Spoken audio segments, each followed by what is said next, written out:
Alrighty. I'm a little behind schedule today, but let's get this started. Just a second. Oof. Something on my fingers.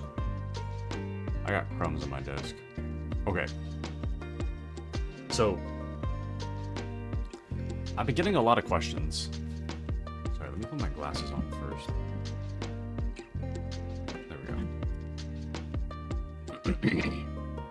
Now, I've been getting a lot of questions about whether or not I'll play Death Stranding 2.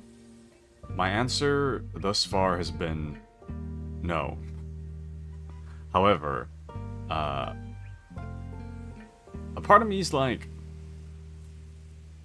I wonder how doable it is to just play the game and just mute the copyright. Oops, wait. I turned my controller on, but I don't. Nope, I don't mean to use that.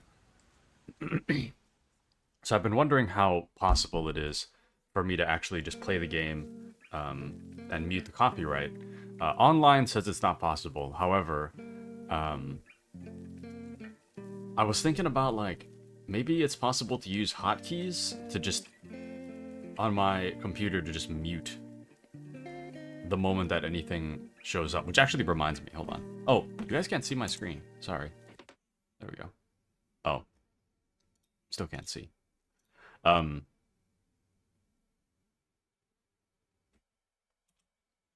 So here's the hard part, right? At least on keyboard. So if I press M, it's map.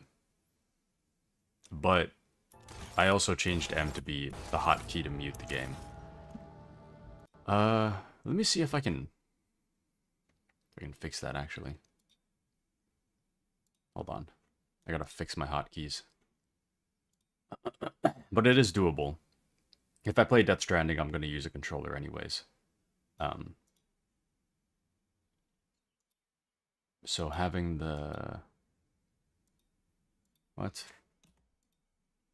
Oh! That's not right. There we go. Okay. Yeah, it should be fine now. So... Nah, I don't remember what I was saying. It's fine. Oh.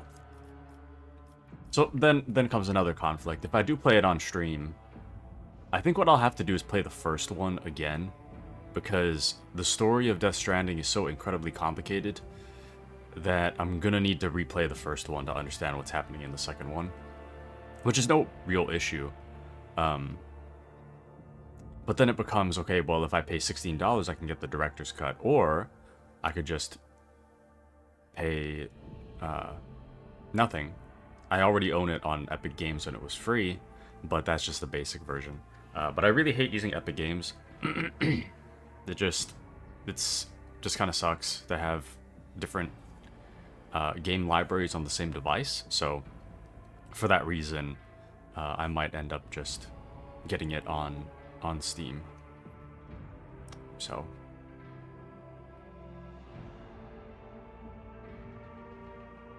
which is actually wild, because if I get it on Steam, that would mark actually the third time I got the game. It would be the third time I bought the game, and it would be the fourth copy I own. Which... Hear me out. Okay? Hear me out. We're entering another Dead Rising situation. I initially bought the game on release, okay? That was the only time I intended to buy it. Then, I was gifted a, like, collector's edition of Death Stranding, which came with its own copy of Death Stranding 1. So then I had 2 copies. And then, like 2 years later, I was like, oh, the director's cut just came out. It's got more content. It's on sale. I should pick it up. So I picked it up then, which marks a third copy.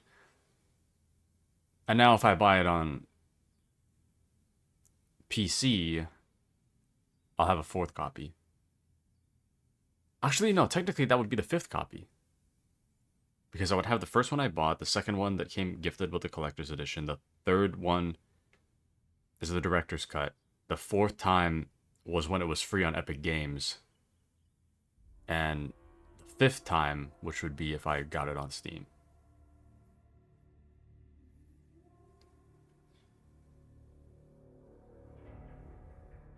A part of me hopes that no one's here and I'm just talking to myself so that I can spare myself the embarrassment of owning Death Stranding 4 times already.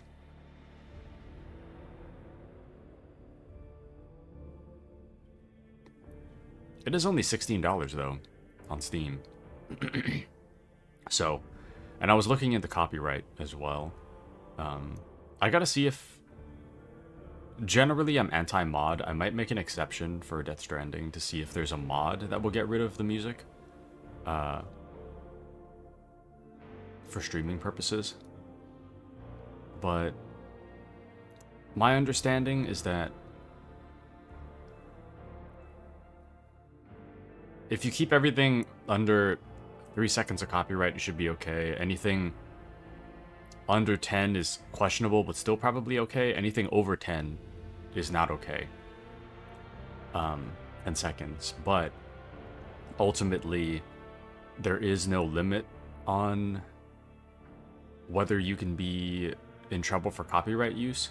So it could be like a second of copyright material. You could still get in trouble.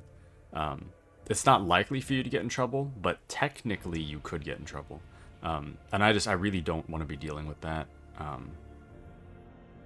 That kind of thing. So I'm still kind of on the fence about it, but I am a little more open to getting Death Stranding again. Because I mean, even if it doesn't work out, it's like, I like Death Stranding, so I could definitely just play it again. It's no big deal. Okay. Anywho, let's take a look. When an officer targets an ally with an action, that ally's resolve is increased by 1 until the end of the officer's next turn. Nah, these are kind of whatever. I don't really care for resolve. Although, admittedly, I'm not entirely sure what... Resolve influences how efficiently and for how long characters can fight in battle. It determines the amount of momentum gained at the beginning of each turn. Oh. Or after killing an enemy. I see. Okay. So maybe that is good then. Oh no, but it's only +1 until the end of officers. Next turn. The effect stacks and is prolonged until the end of the officer's next turn. Each time it stacks. So this actually might be okay, because I use my player character to just constantly buff. So that actually might be good for me.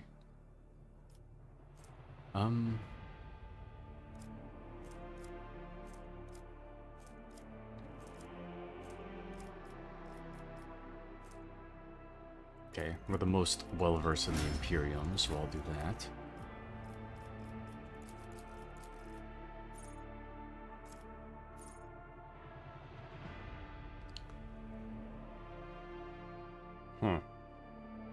+1 damage deflection. Parry chances increased by 25% of the warrior's total armor. Sure.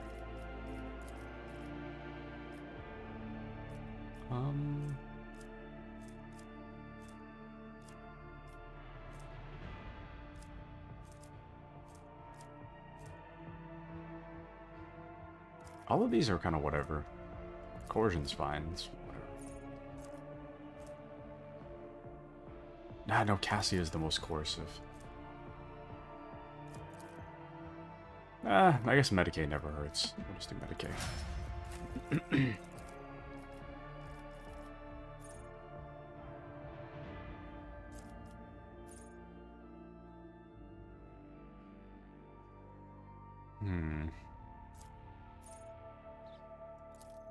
Okay. Oh, another talent.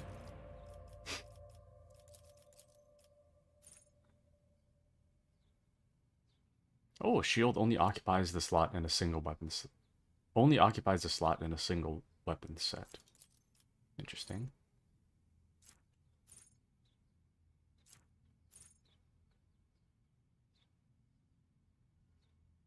The Imperial World character's lore for Xenos and Warp are always 0 is... That is not a good thing. It's like powerful, but ignorant. And ignorant is... I don't know. I don't want to lose out on skill checks. Let's see.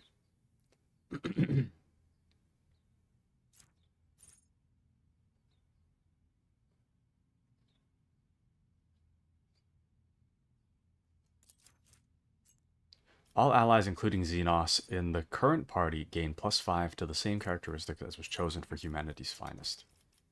What is Humanity's Finest? I don't remember this.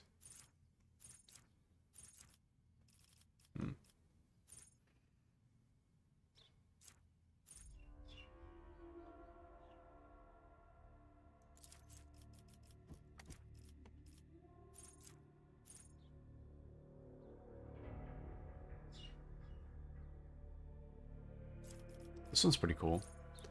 Melee, flame, and melta attacks against demons and psychers deal an additional +6 damage and gain 18% armor penetration. So that's cool, but I don't really use flame or melta. Melee, sure. Well, actually, not even melee in this case, but...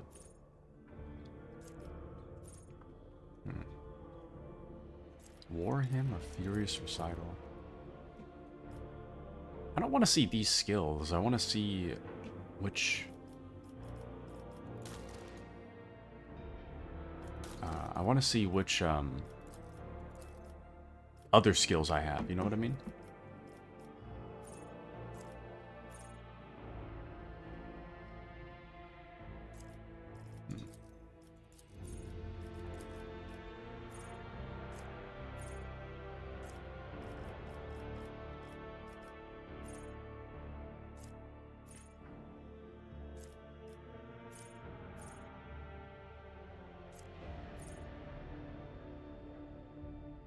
Oh, Melta Weapon Proficiency allows the character to use Melta Weapons.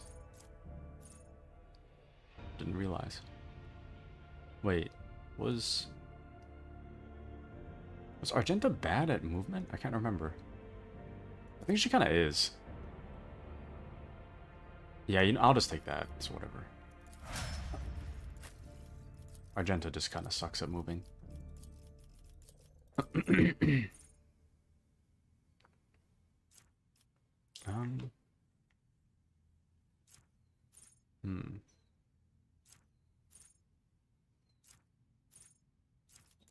Take that.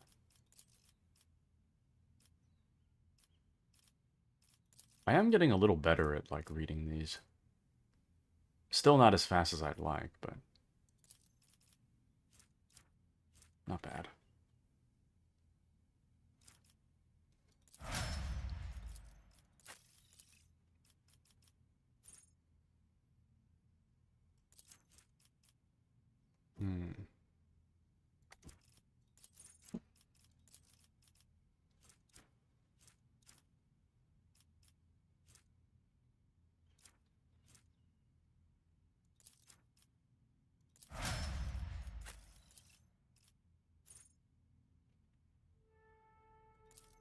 Okay, we'll do that too. Actually, no, I'll up Cassia's resolve. I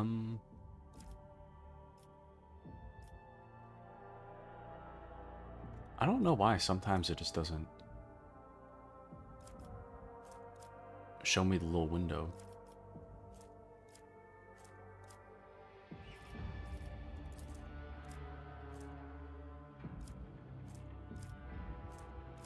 What the hell is Caru's?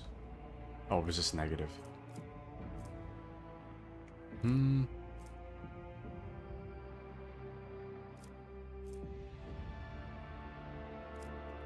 Yeah.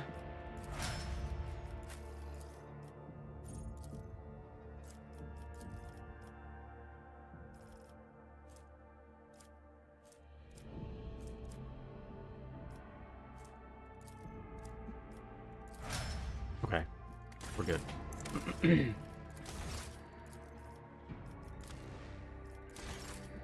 Alrighty. Now let's see what else is in store for us today. I think we should get out of here. Oh, what is that? Link your account. No thank you. The bookshelves are packed with ancient books, piles of papers, tomes, many of which look rather worn. Ancestry records. What is this? Shrine of Remembrance.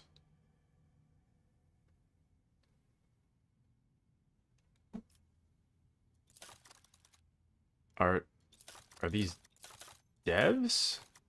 Or people that played the game? The ticking of the clock is too quiet for its bulky size. Interesting. Let's check out the vault.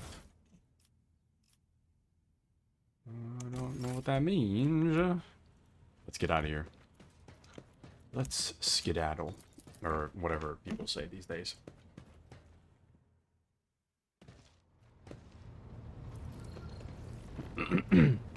Okay. So, let's see who we can talk to today. Let's check out Janris Danrock.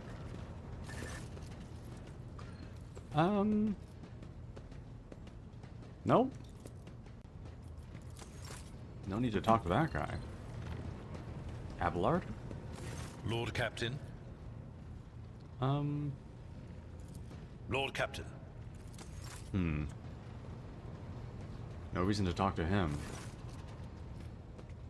When you approach, Vigidus pulled away from fine-tuning another Vox and bows her head. Captain, the ship informed me of our imminent meeting. Have the Vox spirits brought you anything interesting lately? Forgive me, Captain, I have no information that would be of interest to you at this moment. That will be all for now. Damn. Didn't we... I feel like we just picked somebody up.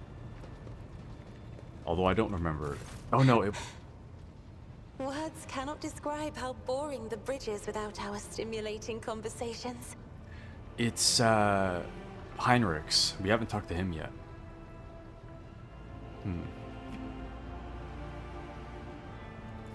I have enjoyed your company.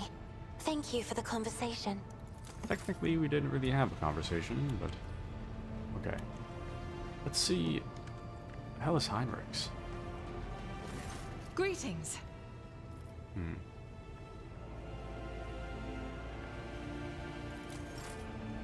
Interesting. Welcome into Appy. Welcome in to Rogue Trader Day. Welcome in. Oh, there he is. There's Heinrichs. Was wondering where this dude was. Heinrichs looks at you intently, his head tilted. How was your morning, Appy? How are things?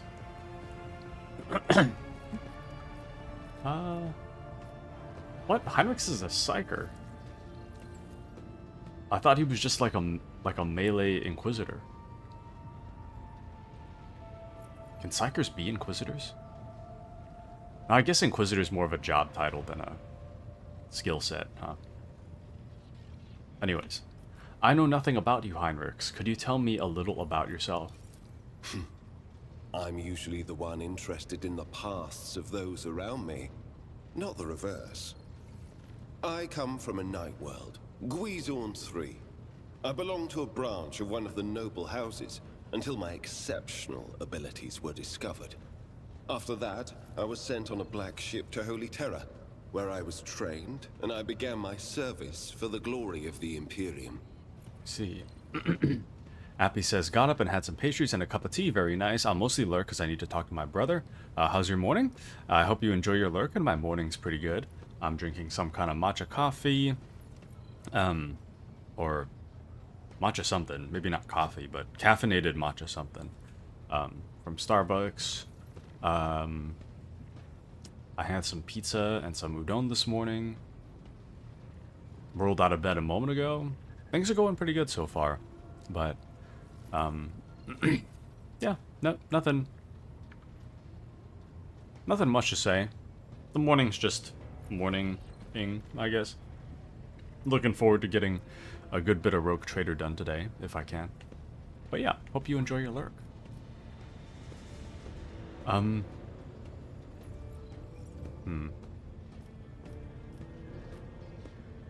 Let's see. Do you remember your home planet? I do, but I have no ties to my homeworld now. None except my first name. I left Guizhorn 3 when I was still a child. My family disowned me, stripping me of my family name. I was given a new one by those who trained me. Even for a noble, being branded a psyker is a mark of eternal shame. I experienced that firsthand before I was put on the Black Ship. How did you discover your abilities? Like many psykers unaware of their curse, I found out when a strong emotional reaction triggered an involuntary response. My great aunt had a pet grink. One day, it bit me, and I boiled it from inside out. And when my great aunt slapped me for what I'd done, I boiled her too. Okay, let's change the topic. We killed our great aunt's pet, and then we killed our great aunt. Let's see. I expected a more dramatic story.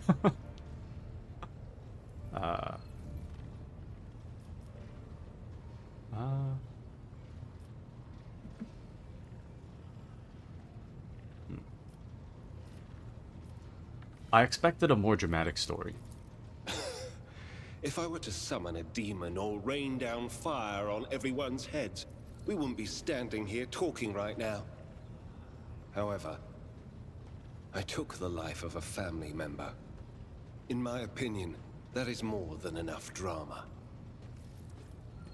Quite a bit, I must say. Tell me about the Black Ship. Picture a vast prison ship, filled with frightened, angry psykers who can't control their abilities and who have just lost their homes and their families. Some of them were children and adolescents like I was. Some were monstrous creatures who no longer had the right to be called human, or psychopaths who reveled in their impure powers. Heinrich just describes Darktide minus the children. Heinrich is silent for so long, you begin to think that an answer will not be forthcoming. Once, when one of the miscreants broke free, those in command simply depressurized the bay and got rid of the culprit, along with the prisoners and crew tainted by him.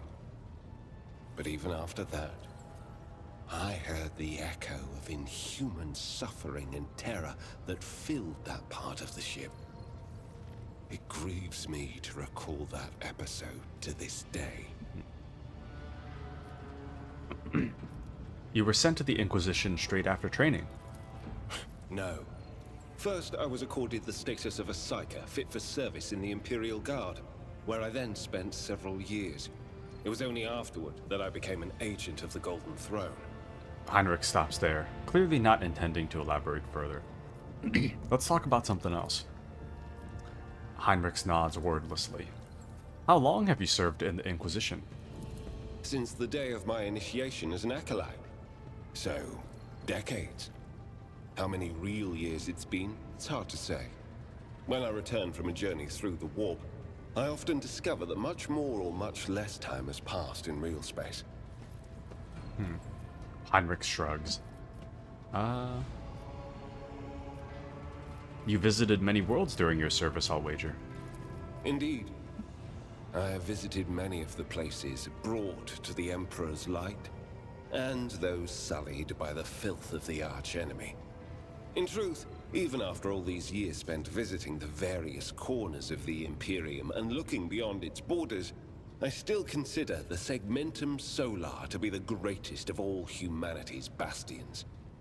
Nothing compares to the majesty of Holy Terra, the might of Mars, the grandeur of the Segment's other worlds. What?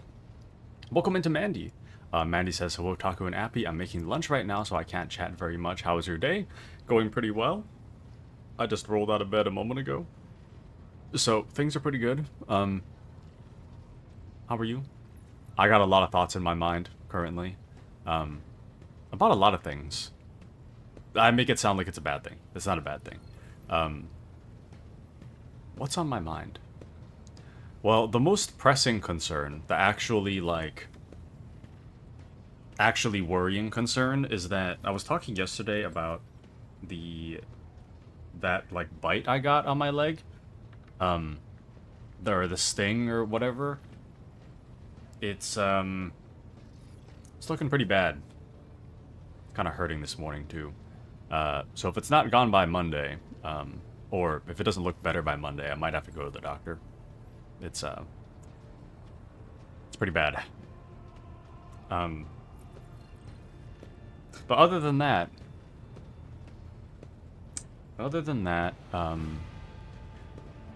I was thinking about Death Stranding and whether or not to put that into the schedule, actually. Not 2. The main reason I don't want to play 2 is because of copyright, but it turns out I could just hotkey my game capture to just mute with a button press. So I am considering whether to give Death Stranding 1 a test run on stream and see how that goes. Regardless, I'm gonna need to play Death Stranding 1 before I play 2 anyways, because I don't remember what happened in 2. I don't remember what happened in 1, and I'm gonna need to remember in order to play 2. So I have to replay 1 regardless. And replaying 1 will give me a good feel for whether or not I want to stream 2. I know Mandy says, stream Death Stranding 2, I want to see your reaction. Yeah,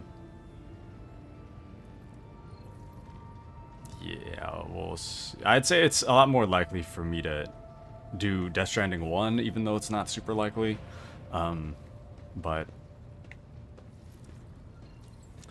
to me, 1 is just... I mean, I said this before, but to me, Death Stranding is not a good stream game for people that haven't seen 1. I don't think it would be fun to watch. It's fun to play, definitely, but it's not really fun to watch, in my opinion. I mean, I guess it could be a little relaxing. I don't know. To me, I imagine it wouldn't be fun to watch, and I also imagine that the random muting I'm gonna have to do is also gonna be kind of annoying. When there's you know, a really cool new area, a wonderful new scene. The music just starts ramping up, and then I press the mute button. And then it's just complete quiet for 5 minutes. I think that part's gonna suck, so I'm not sure yet. Mandy says, I watched my friend play for a few hours. He basically gave the first game away, though. But Death Stranding 2 seemed cool. I'm surprised he managed to give away the first game. I feel like the first game is... there's so much to the lore that... to me, it's not... I don't know. There's so many plot twists, I feel like it's hard to spoil everything. It is easy to spoil some stuff, but spoiling everything I feel like is kind of hard. He gave me the gist. I'm sure there's still a lot I don't know. There's a lot I still don't know. Yeah, it's pretty complicated. Even as I'm playing it, I'm at the end understanding everything, and it's still how do you think of this? Death Stranding 1 is very much... You know when you have a dream that just is kind of bonkers, but you could swear it makes sense in the moment? That's what Death Stranding is like. So, I mean, you've, you know, seen a bit of it already, but, yeah, I'm not sure. I'm not sure what I'm gonna do just yet. But I am weighing whether it would be a good idea to do that. I had kind of come to the realization the other day, or, sorry, this morning. I came to the realization that I actually own Death Stranding 4 times. Technically. But, it's another Dead Rising situation. I didn't really think about it, but yeah, I technically own it 4 times. So, there was the first time when it went on, when it released, okay, hear me out. More than DS, you mean more than Dead Rising?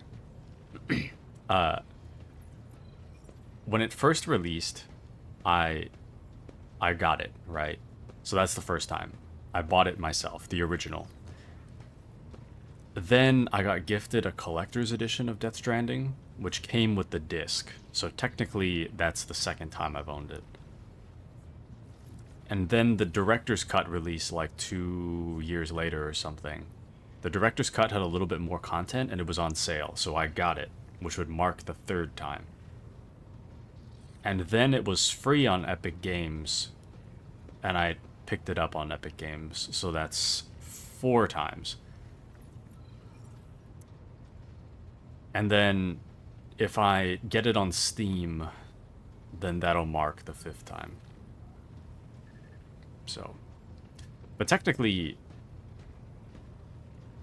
I haven't rebought a version that I own. Dead Rising I have, but that's, the situation's a little different for, for Dead Rising. Like I own Dead Rising 1 on PlayStation, and then I wanted to play it on PC, and I bought like pretty much the same version. Death Stranding, I didn't do that yet. If I buy it again, I definitely will, but I technically didn't do that on Death Stranding yet. I've only bought myself, I've only bought with my own money the original and then the director's cut. But I didn't buy more than that. The rest of it was either free or gifted to me, so those are a little different. Anyways, but yeah, I'm thinking about it. I am thinking about it. I have learned how to hotkey a mute, how to mute my game capture on a hotkey, so I might, it's a lot more doable than I thought it would be, so.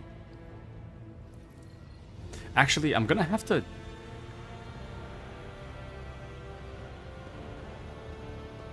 Maybe I could hotkey muting my game capture and replacing it with non-copyright music. Maybe that's what I could do instead. I don't know. Because, I mean, it would just mute it for you guys. It wouldn't mute it for me, you know. So, I don't know. Anyways. Indeed, I have visited many of the places brought to the Emperor's light, and those sullied by the filth of the arch-enemy.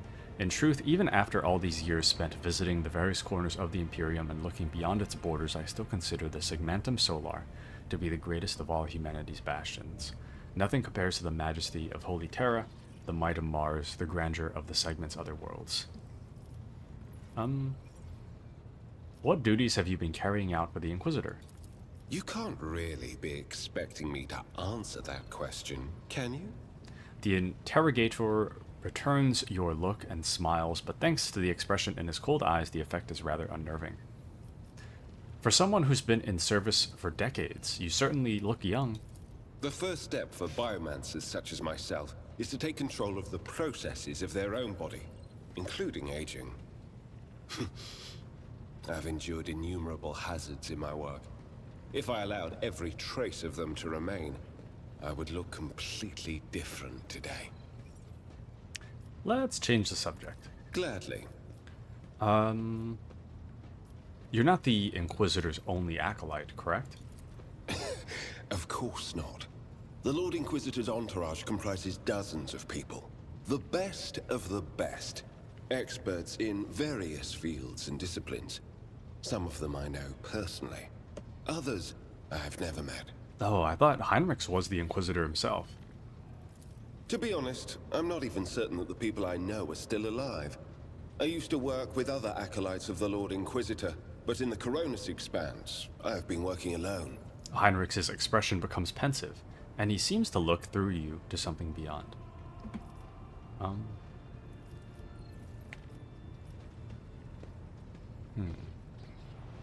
Oh, I guess he's the interrogator. Wandering among the stars without family or friends, don't you get lonely? I rarely have the time or the opportunity to think about it. If you're an interrogator, does that mean you hold a special position in the retinue? We are not a retinue. We are acolytes.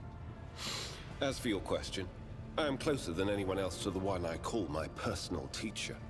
The Lord Inquisitor deemed me worthy of undertaking the most important and sensitive tasks requiring the attention of agents of the Golden Throne. I see.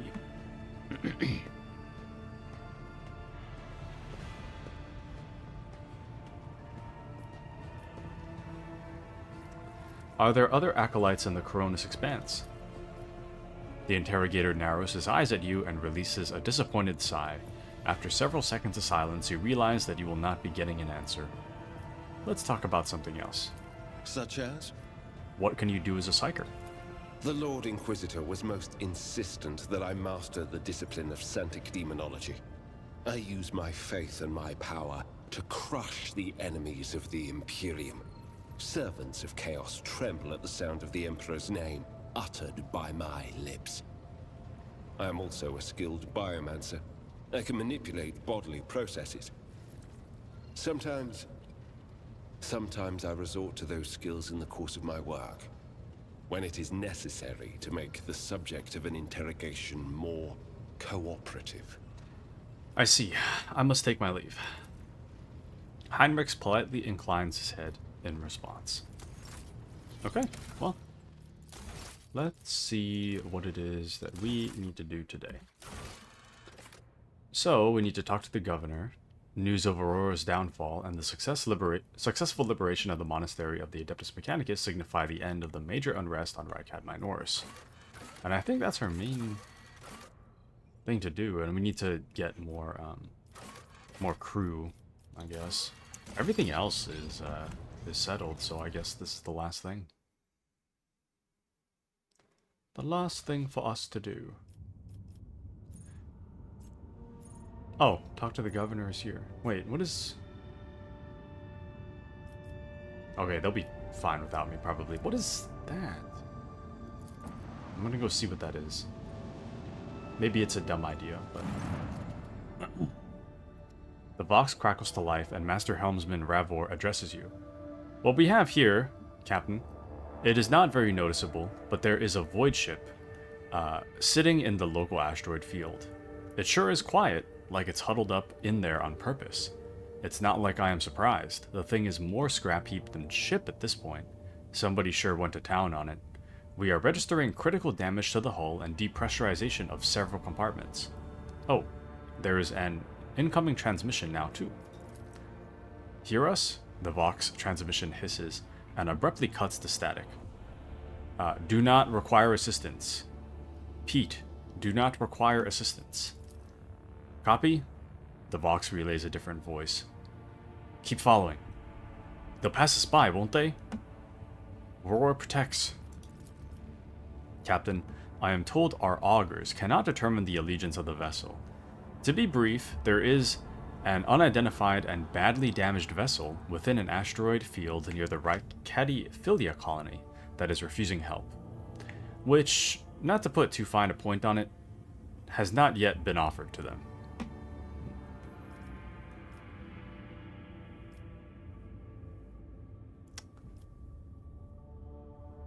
Ravor, can we establish communication? Let the vessel identify itself? Yes, Captain. The connection is established. Unknown vessel, we are receiving you. Identify yourselves. I repeat, identify yourselves. For a brief moment, the Vox only hisses and snaps, and then several voices at once start shouting over one another. Do not tell! Tell him! We are done for! This is Thunderfang. We are... One of the voices falters uncertainly and is replaced by another. A merchant vessel! Do you copy? We are a private... chant vessel. A merchant vessel. Of course they are. Damn my stupid head, where did I hear this name before?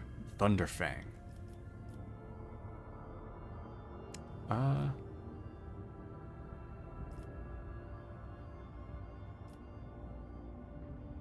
Ravor, damage report on the unknown vessel. Telemetry shows multiple hull breaches, most likely caused by the guns of a combat ship. Several compartments are leaking air. The bridge has been almost completely obliterated. 2 of the engines are critically damaged. Somebody gave them a thrashing so solid they barely managed to limp away.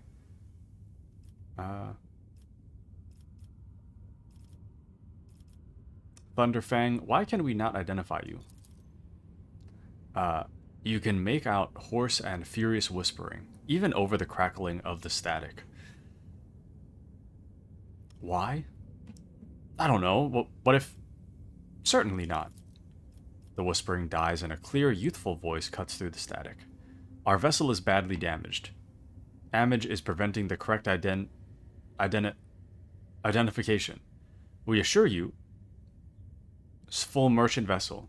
Thunderfang does not require aid.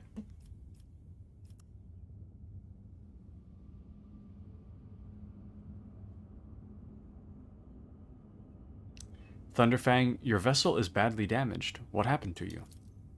The Vox responds by bursting into a cacophony of sounds, words, and emotions. Someone chuckles bitterly, another swears with some foul expletives, and yet another hisses, furiously demanding that the others shut up. You manage to make out little from all this noise. We were just flying, minding our own business, straight out of the blue and open fire. Miracle we could get away, Emperor protected. And then more fire. Who? Void only knows. Roasted our tail, bombed everything. Our folks are left without our help. We never got to them.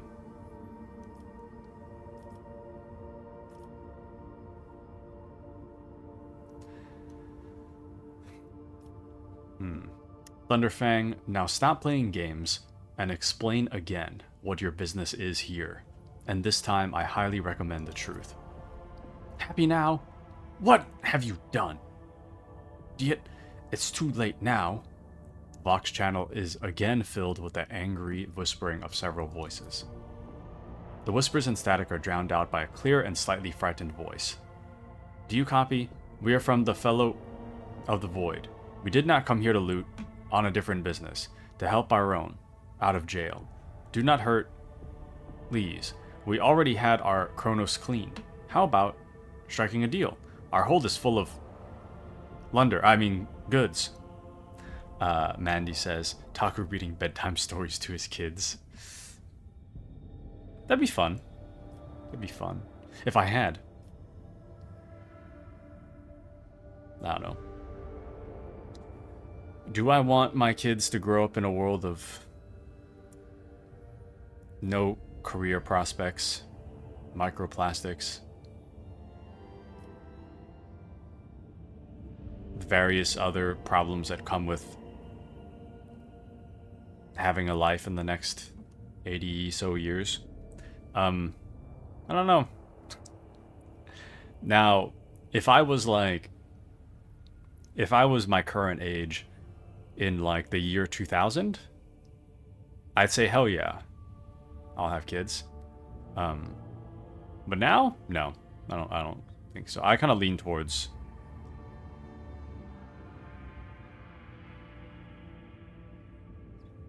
it's kind of tough, because I think that I'm really conflicted because I'd say that I think I want kids, but at the same time, I don't think that this world is worth being born into currently. So, if I have kids, it'll be for me. And I think that that's the wrong mindset to have. I think that you should be having kids because there's something good that you can give them. And currently, this world sucks. So I don't think that there's something good I can give them, so it would be better if they just don't exist. Therefore, if I had kids, it would be entirely for me, because it's definitely not for them to exist, So, yeah.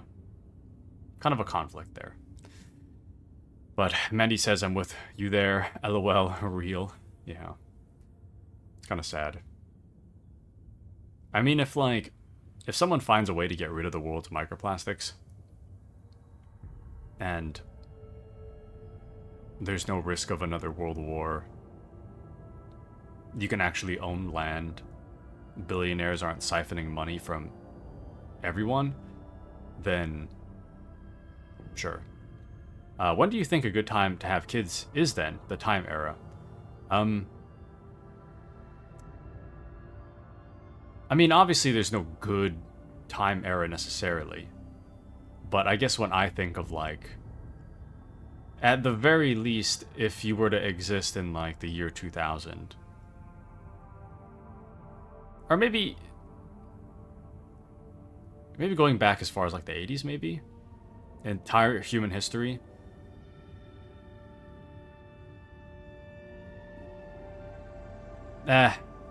Personally, I see what you're saying. I still disagree. I'd say that when it comes to the past few years, land is becoming less affordable. Everything's full of garbage and microplastics. You were saying is the current problems weren't a thing back in the day. Microplastics, not an issue as it is. Climate change, not an issue as it is. On top of the things that have existed of unaffordable land, sure, that's existed in the past. But regardless, to me, it's not worth getting birthed into. It's just not worth it, in my opinion. So, have these problems existed in the past? Sure. But that doesn't mean that it's suddenly worth it because the problems have existed in the past, So. But yeah, it used to be lead poisoning instead of microplastic. Yeah. Yeah. I'd say that especially with... I feel like there's a bit of an anti-intellectualism movement starting up currently, and I really don't... I feel like we're kind of going backwards, and I don't want...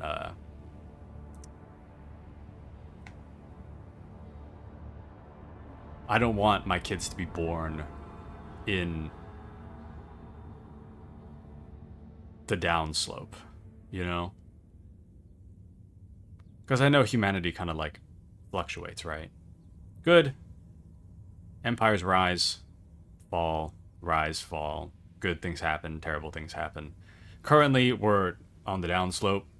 Terrible time to have kids, in my opinion. So, but yeah, would you want kids? It's for selfish reason, though.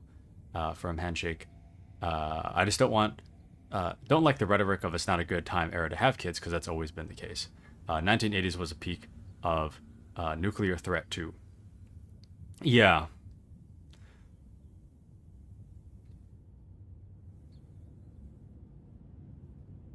I don't know. To me, it's not a good time era to have kids. To me, it has some truth to it that there isn't really a good time to have kids regardless. But as it stands, I still don't see my kids having a good life if they were born today.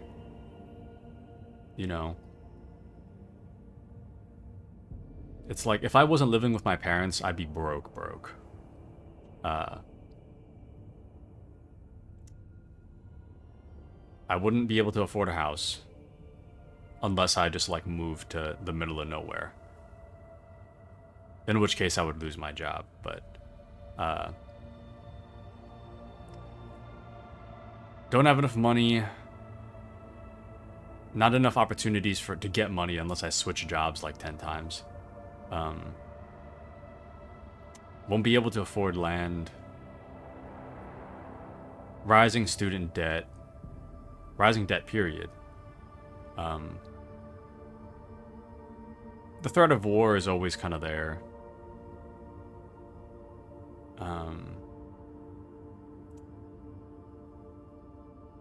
Anti-intellectualism movement. I don't want to be born, or I don't want my kids to be dumb.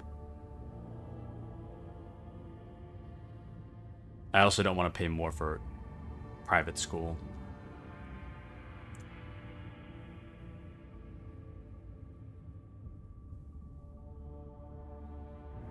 Yeah, I don't know. But gasoline contained lead, so kids were coming out with disabilities. And made sweet potato toast, bacon smashed down, then put peanut butter, blueberries on top. I know it sounds weird, gross to Taku because he ate sweet potatoes, but it's so good. I vaguely remember the sweet potato conversation. They're okay.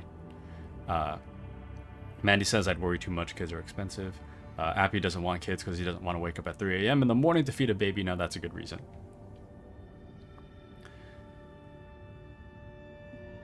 Meh. I don't know. I don't mind. I don't want to wake up at 3 a.m. to feed a baby, but I do what I gotta do, you know? But yeah.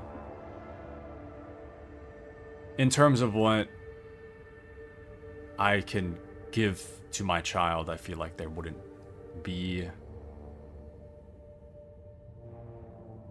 as much as I want to give the kid. So I'm just not going to bother having children. Unless it's for me, you know. Sudden infant death syndrome fear. I'd be nonstop worried to the point where I'd screw up my kid just from that. And Taku asked me my favorite food, then proceeded to talk poop on sweet potatoes for 30 minutes. Classic me moment. What's your favorite food? Terrible choice. Here's why. Loads of PowerPoint. You see, sweet potatoes suck. They were made in garbage fields. They taste like garbage. Maybe I was just in a mood that day. I don't know. Sweet potatoes are okay. I don't know. Did I really bash sweet potatoes? Was it like a serious bashing? I'm kind of indifferent on sweet potatoes. Maybe I was joking. You passionately bashed sweet potatoes. Okay, what am I comparing the sweet potatoes to? I feel like I need more context for this story.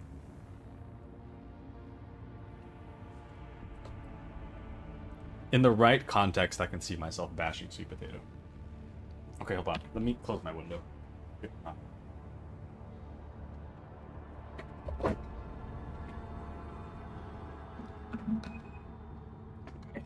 go. You bashed the cell phones that fold. You bashed the cell phones that fold in half the next day just as passionately.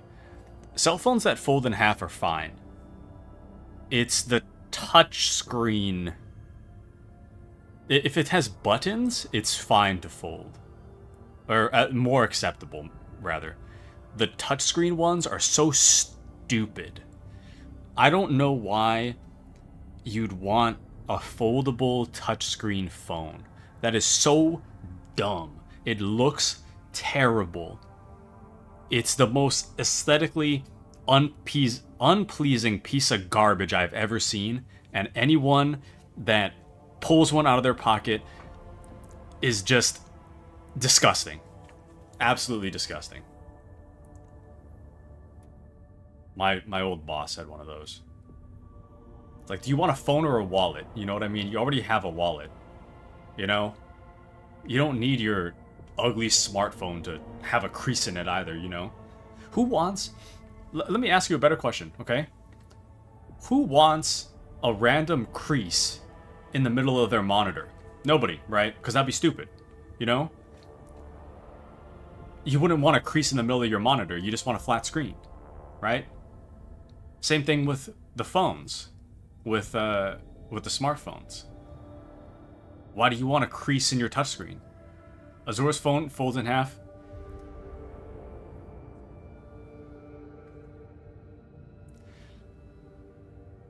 Why? Why? Maybe you didn't bash sweet potatoes this passionately. I genuinely hate foldable touchscreens. Foldable, like, the ones with the keys, that's understandable, because you don't want your keys to be pressed when they're in your pocket, right? That's understandable. But when it comes to the touchscreen, it's like, dude.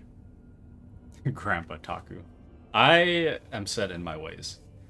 Mandy says there is no rage in your voice with the sweet potatoes. I wasn't sure if it was sweet potato or smartphone. A sweet potato. Her reason is that it's tiny and easy to hold.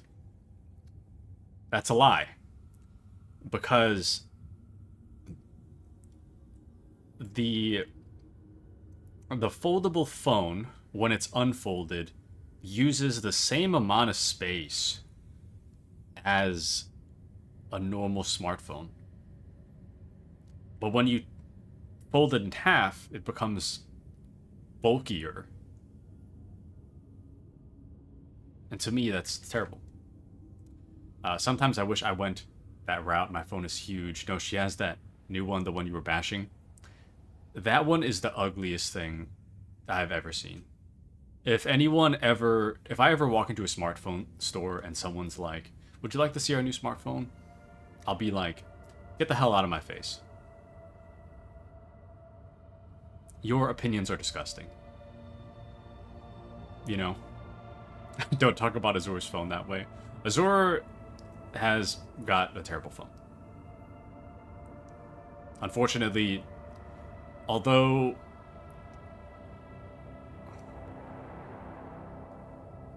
Azur herself, awesome. The phone is disgusting. The phone is so stupid. I don't know why anybody likes that phone. It's so aesthetically unpleasing, functionally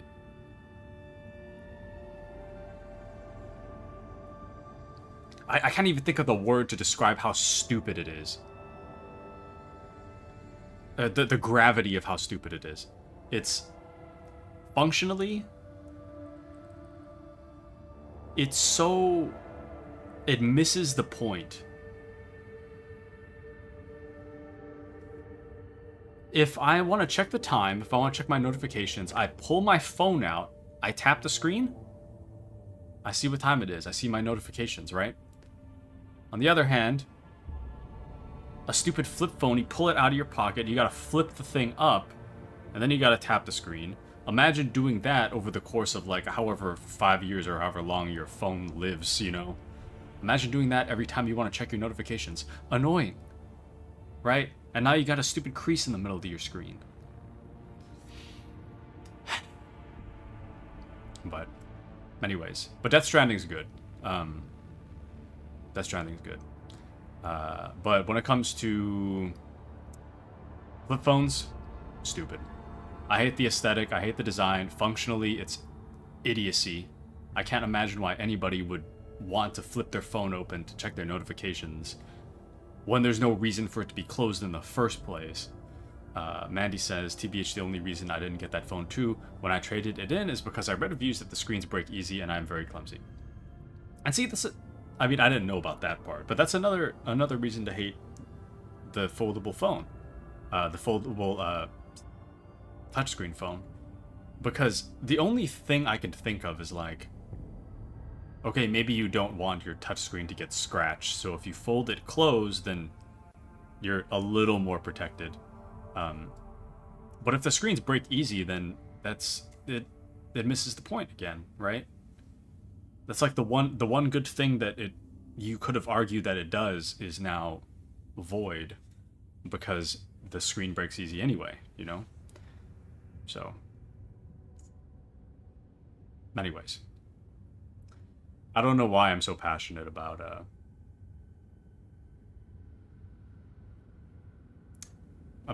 how much I hate foldable phones. They're just dumb. Anyways, screw touchscreens, bring back BlackBerry. I don't know if I'd go that far, but I do see what you're saying. Nokia gang for life.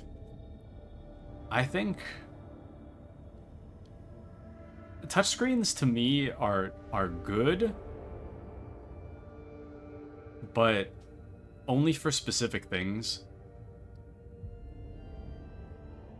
To me, smart cars are stupid. I've driven in cars that have touchscreens, and they honestly, my personal old man opinion, cars should not have touchscreens at all. Bring back actual physical buttons. The only thing I could see kind of justified is a map, but even then, the placement of the map is not in a good spot. If it's like in where your radio is, and you have a map, that's looking way too far away from the road. In my opinion, you need like a phone mount, and it has to be like near the glass. Or at the very least, wherever your map is, it has to be close to where you're like normally driving. You shouldn't have to look down to check your map. But aside from, let's put the map aside for a moment. When it comes to driving, you should be able to change the station, adjust the volume, adjust like AC controls using physical buttons. The problem I notice with touchscreens is that anytime I want to do something, I have to like actually like look at the touchscreen and like find where my finger has to go because I can't feel for it when I'm driving. And to me, that's a huge mistake. So yeah, physical buttons belong in cars. Physical buttons, I'm not a big fan of for phones. Well, for certain things, I guess. Like, obviously, I don't want my power button to be a touch thing. I don't want my volume buttons to be touch. I want them to be buttons. But, yeah. But rear view camera is the only thing I need. Rear view camera and map are... Rear view camera is that's fully justifiable for the touchscreen. The map is like half justifiable. I think the placement's really bad, but I could understand why you have a map.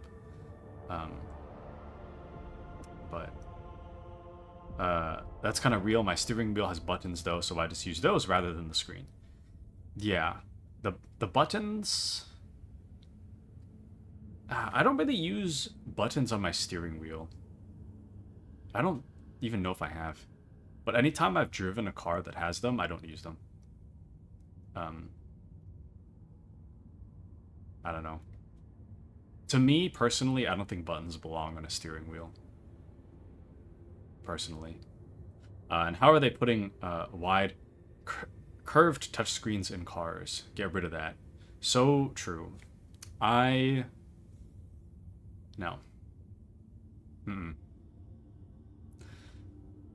Your eyes should always be on the road. Anything that takes your eyes off the road, you gotta get rid of it. The whole purpose of the car is for you to drive. And if you put in something that takes away the concentration of the driver, not only is it annoying for the driver, but it's also dangerous for everybody else on the road. So to me, stop putting smart stuff in cars. It doesn't need it at all.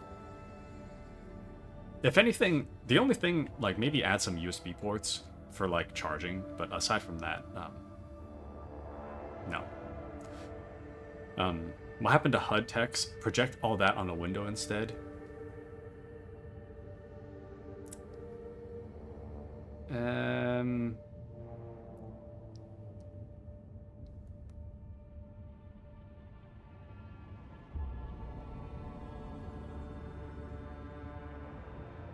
I mean, if it's done well, it depends on how your HUD looks. If it's... I'm of the opinion that a HUD should not be viewable by other drivers. It should only be viewable to the one driver.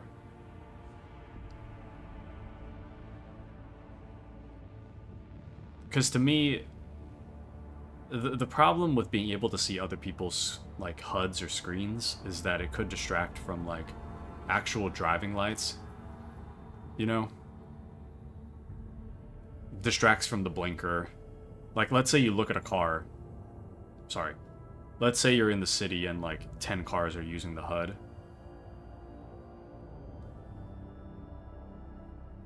To me, the blinker and the street lights are what should be illuminated. And like street lights, but it's a different story. Having additional things to look at per car is kind of disorienting. I'm sure I could filter it out. I don't know if old people could identify what's useful. So, what's useful information. So for that reason, I'd say no HUD tech. Unless it's visible to only the driver. You know? What I'm saying is, picture this. Let's say that I put a bunch of, like, information on my windshield. Okay? Let's say that it's showing the temperature, it's showing where I need to turn, it's showing some, like, I don't know, my passenger seat is watching something or whatever. Let's say that 10 cars have this at an intersection. Right? And all those HUDs are visible to all drivers. Okay. So, like, if you're driving the car, I can see what you're looking at, even though I'm in front of you. You know? I think it's a bad idea because I don't think that old people will understand that information's useless to them. So for that reason, to me, it's bloating people's windshields with useless information that'll confuse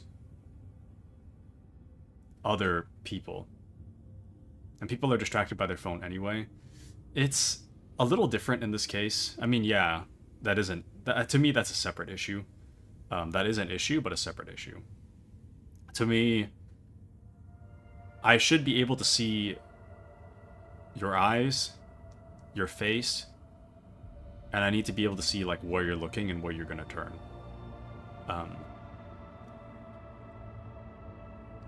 You know? And if there's a lot of like useless information blocking your face, then, you know, and we could always take driver's licenses away from old people. I will say that I do think that old people, once you pass the age of 75, I'd say, I think you need to have a yearly driver's test. And if you don't pass, you need to get your license revoked. In my opinion. 75, to me, 75 is a totally reasonable age to start retesting people. Not to say we just take it away from them, but at the very least, you gotta test them. Because, yeah, I understand the argument that, like, old people need transportation. It's like, yeah, they do. I totally agree. But old people needing transportation doesn't mean that it'll be...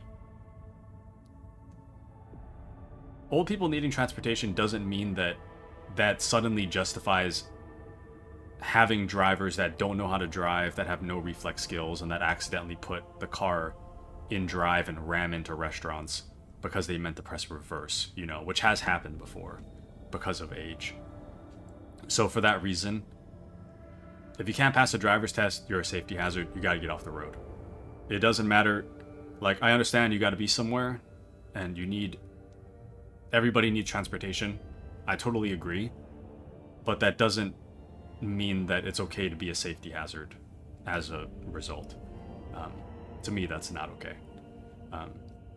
Anyways, bit of a rant tangent. I'm getting myself riled up. Appy says 65. If you're too old to work, you're too old to drive.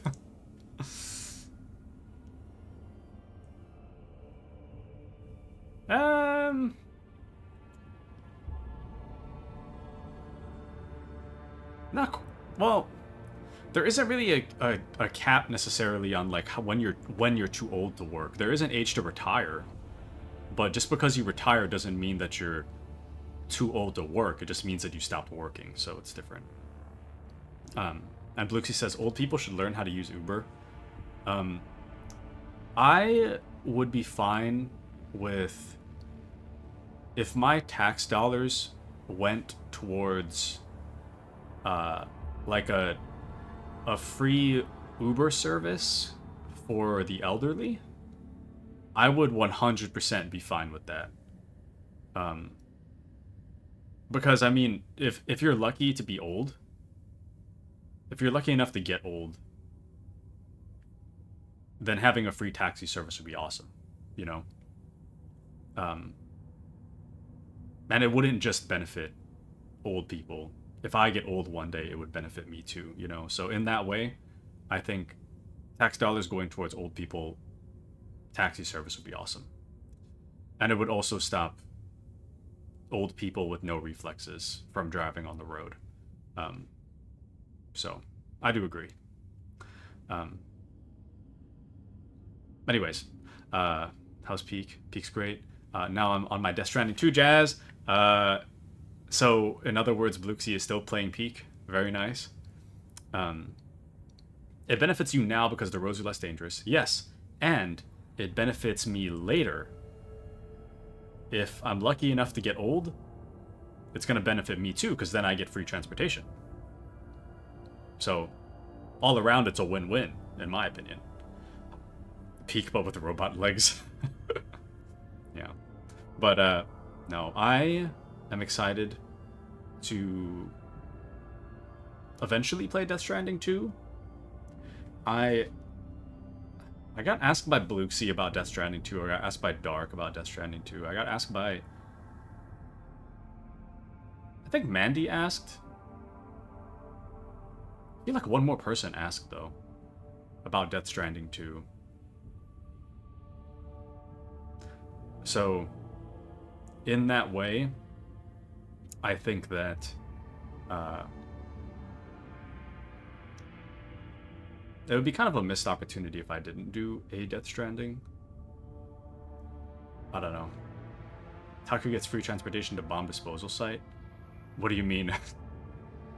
To like, for me to disarm stuff? I don't know. To be honestly, I honestly, if I was like, yeah, when you want to do that when you retire, yeah, if I was like 75 and the military was hiring for bomb disposal people, I think I'd sign up. If I'm 75. To me, getting old is okay. Getting really old is scary because I have like family history of like dementia and Alzheimer's. So people in my family tend to live a long time, but the brain rots. So I would prefer, to me, 75 is like a good time to just die. Anything past that, or maybe 80s. Not 8. I think it should be okay at 80. Anything beyond like 80 though is kind of like so. I'd say, yeah, if the military was hiring for bomb disposal people, and I honestly might just sign up, you know, because either I help out, I can either help people, or I do something wrong and suddenly it's not my problem anymore. So, yeah, I think, you know, pretty cool. Pretty cool.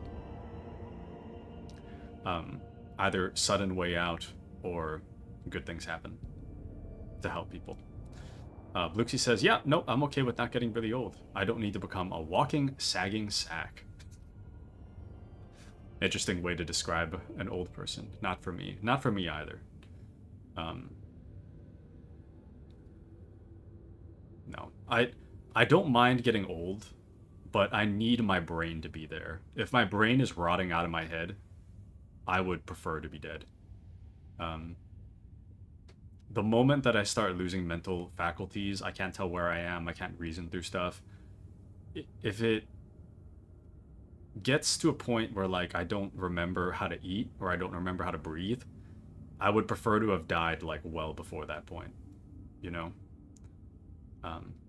And what if we get to be a cyborg in our 90s, becoming a RoboCop? Yeah. I definitely would. But they would have to find a cure for, like, dementia and Alzheimer's first. I don't know how they're gonna fix my brain, you know? So, replacing all the other stuff, I can understand that. But fixing my brain, even if they took my brain out and put it into a robot body, I don't think it would stop the Alzheimer's. So, maybe it would, I don't know. Anywho, Bluxy says, I mean, that'd be cool, or if we get to put our brains in the Futurama cryopods. My sister's sending me a text message. They are just guaranteeing that your brain is constantly optimal. So true. Hold on, I gotta talk to my sister for a moment. She's messaging me about something. I'll be right back.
All right. Let's see. Need to be president for that. I'm French. I'm screwed. If Appy becomes president, hook me up. Dictator. Oh my. Whispers and static are drowned out by a clear and slightly frightened voice. Do you copy? We are from the Fellow of the Void. We did not come here to loot on a different business to help our own. Out of jail. Do not hurt. Lees, we already had our Chronos cleaned. How about striking a deal? Our hold is full of goods. In case you are unaware, Captain, the Fellowship of the Void is a disorderly assembly of several dozen pirate factions in the Coronis Expanse. They consider themselves to be above regular heretics solely because they have vox conversations with those whom they are about to board. Were it up to me, I would make them eat a salvo from the macro cannons to shake the scum loose from the decks. They certainly deserve it. The honeyed voice of the High Factorum interrupts the translation with a polite cough. I would wait on destroying the vessel if I were you. Although the moral aspects of their livelihood do cause some awkward questions, the Fellowship of the Void remains a major supplier of goods to the local market. Perhaps you will find dealing with them acceptable, especially in a situation where performing a warp jump is impossible.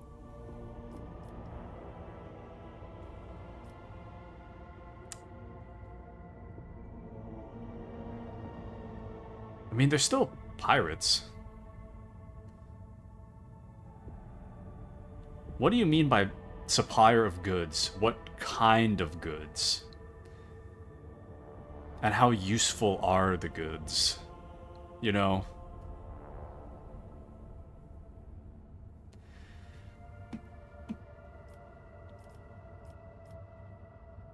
Honestly, I might just aim the weapons.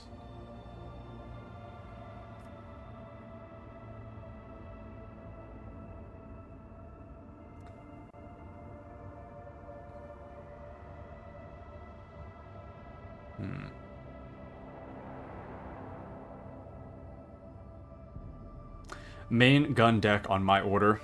Aim weapons. Target Thunderfang. Oh.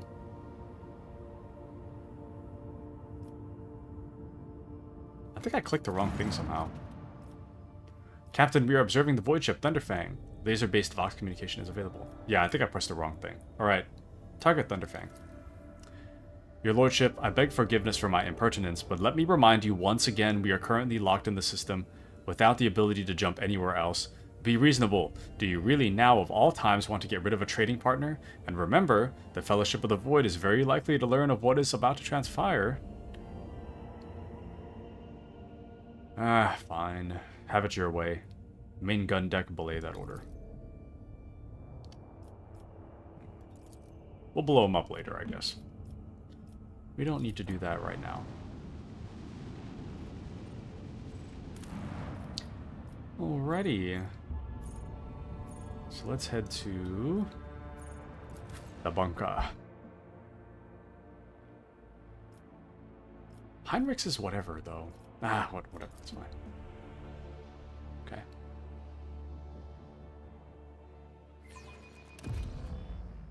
Alrighty. Always keep your eye on the price.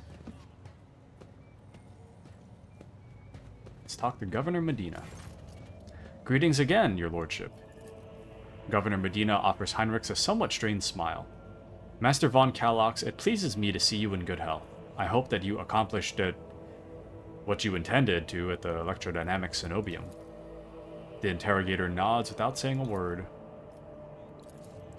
After an uncomfortably long pause, Medina clears his throat and quickly turns to you.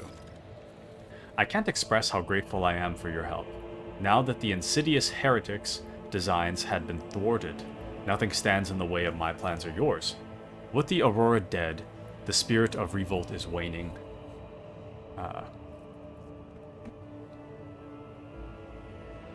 Entire squads of rebels are surrendering. We are witnessing the final days of the uprising. I have already signed the order to allocate 2,000 first-class Voidfarers to you. Their transfer to your ship should begin any minute now. Nice. I would also like to salute the savior of Rykad Minoris and have already given the order for a celebration to be held in your honor. We will mark... I would like to salute the savior of Rykad Minoris and have already given the order for a celebration to be held in your honor. Sorry, I was thinking about something. My brain is falling out of my head. I would also like to salute the savior of Rykad Minoris and have already given the order for a celebration to be held in your honor. Woo! We will mark your victory with an ancient custom, the Triumph.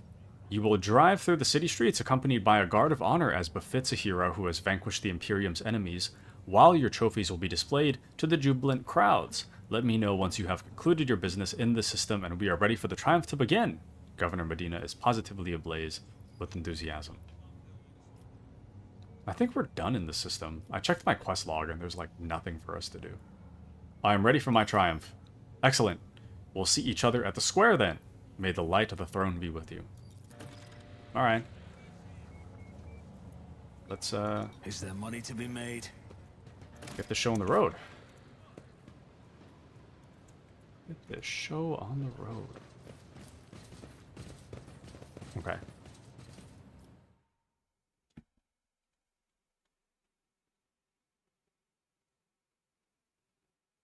Alrighty.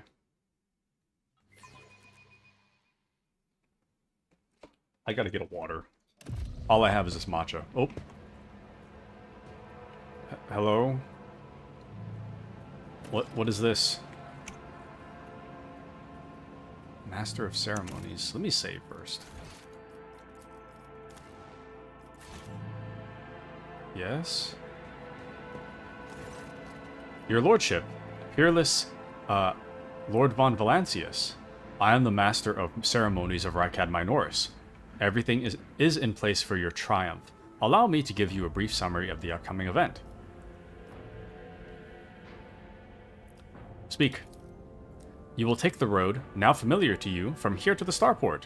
You will be accompanied by your comrades in arms and a guard of honor. The body of the heretic, known as the Prophet Aurora, will be pulled in your wake as a battle trophy. A stop is planned in the middle of the road. There, grateful citizens will rush toward you, praising you for their salvation. Not to worry, this is a thoroughly choreographed interlude. I didn't rehearse this. The group of the grateful people will be composed exclusively of loyal citizens vetted by us. Nice. Members of the military, young people attractive and physically fit, a few healthy children. Okay. Very nice. I thought maybe like a heretic would come up and kill us, but that's good, I guess. Once they have said their praise, the procession will move on. Governor Medina will await you by the starport. It is also where the pyre has been built for the burning body of the heretic known as Aurora. You will be handed a flamer blessed by the representative of the ecclesiarchy.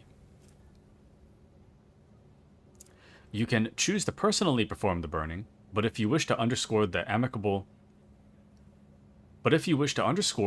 alliance between House von Valancius and House Winterscale, it will be fitting to pass the honor of the burning to Governor Medina. However, the choice is yours.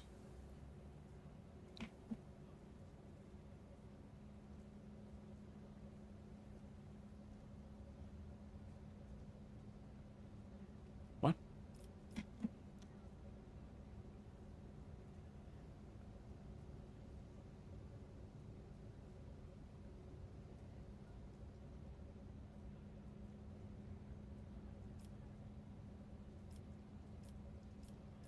We can either call out the BS and say that we want to speak to the normal people, or we can just...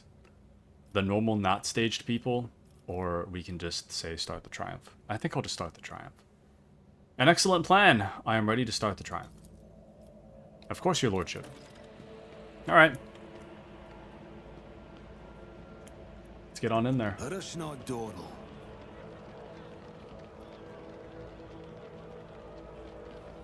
Are these guys mad at me, or are they happy? I can't tell. Mount the tank and commence the triumphant march. Get in there. Ha ha ha. I've done it. I've helped this entire planet. Ah ha ha. Ah ha ha. Pretty cool.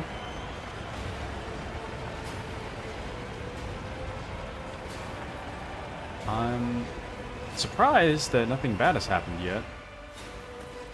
Make way, make way. Let us greet the hero. A small group of festively dressed people rushes towards you. The grateful citizens... Wait. Oh. The grateful citizens wish to present gifts to their redeemer. The Master of Ceremonies' sugary voice almost brings a taste of honey to your mouth. For whatever reason, you know for certain that right at this moment, the gaze of Aurora's dead, empty eye sockets is fixed upon the back of your head. A thought surfaces in your mind. Not a voice inside your head. No, a mere thought. They are all going to die. Befuddled, deprived, never having seen the truth. And it is all because of you, enemy mine.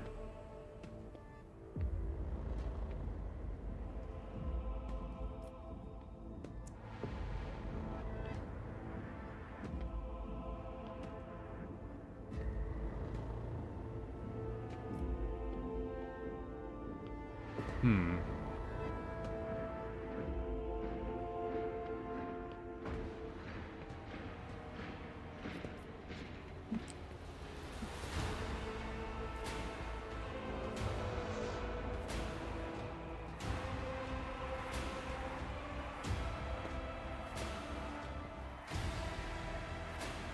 A thought surfaces in your mind, not a voice inside your head. This is the important bit. It's a mere thought that they're all gonna die. I can't tell if this is like, you know, like one of those OCD thoughts. Like maybe something bad will happen if I don't engage in this intrusive thought. I don't know if it's an OCD thought or if it's just like actual Aurora's ghost is haunting me. I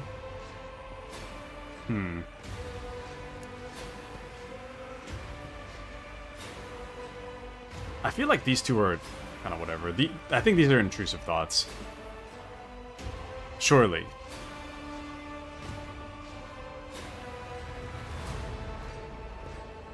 It is my pleasure to protect an Imperium world and its honest inhabitants. May the light of the eternal Terra shine on us all. Rykad Minorus honors the Emperor and bows to his most loyal servants, the rogue traders.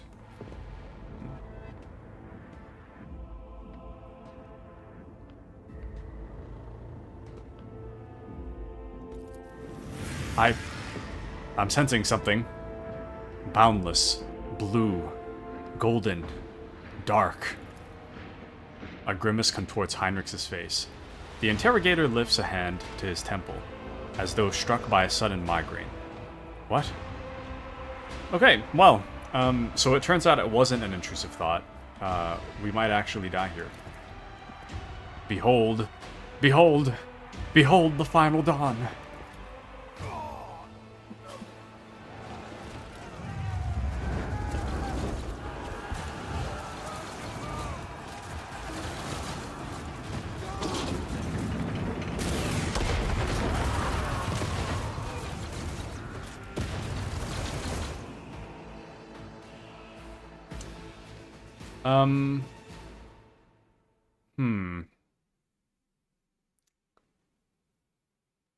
This didn't turn out very well for us.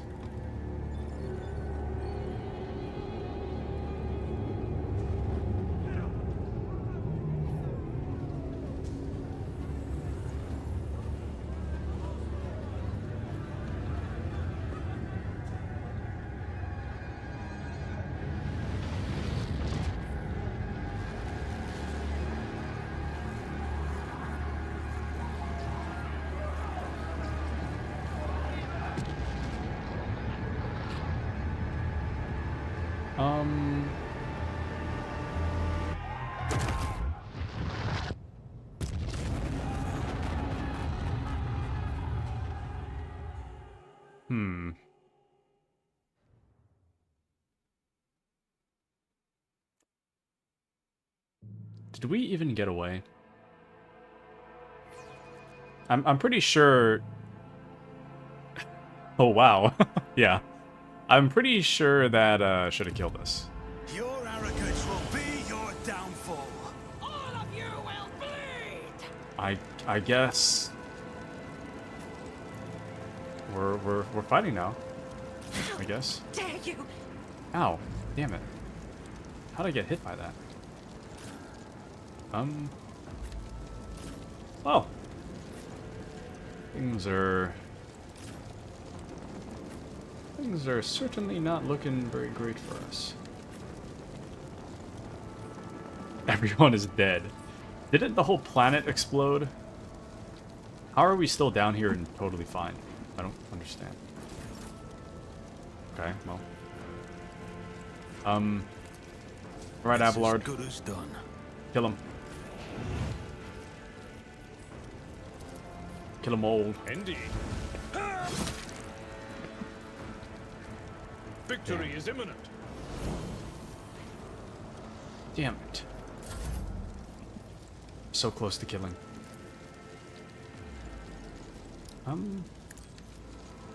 Let's do one of these. And I'll buff Argenta this time. Personally. Normally I buff Abelard, but we should be okay.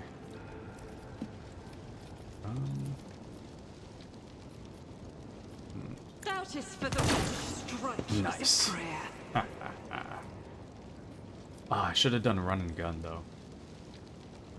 That's okay. Moving out. Pilot Raquel. There's like no music for some reason. I don't know if that's intentional or not. Okay.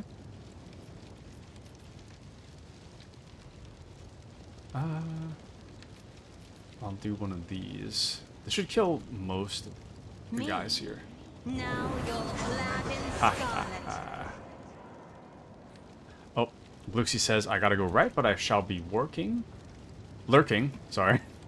No worries. I hope you enjoy your lurk. Thank you for lurking here with us. Thank you, thank you. Have fun. So true. Yeah, I think there's supposed to be music. There's no music right now. I'll Okay. paint your death in No big deal. colors. Whatever. No big deal. We can escape This the fight should be Emperor's quick. judgment. This fight is no big deal.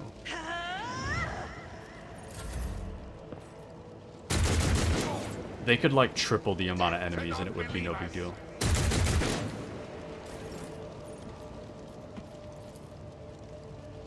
Target too far.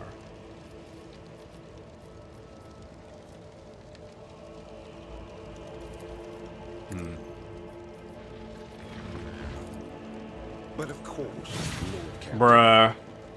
I just realized I'm not close enough. That's crazy. I just swung the air. Okay. Well, whatever, I guess. Just a waste of a turn. No big deal. I am your doom. Nice dodge. Okay.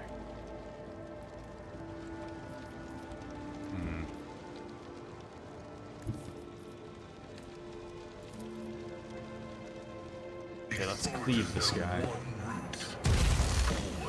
Nice. Ah, damn, I should've...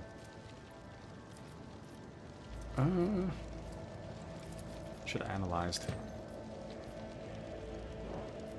Okay. It will be done. Reduced to dust. Okay.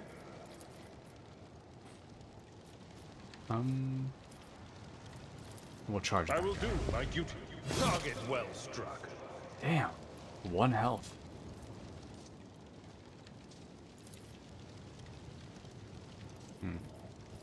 Indeed.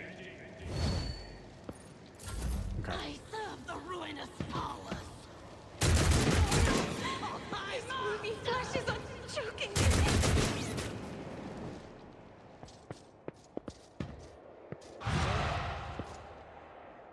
Chaos guides me. It's nice to fight without all these random debuffs. My faith strengthens me. Oh, we got a long ways to go before our next turn. Follow my lead.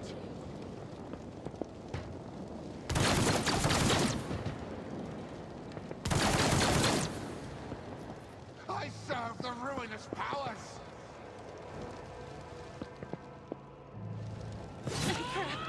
Deliver us!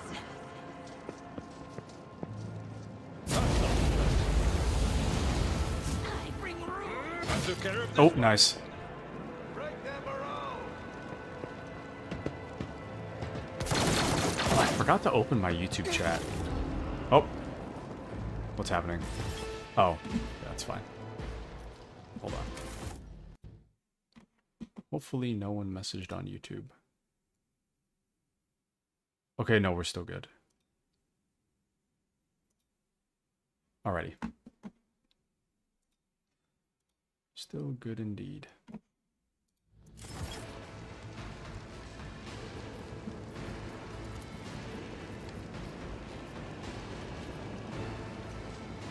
Who, if not me? Okay. Ah, this strike sucks. I'll see Alright, to it Pascal. personally.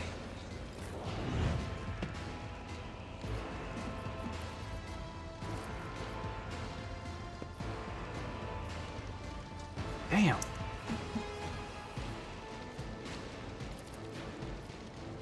Oh no. Maybe I can hit both? Computation failed. No, I can only hit one. Damn. So close though. If I brutal strike, I'll hit my player character. Actually, it's only 36% chance to hit. Ow. Okay, well, it was worth it though. It was worth it. Dogmatic protocols. Okay. And then I guess I'll buff You should Abelard feel again. honored to witness this.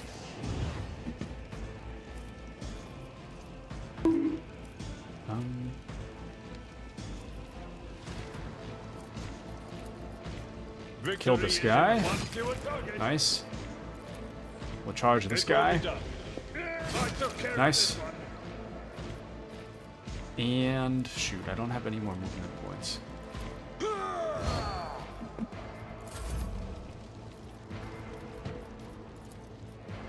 I guess we'll I'll shoot make this it guy. happen.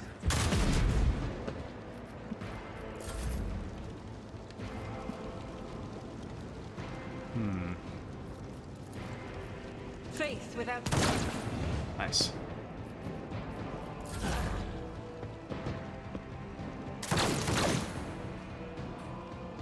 Crush the feeble! Won't stop me. A week. Just a minor setback. And welcome into Azray. Welcome in, Azray. How are you, Azray? Welcome in. If I may, Welcome, another foe welcome. painted black. How's your morning?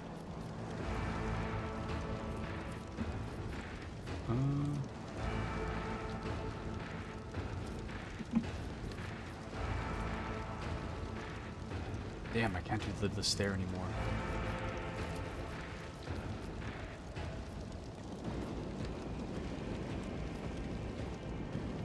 Yeah, damn. It's rough. Do not dare ask. That is foolishness. Okay. Woke up so late today. It's Saturday. It's no big deal. It's just a Saturday. Isn't this a job for the serfs? It's as good as done. Never stood a Nice. chance. Critical. I've suffered worse. Okay.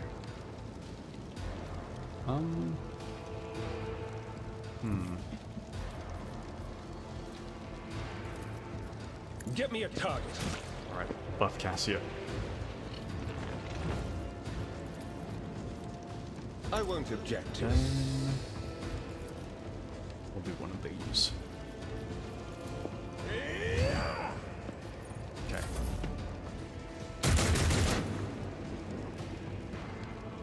Buff upon buff upon buff upon buff. My ears are ringing.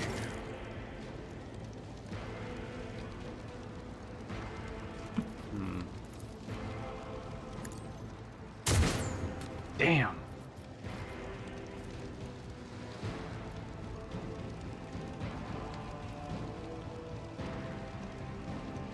I should have used perfect spot, huh? Running my lyric It's okay. override.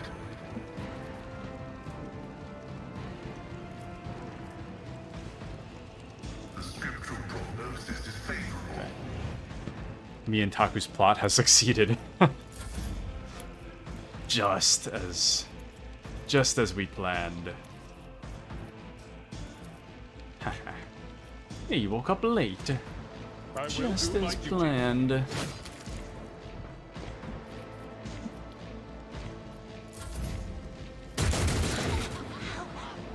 Oh. Nice. Such is the will of chaos. Just as I had planned. I must not falter.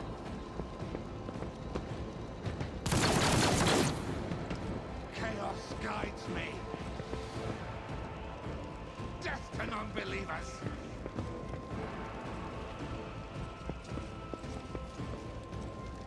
Stay vigilant. There's so many moves happening.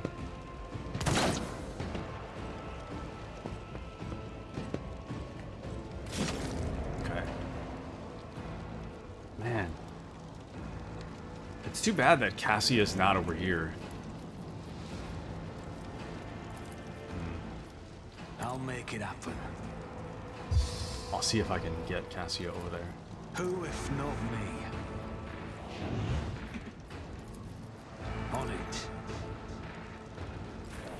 Okay.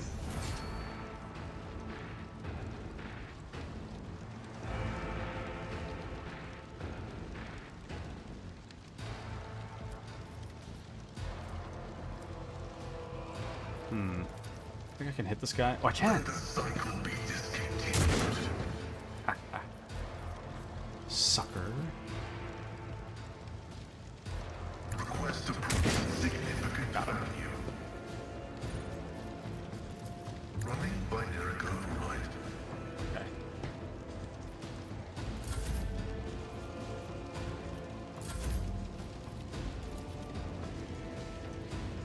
I'll do it. Ooh! 50 damage. Insane. Bad. Onward. Oh! Dang! One shot. Not bad for an NPC. Okay. Let's kill all these guys in Be one attack. careful not to cross my gaze. Witness the fury of House Orcelia. Cassia's so broken, dude. Cassia's the most broken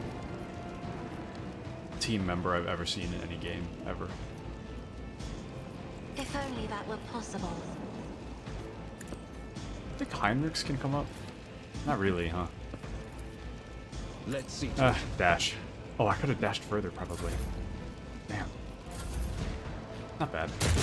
You don't frighten me. Naturally. Nice. But of course. Nice. I won't object to it. Okay.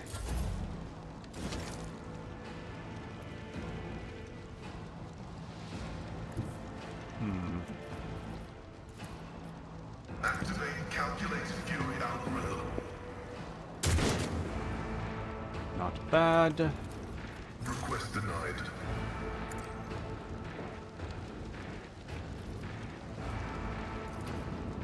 The Omnissiah knows all. Comprehends all. Damn. Just a little too far. At your beck and Okay, call. we're good. Get him. Reduced symptoms. Nice. Indeed. Follow my lead. Yeah, it's in the bag. Easiest fight of my life.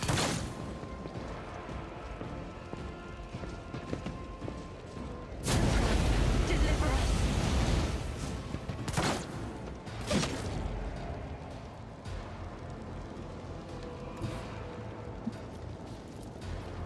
Easiest fight of my entire life.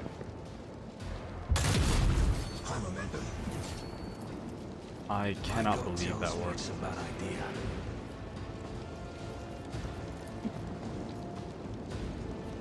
It's as good as done.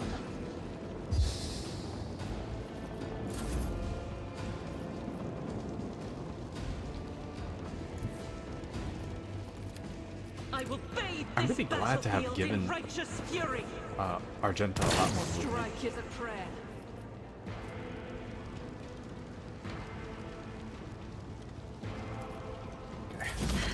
Help me, Lord Captain. You're fine, relax, you're all good. Nice.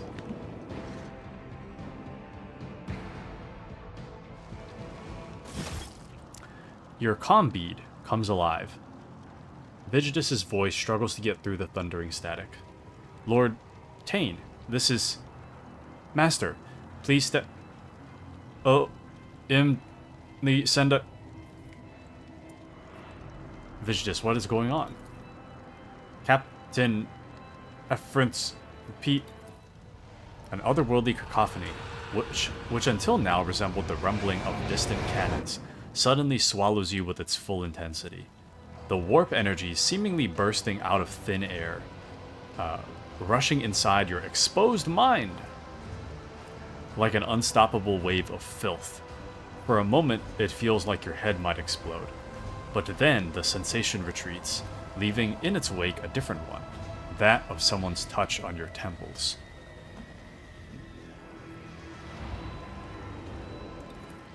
Heinrichs removes his hands and shakes his head as if trying to drive away whatever is assailing him. His voice trembles when he says, "A simple solution to stabilize your condition. Keep it together. Do not give in to the force trying to take hold of you." "I shall fear no darkness, for light is within me, the light of my faith in thee. I shall flee before no enemy, for there is no enemy more terrible than cowardice, and I shall overpower it." Argenta prays aloud, all while checking her equipment with deft fingers. Red, black, and lots of blinding white fear. The whole city's quaking. No, the whole world. Let's talk more action. What's Vigidus saying, Captain? Are they going to send a shuttle for us? We must move out toward the starport at once. The shuttles aren't going to find us here, even if the comlink stabilizes. Which it won't. We are en route to the starport.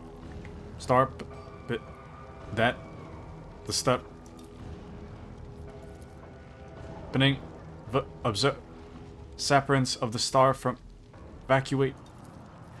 The comms fall silent. Many eyes stare at you.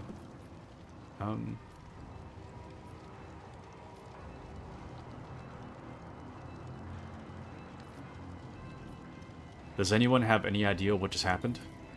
The final dawn, Argenta says furiously. We stopped short of puzzling out the enemy's entire plan. O Emperor, forgive us for this negligence. I swear we will find a way to right it. Only an incomplete picture. Heinrich sounds deadly serious. Every warp-active person on this planet is sensing the presence of sorcery. It's rising like a tsunami. I have hardly ever encountered anything like it in real space. And, most remarkably, the sorcery is still growing. I cannot, however, say what set off this reaction or where the light has gone. Huh. A chill runs down your spine. You seem to feel Aurora's gaze upon you once again, only it is not coming from her corpse any longer, but from everywhere.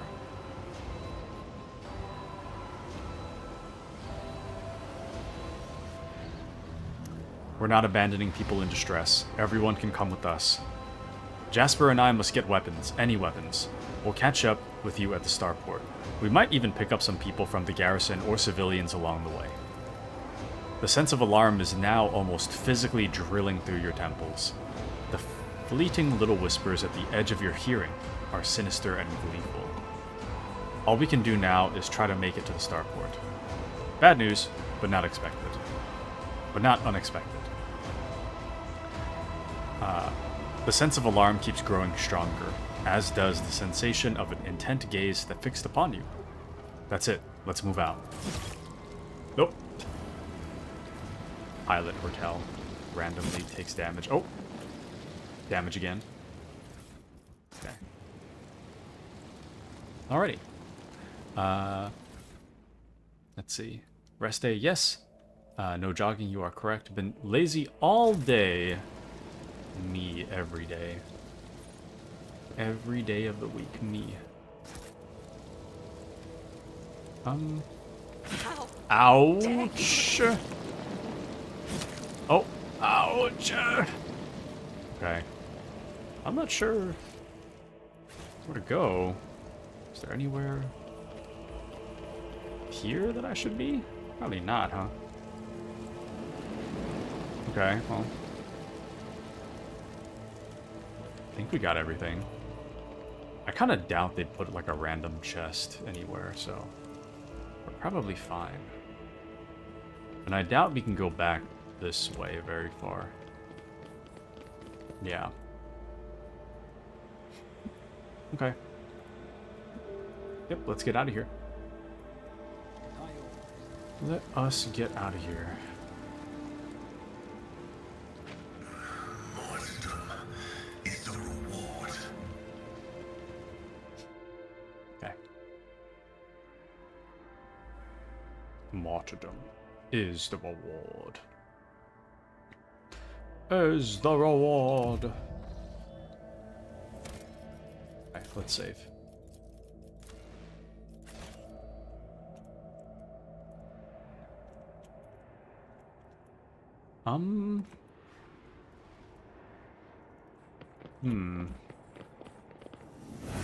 Oh!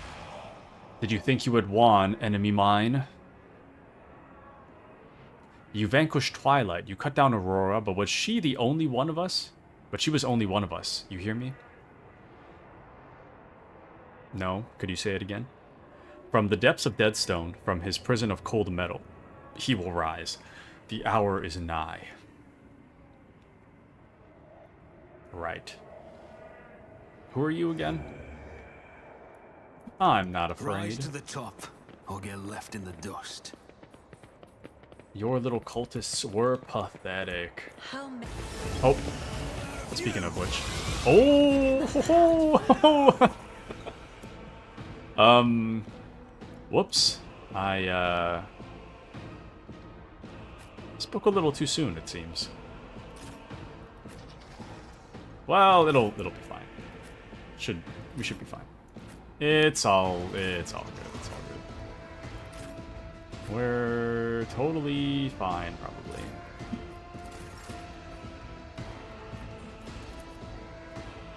I'll make it happen. Right. On it. Alright, Abelard, you're up. Oh, wait. Charge. 10 damage!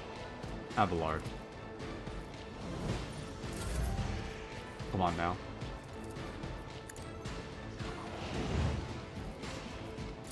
Out of my way! Chaos guides me. I serve the ruinous powers. I am your Oh. doom. There's a lot of chaos spawn. Brace yourself, Abelard. Ow.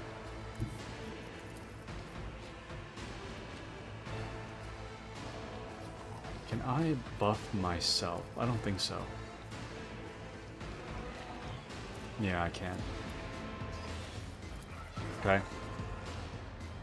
It's all good, though. I'm afraid not. That is foolishness. Me? If you insist, Lord Captain. Face the Got him. navigator's might.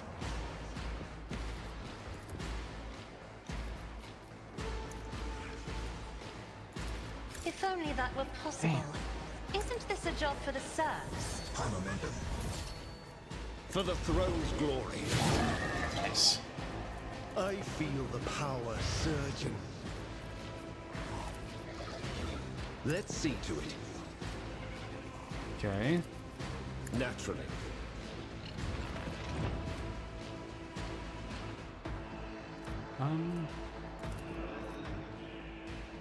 Wait, cleave is 7 to 11. That's fine. Let's see to it. Ha.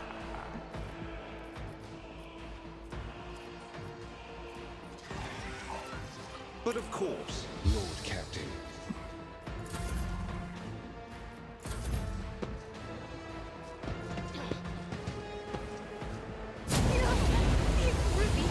Yeah, missed. Choking me. Oh, we might be on fire. Oh yeah, we're on Just a fire. minor setback. Technically didn't miss, but it's fine. It's whatever. It will be done. At your beck and call. Okay. I will do my duty. Ah, an exemplary Nice. strike.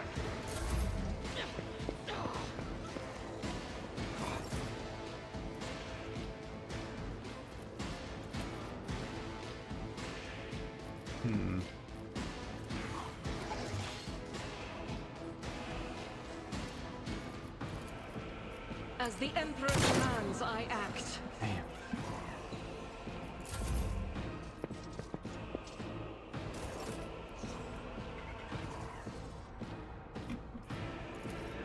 My vow is to serve. Okay.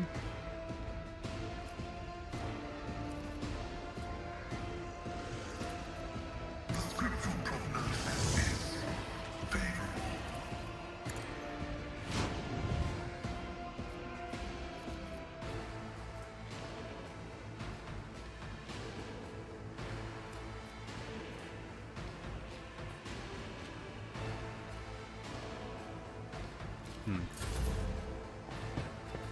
Oh, I should have shot, huh? I am your doom. Kind of forgot Pascal has a gun. I don't know why. I won't object to it. Uplex. Naturally. What are the Emperor?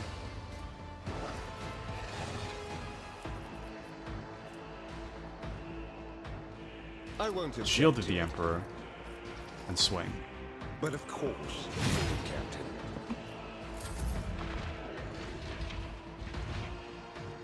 And these Chaos spawns are no big deal, but they do live for a I'll see to it long personally. time. It will be done. Insane amount of health. Victory is imminent. Ooh. 1 health left.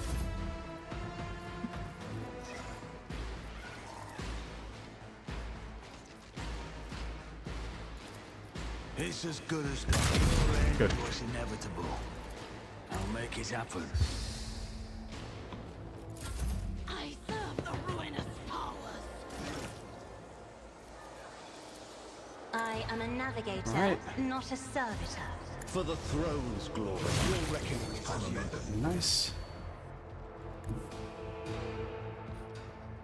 I'll put my psychic abilities to use. Okay.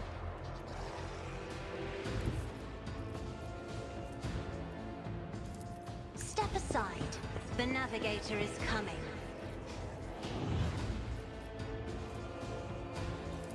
Isn't this a job for the serfs? Okay. Buffs upon buffs upon buffs upon buffs. I've suffered worse.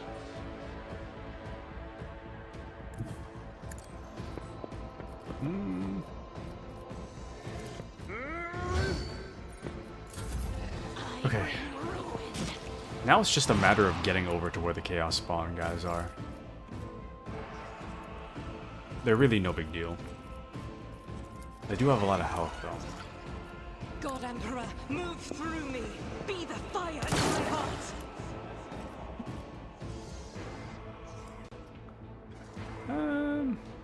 Nah. Oh, there's a third one.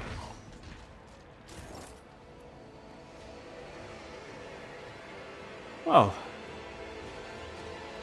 things are slowly looking more and more bleak as time goes on. Advancing.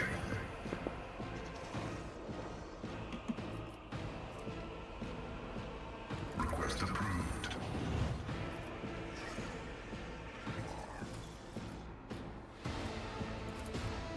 The Omnissiah goes on. Nice. Comprehends.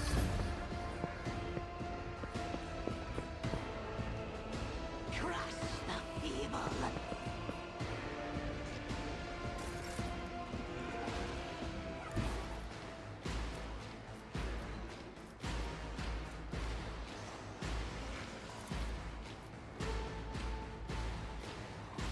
Damn Let's it. see to Oh, I should have moved first.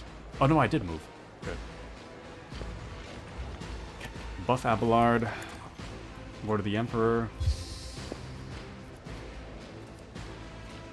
Sworn enemy. Naturally.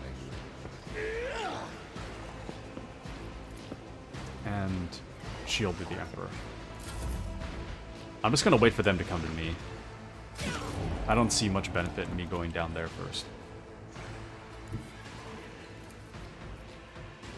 Actually, no, I guess I could Guard down. bring Heinrichs down there. I'll just have him charge in. Right, go hit that guy. Nice.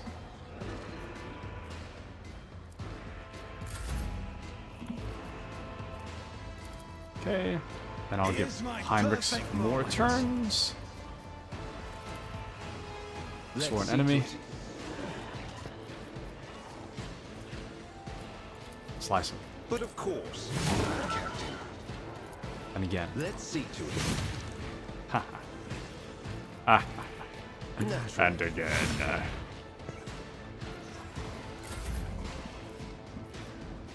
Appy says, honestly, the quality of the player base went up since the Arvidus release. Oh, for Darktide?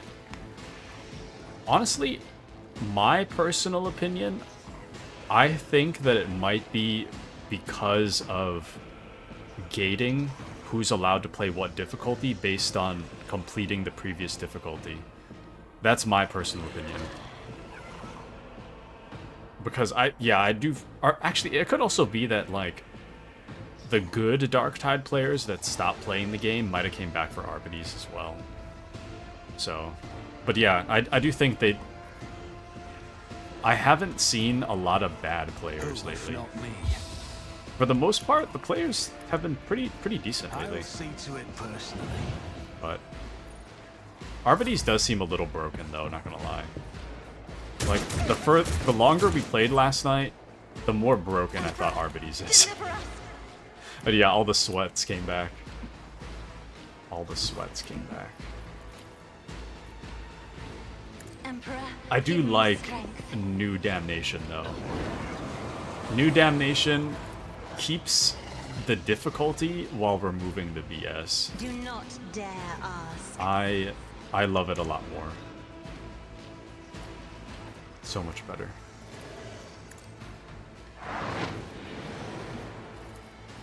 If I may, I saw buff Argenta. My ears are ringing. What? Did that Chaos Spawn not take the move? Huh.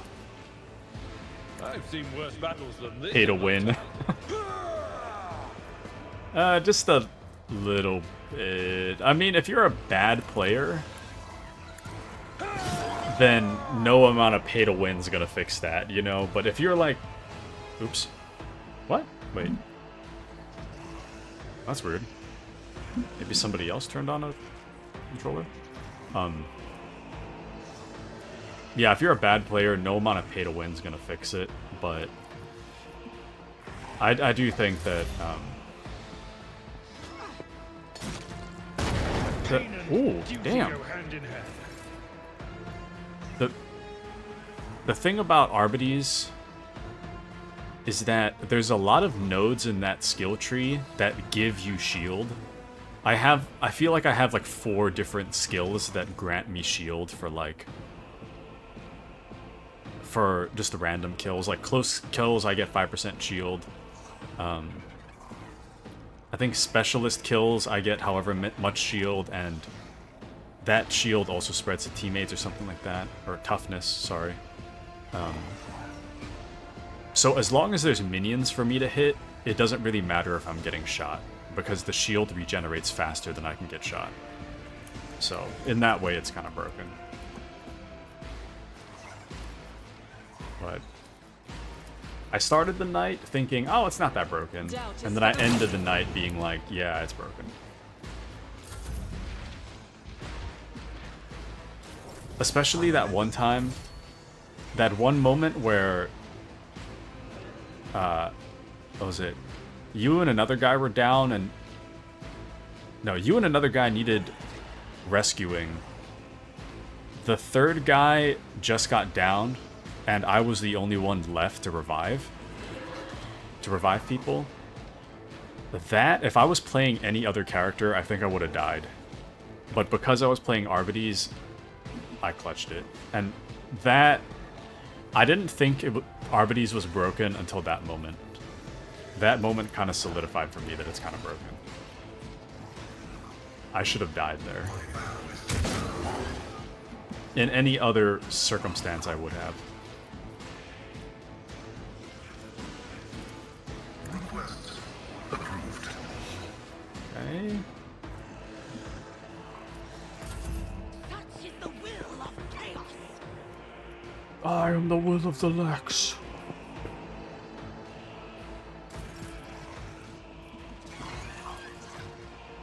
Can I buff Abelard? I can.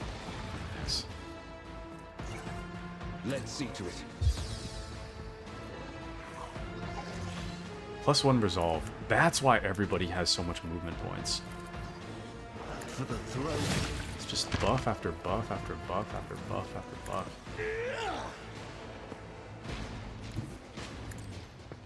Okay, I know it's a dumb idea for me to move up to get attacked, but it's better that the Chaos Spawn is held at the bottom of the stairs. I don't want them coming closer. Alright, Heinrichs, you're up again.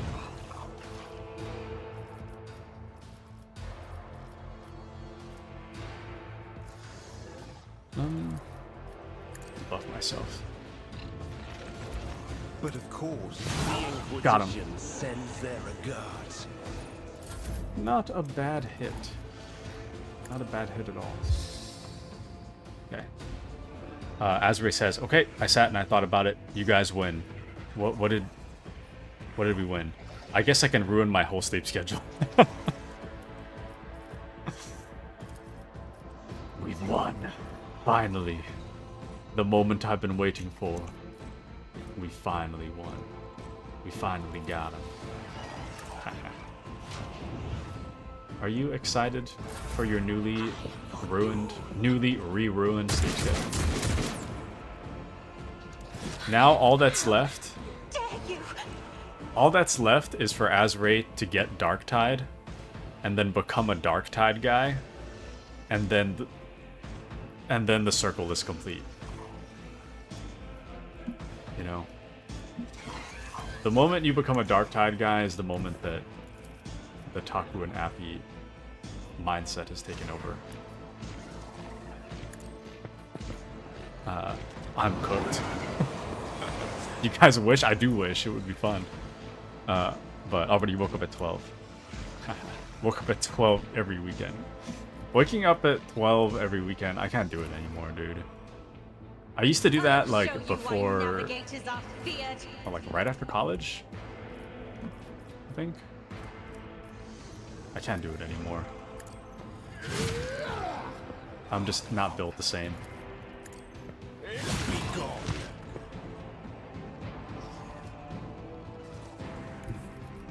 I am just not built the same anymore. Only terror, smite your enemies. Oh, why are we losing damage per attack? That's strange. Alright, Abelard, do you think you can... No, can't. Oops, wrong button. Can you? Me? No, Abelard can. If you insist, Lord Captain. You better be able to dash to the bottom of the stairs, though. Oh, we can. Nice. I wasn't sure, but he can. Okay. I will do Reckless Strike. I just want to see what happens. Slice this guy. will be done. Nice, 38 damage. Oh, that guy didn't attack back. Even better. Even better. Okay. Oh, there's guys behind us, though. You know what? I'm gonna put Argenta on the back line to take care of these two random guys in the back. I don't know what they're doing back there, but... The Emperor commands, I act. None can escape the Emperor's judgment. But Argenta's more than capable. I'll just have her do that. High momentum. Running by narrative right. Oh, I should have debuffed first, huh? The Omniscient knows all, comprehends all. Cogitation failed. Okay, let's see. This is the latest I woke up in months. I'm done.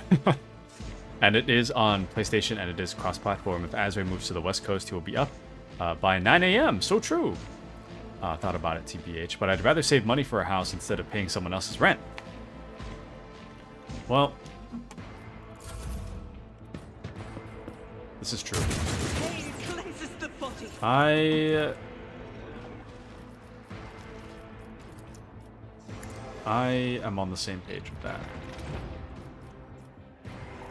I won't object. The rent? The rent is a scam. Rent is a scam. Let's see to it.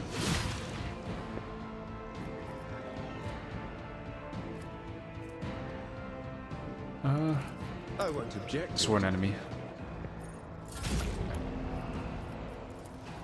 Alright, Abelard. Compromise my Yeah, too far. principles. Alright, Heinrichs. One more time. Naturally. Your reckoning. Oh, 37 damage, damn. Nice. I won't object to it. That's incredible damage. Can I really hit this guy through the barrier? I'm not gonna risk it. You know what? I'll just have Argenta do it. I don't... That guy's not enough. Not big enough of a problem for me to be concerned right now. Have someone else. Have someone else take care of it. Dang. Cassia... How much does Cassia have? It's like 12 movement points. Good grief, man. Or 9, sorry. How do you have this many points? Is this actually gonna kill? I don't think so. Battlefields are Nah, whatever. always Just... drowned in Oh, scarlet. what the... What? Oh. I'm not accustomed to being ordered around. Yeah, got him. Nice. Just a minor setback. Okay, Abelard is fine. I'm just gonna move Argenta up. Alright, Argenta. Shoot that guy. Guided by faith. Okay, Argenta. Shoot that guy better. Nice. Is a prayer. Okay, that should be it. Yeah, it is. Nice. See? Like 2 minutes. Let's see. Vancouver is expensive, so true. Want to visit Vancouver. Heard their food game is top. Nice! And do I get something from completing special event missions? Yes, you do! So, I don't know what button it is on... Sorry, I gotta stand up for a second. I don't know what button it is on keyboard, but on Xbox, it's like the... Or I guess on PlayStation, it's like the select button. There should be a button on your keyboard to press that brings up a side window on the right side of your monitor. It'll tell you what you get for completing however many special missions. I think you gain rewards up until like 8 to 10 completions, I think, of the missions. But you do get stuff. It gives you like currency. Tab key, yeah. You get currency and stuff for completing those. So. Yep. I do like how it looks, though. I like those a lot better than... You know the auric modifier, where everything just turns, like, pitch black, and it's hard to see anything? I prefer the fire one, I think. At least when it's on fire, like, everything's difficult, but at least you can see, you know? Not being able to see in a video game is kind of dumb, in my opinion. This is just the beginning, enemy mine. He comes, he comes, he comes, he comes! Who? Okay. Off she goes. Let me save. I'm gonna adjust my loadout. I'm the kind of guy that runs with the same gear for, like, hours and only changes after every so many hours. Because upgrading my gear for 1 damage to me... Upgrading my gear for 1 damage, to me, is not worth it. It takes way too much time. So for that reason, I only upgrade after it's been a long time of me using the same stuff. Ooh! This one gives you heroic acts and desperate measures. It's like a normal staff, but better. Yeah, you know what? I'll take that. Yeah. Okay. Some of these are pretty whatever, though.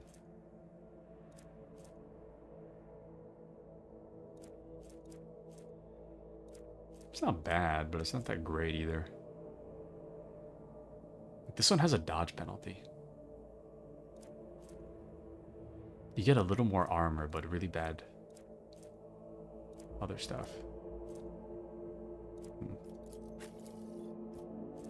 Okay. Wait a second. Abelard's sword has always been one-handed. I could have just given him a pistol then, right? How is this better? It's green like it's better, but... Oh, it's chain weapons deal 25%, plus 25% critical.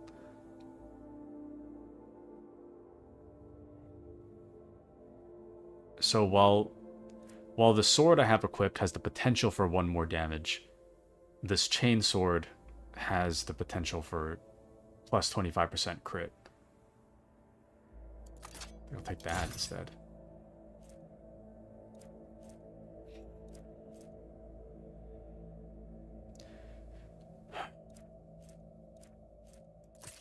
So I'll give him a revolver too.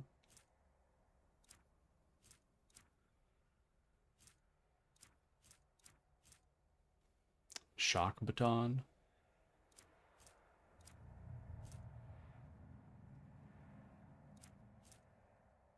Did I always have that flamer?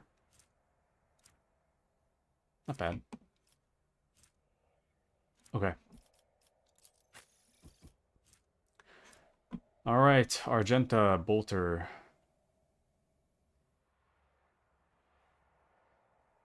Two-handed range. Stub carbine sounds better to me. 12 to 18. Rate of fire is 3 though. I should do one that's one shot, and I should have the other be multi-shot.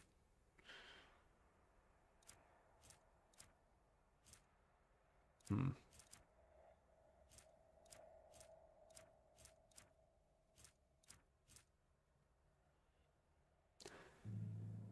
Six to 8. I don't know.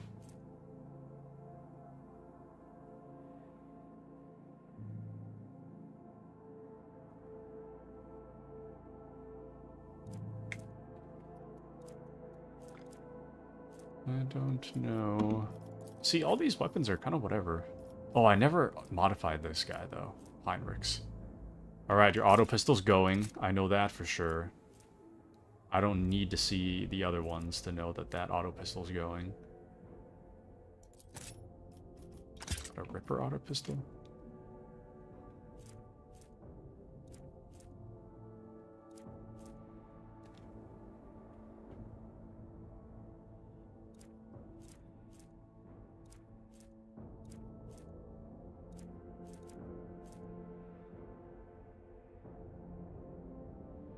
Hmm.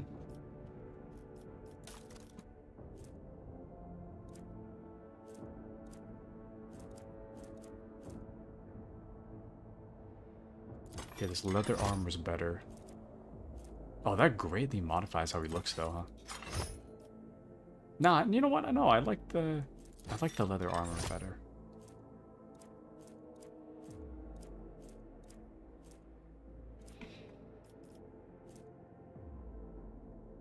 Hmm.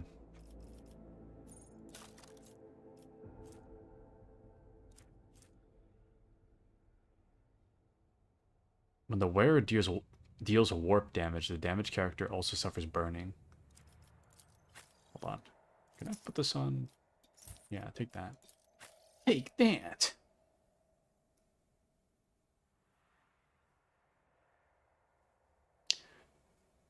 I don't know what the conviction of dogmatic is for NPCs.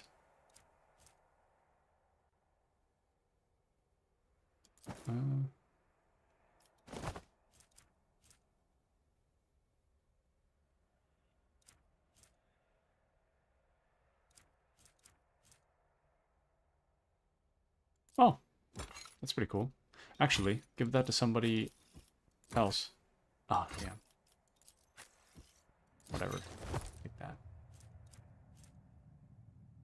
Oh, all attacks of opportunity deal an additional agility damage. Shoot, what is this? 5 bonus to persuasion. Take those off.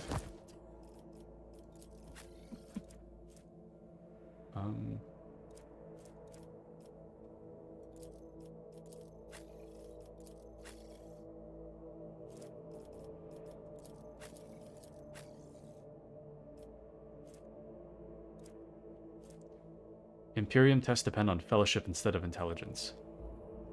So in this case, Cassia's fellowship is better than intelligence. So she That should... is foolishness. Oh. Where does this go? Oh, here.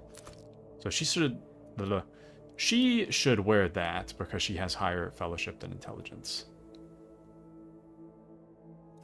And then someone needs this melee cape. You wearing a cape? Take this.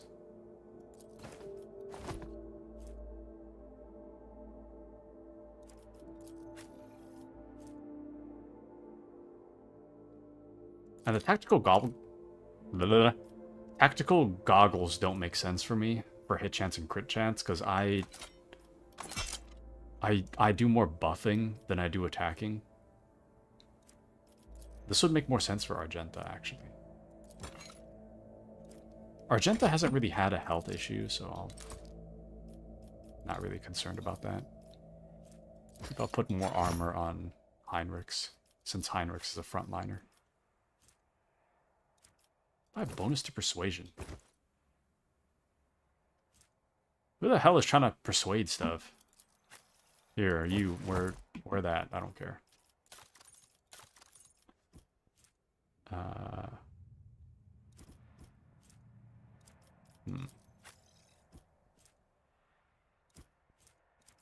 Yeah, everything else is looking pretty good.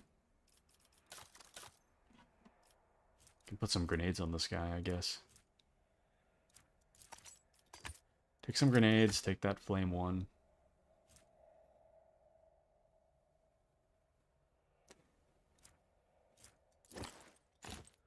Bad medkit.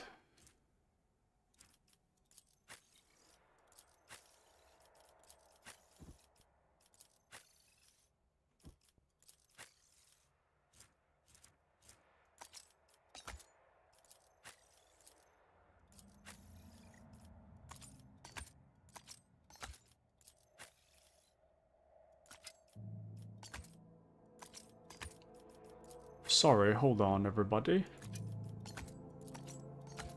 I'm actually using my items and equipping my gear. Okay, now we're good. Let's continue. Alrighty. Gobble. Is there money to be made? Did I say something sus? Or am I just getting baited? I feel like I'm just getting baited. Asri is sitting there, covered in food crumbs, thinking, how will I get this guy? I know. Gobble? Question mark? Haha, gobble. I'll never see this coming.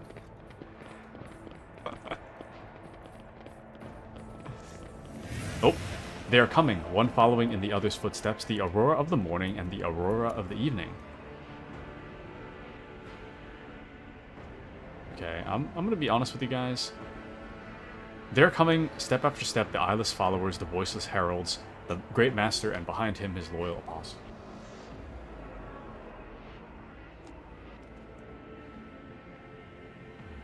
Hear this, enemy mine. We are mere shadows, followers. You are yet to meet him who has endowed us with secret knowledge.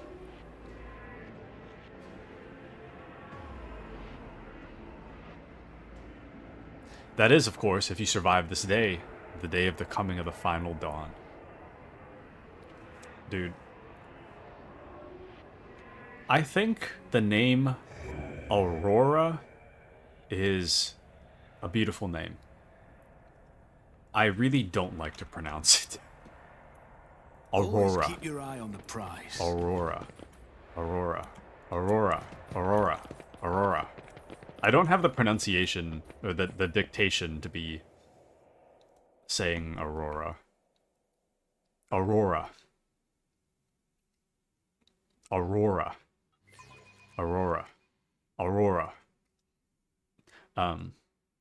Food crumbs. Yeah, you're not eating If we food. manage to find an intact shuttle in this burning hellscape, it will be a miracle sent by the God Emperor. If I'm For hanging a out, person as important as the Lord Captain, I am certain there will be a vessel waiting where it should be. Surely the commoners know their place in the evacuation order. if I was watching stream, I'm covered in crumbs always. How do you feel about Aurora Borealis? Hate it. I hate it. I'm just kidding. I have no opinions on it. I haven't even seen it in real life. Like, I've seen pictures, but that's about it. I don't know. No, I'm here watching SmackDown. Well, close enough. He's covered in the crumbs of SmackDown. Or something. Let's see. Obscured threat.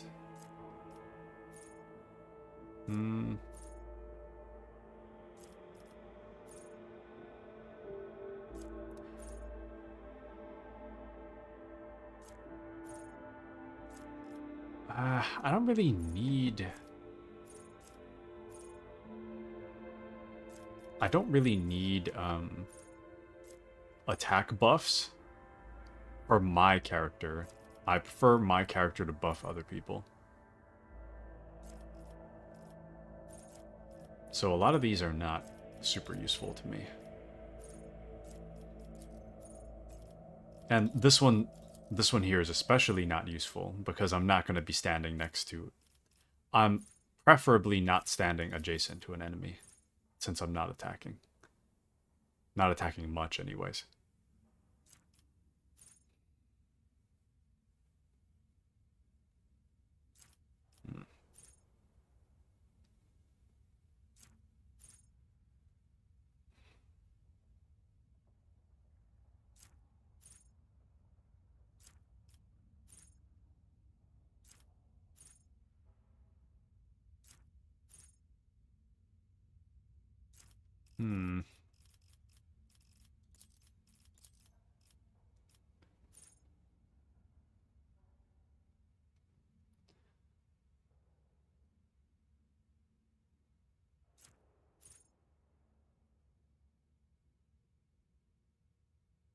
I guess this one's okay. Voidborn character has a 20% chance to survive after suffering lethal damage, surviving with 1 wound.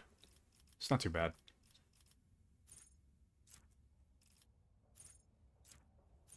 It's very situational. We very rarely die, if at all. But a lot of these are very unuseful to me currently, so... That one I could actually see myself using. So... It's not too bad. Okay. Only crumbs on me right now might be grass crumbs. Did you... Oh, I was like, did you go outside and touch grass? Ah, I see. Me and my thick skull. In one ear, out the other. But also thick skull. Hmm.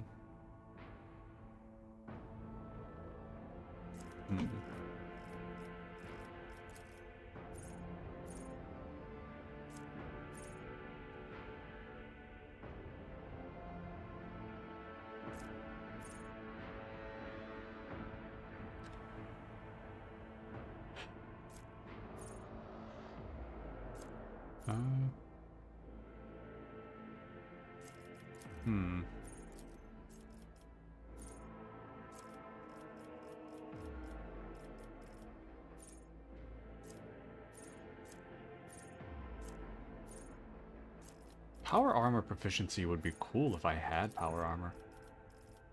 I have heavy armor.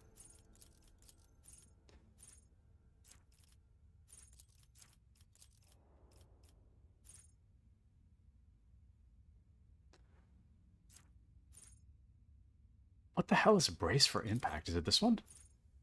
It's endure. When did I got brace for impact?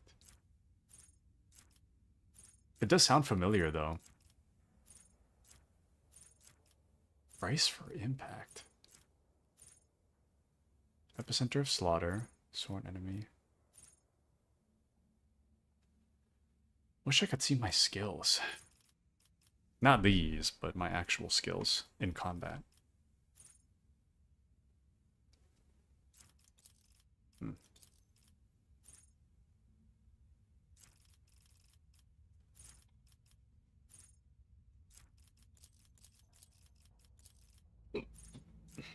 Let's see. Azure says, I might need to get some more pasta. I feel like Azure today. I will never let Azure live down pasta allegations. Absolutely not.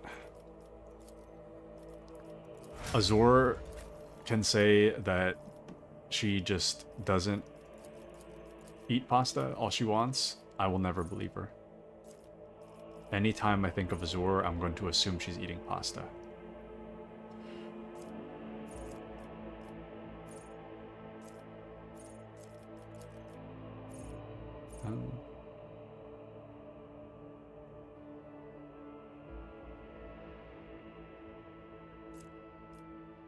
What the hell is disturbed? 1 stack of disturbed. Each stack inflicts a minus 10% penalty to fellowship and willpower. Oh, it's all enemies in the area of effect. For some reason, I thought this was applied to allies. Whoops. I was just thinking, why do I want to debuff myself? Okay.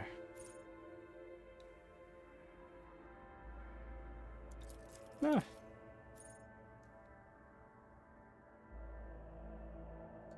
War him. Okay, wait, I don't really know what that is, though.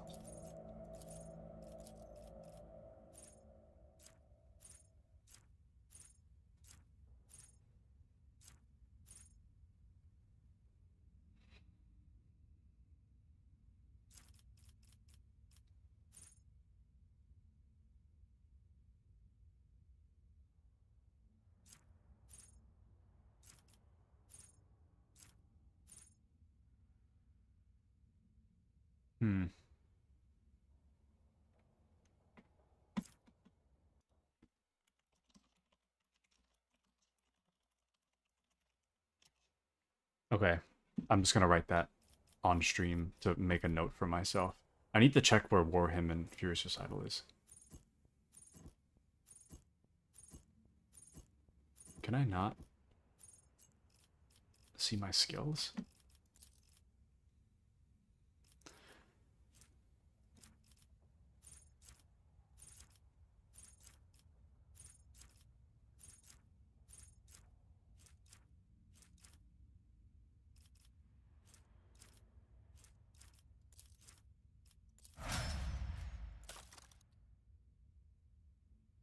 Oh, there we go. Origin talents. Furious Recital. Grants momentum equal to 6. I see. It's under features, not...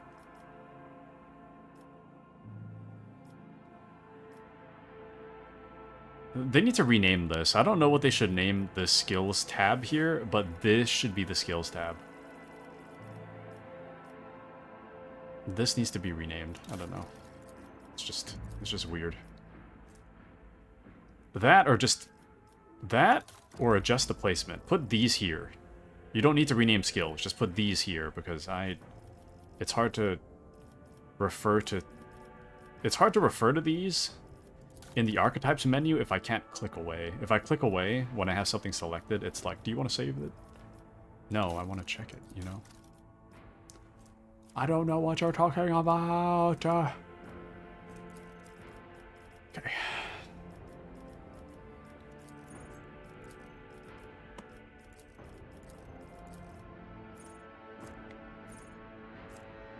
Oh, enemies adjacent to Psyker suffer 10% more damage. I'm not sure what else there is, but that is the one I'm using. Because I'm trying to do, trying to stand next to enemies and make Heinrichs a close ranged combat guy. So yeah, that is definitely what I need.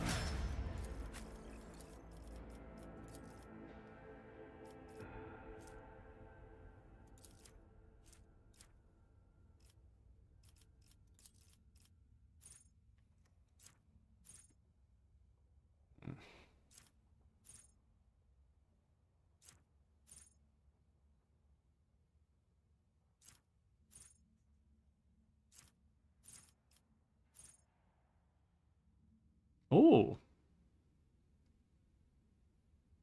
Manipulator Macadendrite attacks enemies in close combat, pushing them up to 2 cells away. Yeah, sure. I like the unique ones. I'll take that. Okay, I gotta stretch.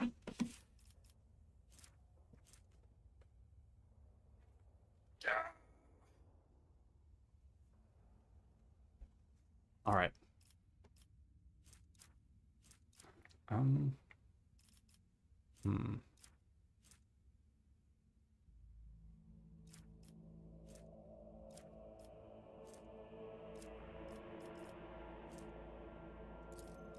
Ballistic. Okay. These are a lot of unique stuff in here. Some of them I can kind of recognize after just looking at it for so long, but what the hell is this? It's probably because Cassie is a navigator.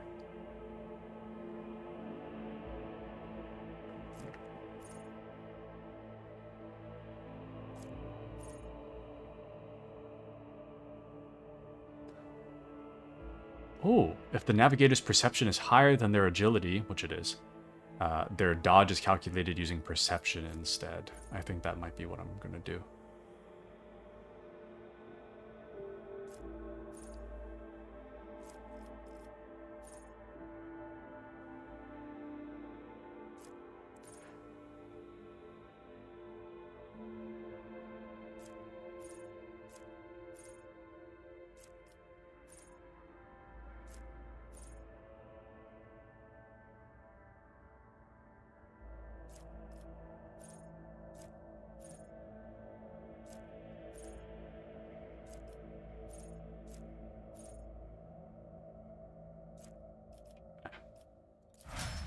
Okay.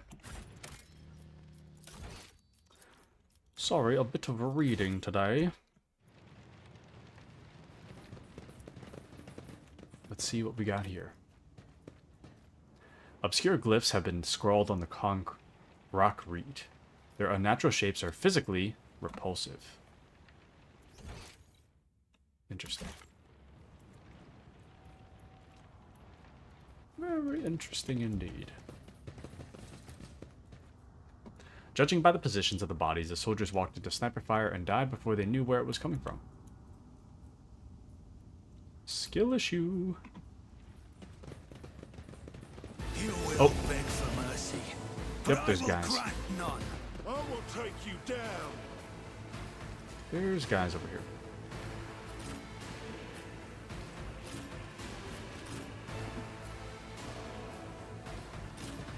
Oops. Nope. Go back.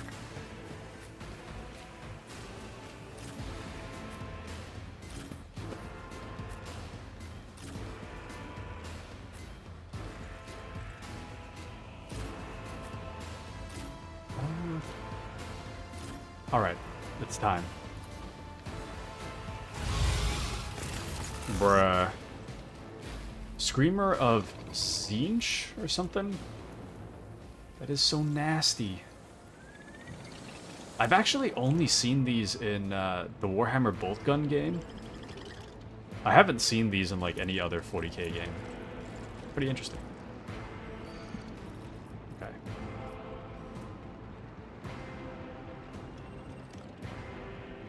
We'll try to run and gun.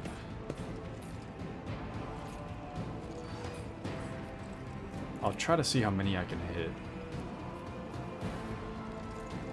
Oh, this is one. Should be fine. Zench.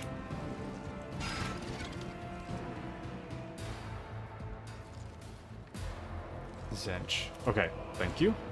Faith without Zench. I thought it was Zench. It's a Zench. I don't even remember how I said it I'll do already. it. Zench makes sense, though. Zench. Zench. One of the Chaos Gods. And yep, thank you, Appy. Thank you, thank you. Zench. Okay, let me see if I can cleave these two guys. Yeah, Follow my cleave lead. them. One fewer target. Nice. Victory is imminent. Endure. And Sworn Enemy. Indeed. Oh, I should have threw a grenade, though. That's okay.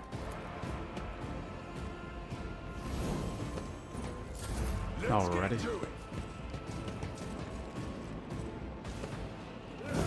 Haha, ya missed. Ow. Oh, he killed his own guy. Nice. Love to see it. Hold on.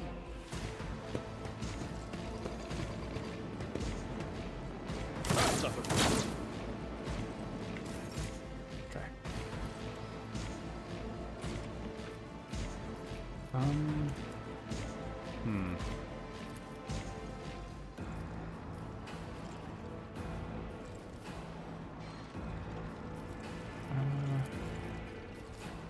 You know what? Let me buff Abelard.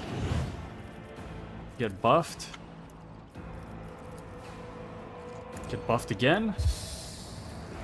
And then get an extra turn.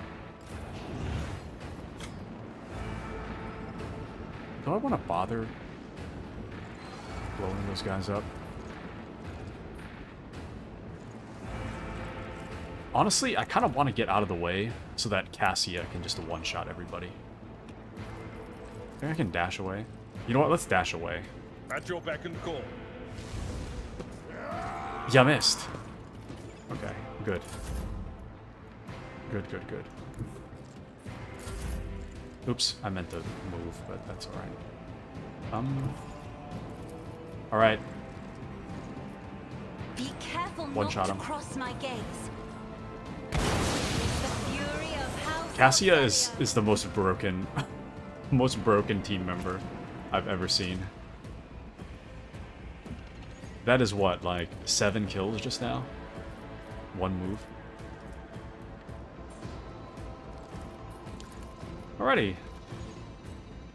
And I guess I'll have Heinrich's move.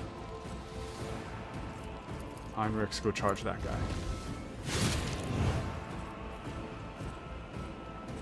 A little disappointing, but thankfully we have a heroic act saved up for us.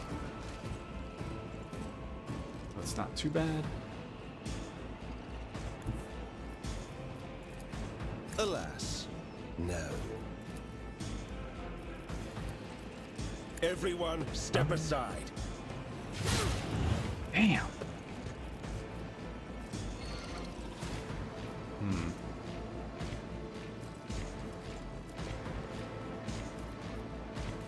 You know what? Just keep swinging.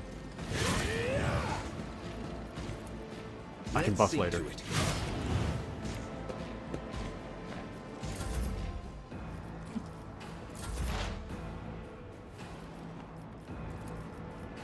My valve vital function Nice. successfully terminated. Out of my way. Zench. Screamer of Zench.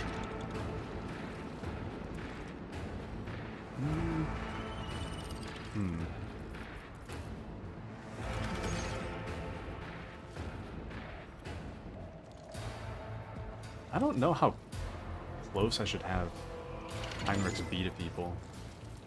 You know, I haven't really had an issue yet, The so I'm just gonna Emperor have is on our side. discharge in. We should be fine. Worst case scenario, he goes down, but I kind of doubt it's gonna happen. He should be fine.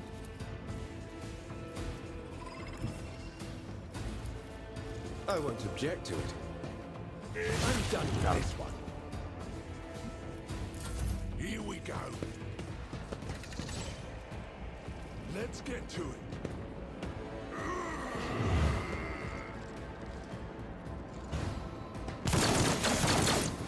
Focus. Let's get to it. Focus. Nice dodge.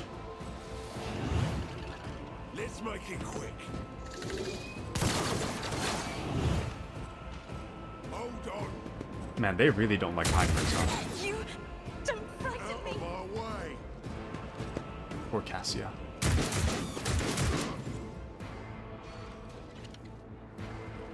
Oh.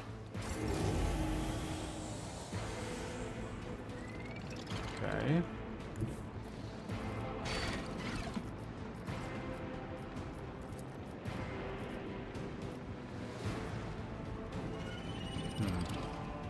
Asbury says, I'll tell you what.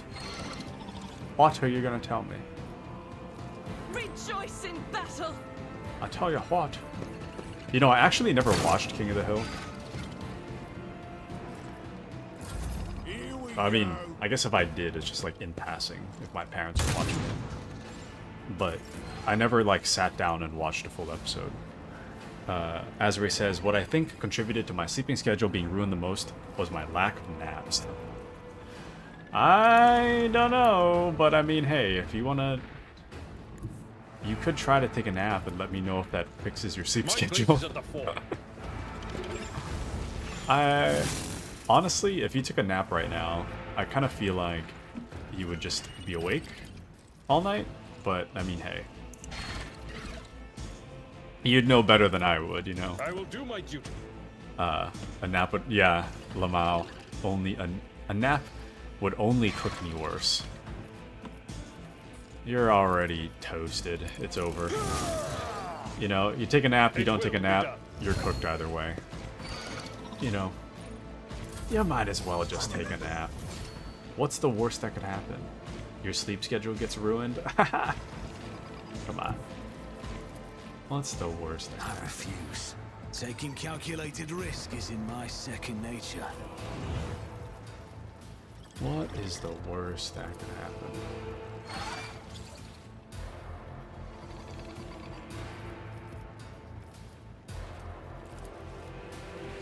At your beck and call.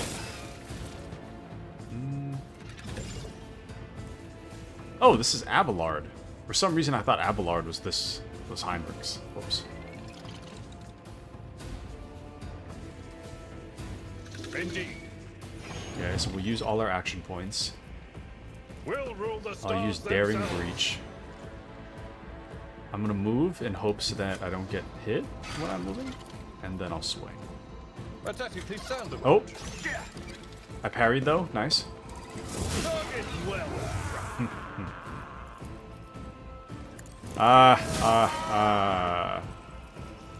Absolute At your menace, beck and call. Abelard. I took care of this one. Oh, I should have buffed first. I'll see to it personally. I won't stand for it. I'll make it happen. I'll buff Argenta. And Cassia... I don't know if Cassia's stare can go straight through. Oh no, it can go I through. have read tomes of military It can't go through the tactics. barrier though. Now you're clad in Oh! scars. It did break the barrier though. A little bit. Not bad. Alright, Abelard, you wanna I'm go again? afraid not. Never mind. Damn. Me? If you insist, Lord Almost Captain, got away with it too. do not dare ask.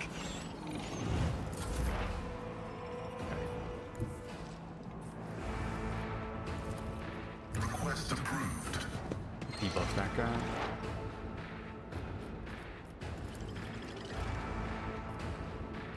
increased shots for all of us. And shoot that guy. Haha. Nice. Competencies are not that universal. Let's get to it. Oh, nice. Nice parry, nice parry. Alright. But of course, Buff Abelard, Captain. because why not? You are now my sworn enemy.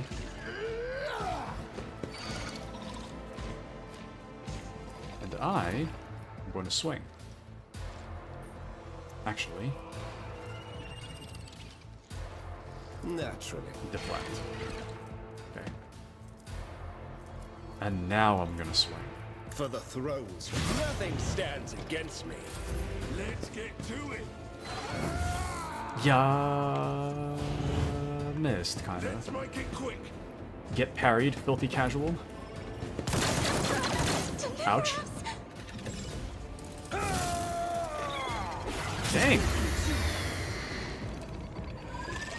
How was that? Me, Lord Captain! Oh! Hold on. Cassia just took a dumb amount of damage. Okay.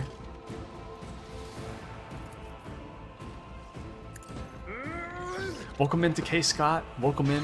I will do my How are duty. you? Did you have a wonderful sleep last night? Welcome in. How are you, Victory K is Scott? reduced to dust. Welcome in. It's the K Scott. And good, just got back from a kid's birthday party. Ah, very nice. Did you have fun? Did you have fun at the birthday party? Were the adults allowed cake? Question mark. And then my son's birthday party is tomorrow. Woohoo! Tell your son I said happy birthday. Happy birthday. And made the best of it. Nice, nice. And had ice cream cake. Ah. Delicious. Absolutely delicious. Who if not me? But, are you excited for your son's birthday? 1 year older? My gut tells me it's a bad idea. Oh, why can't Argenta I'll act? make it Oh, happen. Cassia can act, though.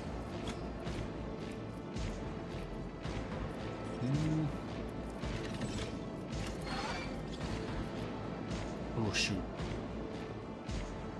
13. This might be fine.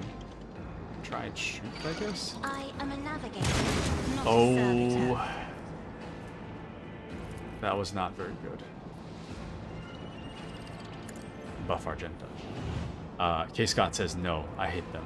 I'd rather do something small. Oh. But apparently you have to try to focus on the few moments you have a good time. So true. So true.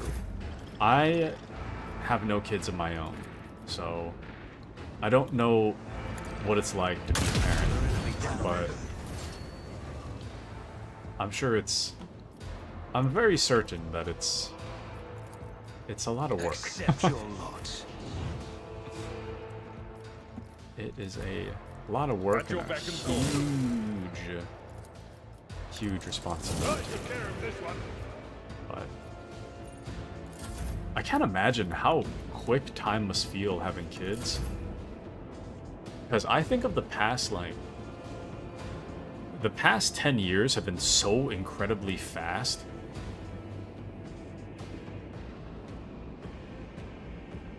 And then I think of a newborn going from, 0 to 10, and it's like, wow. That's such a dumb way to put it, but I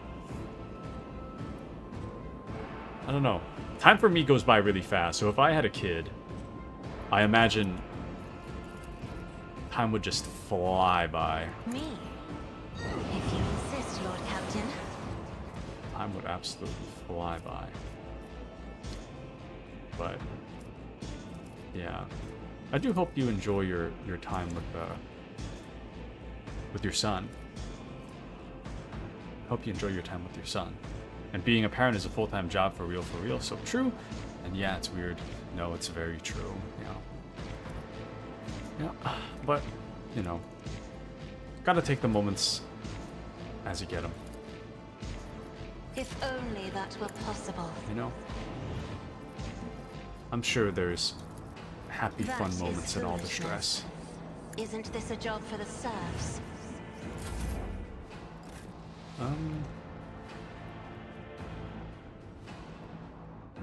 How are we gonna get that guy over there? I don't know. Can I dash that far? I can't. I'll just move Get up. me a It's fine. target. Mandy says, IDK, my friend has twin toddlers. She says time feels eternal.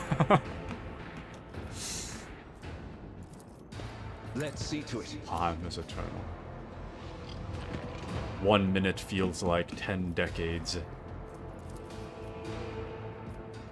And K. Scott says, it's a party for him too, so I gotta remember, it's for him to have fun. And it's weird, the day is forever long, but the years go by quickly. Yeah, I've heard that saying before. The days are long, but the days are long, but the years are short, or something. I have heard of that one before. The enemies of the Emperor. Oh, this guy's will done. be undone. He's cooked. None can Yep, escape the there we go. Emperor's I think that was the last guy, too. Oh, no? Wait. Oh, the last guy's right here. Damn. Still alive, are we? Sharpshooter rebel? Alright, Abelard. Cook him. He's done. It will be done.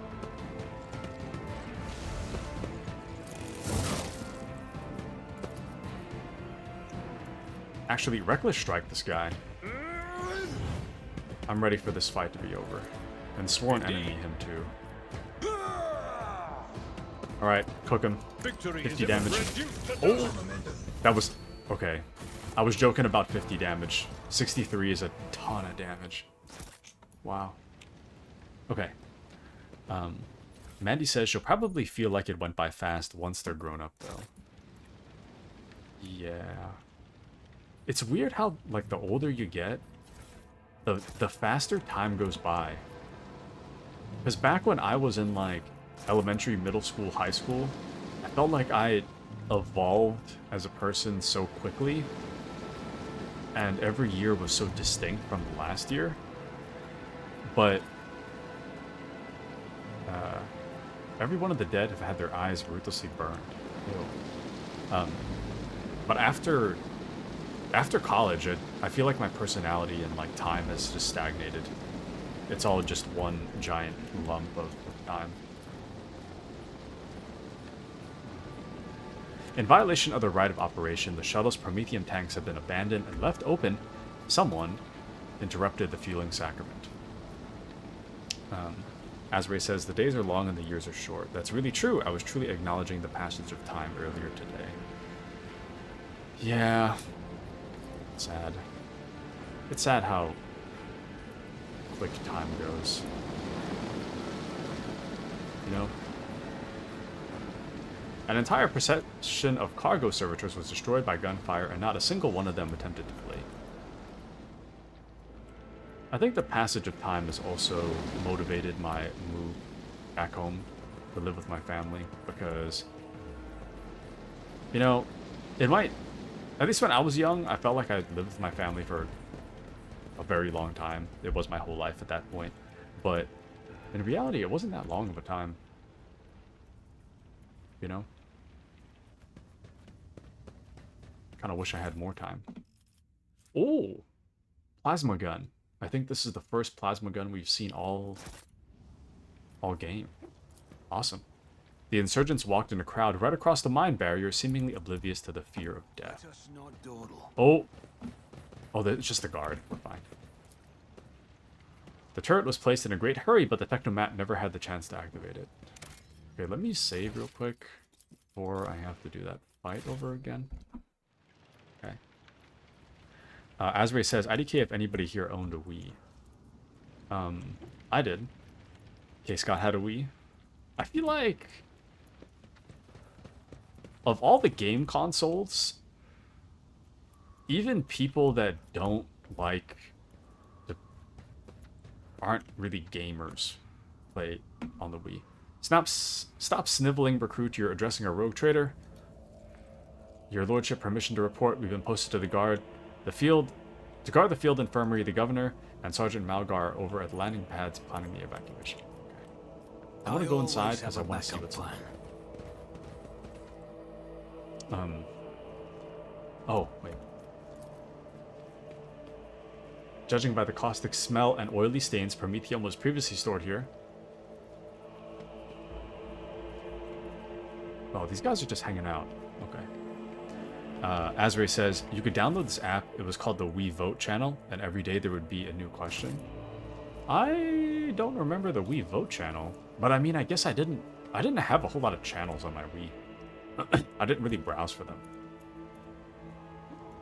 Keep your wits about you.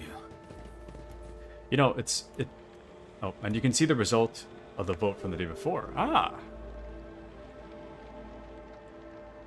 The Wii was so cool, dude. The Wii is really cool. But, I was actually looking into emulation earlier today and yesterday. Because I've been having this dream about, I've been having these dreams about, like, using my PSP again. And when I use it, I'm having, like, the time of my life. It's so fun, so awesome, blah, blah, blah. But in reality, my PSP is, like, I had to pull the battery out because the battery was turning puffy. You could actually still use the PSP, even with no battery. You just have to have it plugged in, but my plug-in port is kind of messed up. Anyways, so I actually turned on my PSP before stream today to kind of check it out. It actually still works. The disc on the inside doesn't sound very good. I don't know if it's the PSP or the disc, but it, like, scratches. But it turns out that the Steam Deck can actually run an emulator for the PSP, and it can run an emulator for the Wii as well, I think. For the Wii and the GameCube. But emulation is in, like, a really weird... It's in, like, a good legal area, but it's also, like, in a bad one. It's very strange because for emulation, if it's legal to make a backup of a game that you already own, okay? So if I own the game and I make a backup, that's legal. But it's questionable. In order to make the backup, sometimes you have to modify your system, and the modification of the system is questionably legal. Like, sometimes it's good and sometimes it's like, I don't know, but supposedly that's, like, questionably legal. It's legal to make a backup, it's questionably legal to modify your system, or something like that. Distribution is definitely, that's definitely considered illegal, but if you already own the physical copy and you make a backup for yourself, that's technically legally protected in the US. But modifying your system is kind of like system dependent. So, but it's in a bit of a gray area. It's just weird to me that it's so weird to me legally. I mean, if you have no regard for the law, then it's whatever, but if you're trying to play within the rules of the law, it's so weird to me that you're legally allowed to make a copy of something that you own. So I read. just to preface this, so I read. It's legally permissible for you to make a backup copy of something that you already legally own. However, the process to do so is kind of like questionably legal, but it's also like, I don't know, I feel like if you buy a console, if you buy, to me personally, right? If you buy a console, it's yours. It shouldn't, okay, we're talking in hypotheticals here because I don't quite fully understand the law regarding emulators, okay? But as I understand, in some cases, you're actually not allowed to hack a game console, even if you own it. And to me, that doesn't make any sense, because if it's mine, I can do whatever I want with it. Right? So, if I buy your hardware and software, and I manage to hack it, and I can visibly see all your source code, plain as day, it's not my fault. It's also my property now because you sold it to me, you know? It should not be illegal for me to break down my console and do whatever I want with it. If you sold the software to me, the software is the code, and I hack your code, low-key your fault, not gonna lie. It's like, you sold me it. Look, dude, it's mine. So it's weird. Sorry, I know I'm going on a bit of a tangent, but this is going off the Wii thing. So I think, like, Nintendo, I think, has a problem with you hacking their consoles, which I can understand. If you hack a console and it screws with, like, stuff on their side, like, if you hack a console and it, like, screws up their servers, now that's not really okay. But if you have your own Switch disconnected from the internet and you just, like, manage to hack the console, it's your property. You know? So it doesn't matter what they do with your property, in my opinion. I mean, the law says something different, I'm sure, but that's my opinion. Anyways, so let me catch up on chats. Azray says, every day there's a new question. You could see the results of the vote from the day before. It would even show you where people are located and what they voted for. There was one question, it was like, what do you want more of? And the options were time or money. I voted time. And it came back the next day, 70% of people voted for money. But you can't buy time with money. Yeah. Time... I definitely want more time. I absolutely 100% agree. And welcome into Koi. How are you, Koi? Welcome in. We're talking about the Wii channels. And we're also talking about emulation. Well, I'm going on an emulation tangent, but welcome in. Appy says, sooner or later it will emulate Tears of the Kingdom and Breath of the Wild. It actually can, technically. Or at the very least, the Steam Deck used to be able to emulate Tears of the Kingdom and Breath of the Wild. I believe that it ran on an emulator that was available for the Steam Deck, but I believe Nintendo had sued that company and told them to shut down the emulator. So for that reason, I'm not sure whether or not the Steam Deck can still emulate Switch games. Emulator, I barely know her. This guy. But can't buy Switch 2 with time unless their argument is they're selling you physical property but not the intelligent property. You know what I mean? I see the argument for selling physical property, not intelligent property, but in my opinion, if I bought it, it is my property. So if you were renting the console to me, then... If you were renting the console to me, then in that way I could see it as being like, okay, it's technically still, to an extent, your property. I'm just borrowing it and paying you some money, right? But if I go to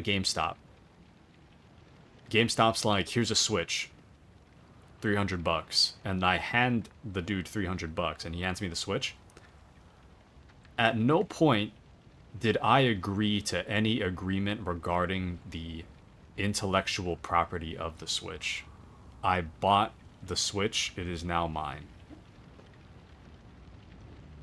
So, to me, it doesn't matter... It doesn't matter if there's an, like, intellectual property agreement inside of the Switch. It doesn't matter if it's inside the box. It doesn't matter if you take the agreement and staple it on the outside of the box, whatever. If I bought it, it's mine. And to me, if no paper agreement was there at the time of sale, then I never agreed to it. I never agreed to any paperwork when it became my property. So what I do after that point shouldn't be regulated. Nothing should be regulated with that property, in my opinion. The key tagline is, in my opinion. And Mandy says, I'm making dinner right now, but hi Koi, I love you. Hug at Koi Asher. Ah. What are you making for dinner, Mandy? What are you making? But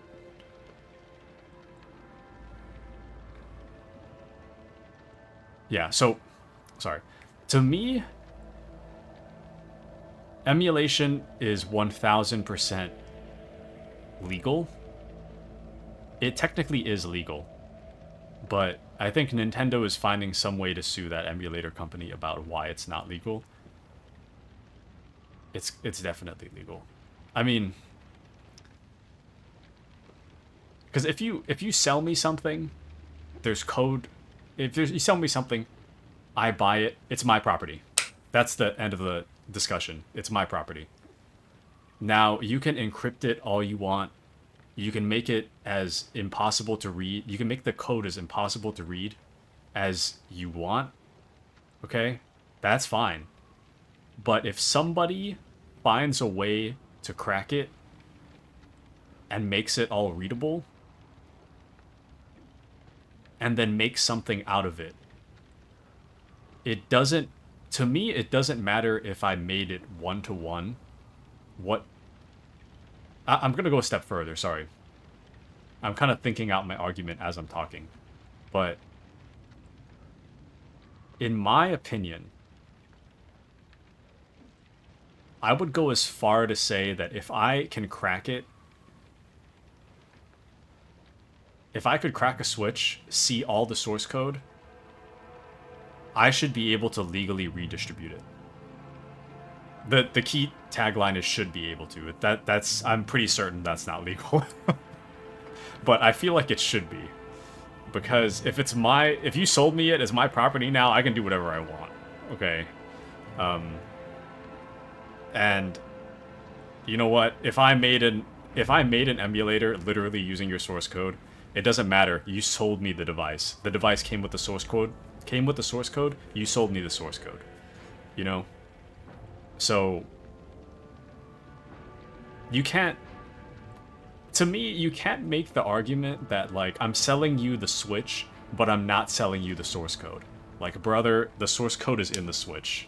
You're selling me the whole thing. Okay? You can't be like, oh, this is your console, but not the code inside. That's stupid.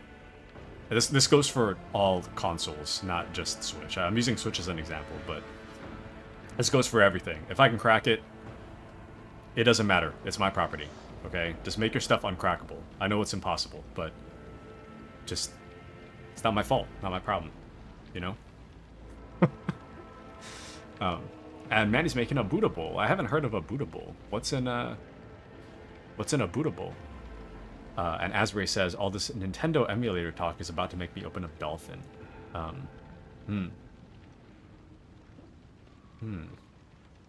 Well, I'm not... I thought Dolphin was the one that got shut down, but it seems like Dolphin's still up. Rise to I'm the not sure. top, or get left in the dust. I haven't emulated myself, and I haven't tried to emulate myself, so I don't know. I've seen the process done on YouTube, but I don't really know much more than that. But my understanding is that the Steam Deck has a program called the MU Deck, which is... The MU Deck is like a program that interfaces with the Steam OS so that... I don't know if I'm using my technical jargon right, but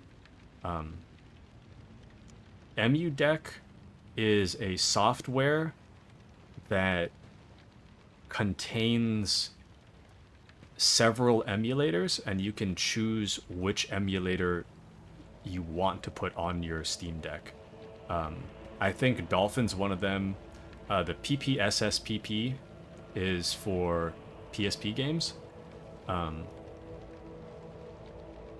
And once you download the games, sorry, not download, upload. Once you move the games from the copies that you have of the games into the Steam Deck,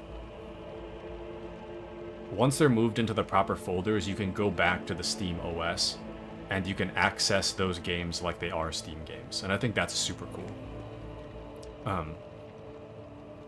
But yeah. Healthy Girly over here, emulating Breath of the Wild currently. 60 FPS with nice custom shaders. Yeah, Oh, and Asbury says, McDonald's can't get mad at me for recreating the Big Mac. Yeah.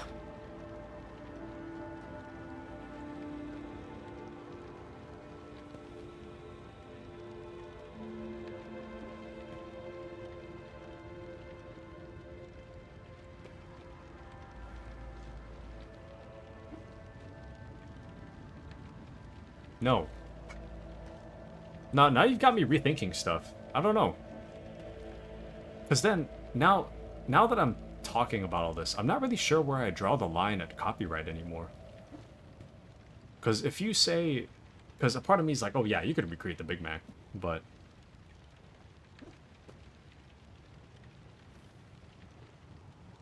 But then, you could apply that same logic to be like, oh, you can just... You could apply that logic to say, like, oh, you sold me, or I bought a CD, therefore I can use that music in whatever I want. Which doesn't really make sense. I don't know. That's a good point. Actually, no, yeah. Actually, no, if you bought a CD, you could use that.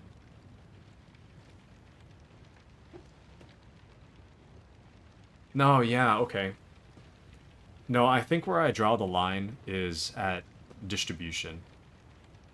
I think to me, it's not legally okay to...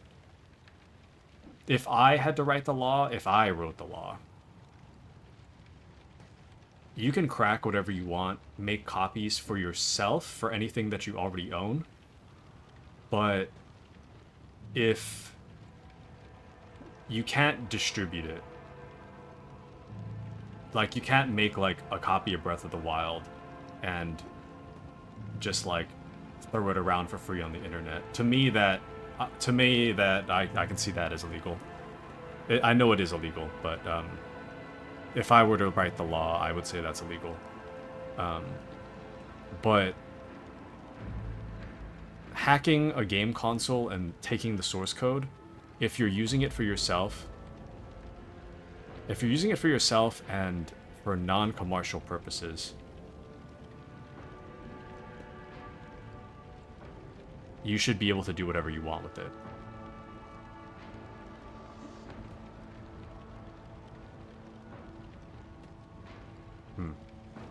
Dolphin is in my recycling bin as we speak. Haven't opened it in years. I'm gonna see if it still works. Doesn't your recycling bin auto-recycle? Let's see. K. Scott says, I thought you were emulating the Buddha bowl. What? That had sweet potato toast for lunch. Nice. Let's see. Emulating food is some real future stuff. So true. Dolphin emulator still works. Just open Tony Hawk. Very nice. Appy says, if the game is no longer available, you should be able to do whatever you want with that. Pokemon Red and Blue, for instance. I can see both arguments for that. I'll talk about that in a moment. Bluxy says, yeah, Taku, like, I'm doing some illegal stuff. You're gonna condone my actions? No comment. My official statement is that I can't condone any illegal actions. But for what Appy was saying about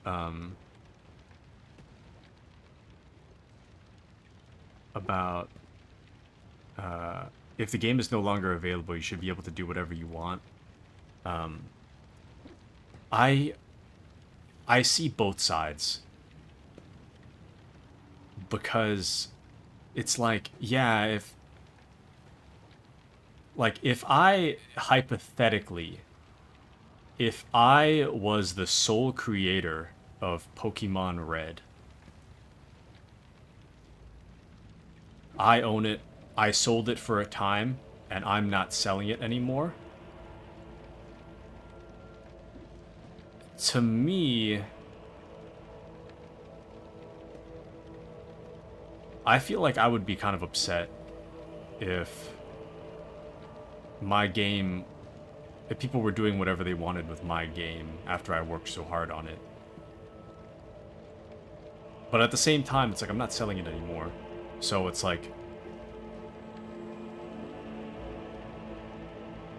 it's kind of like, yeah, I'm not giving you the option to buy it, but that also doesn't give you the right to just take it.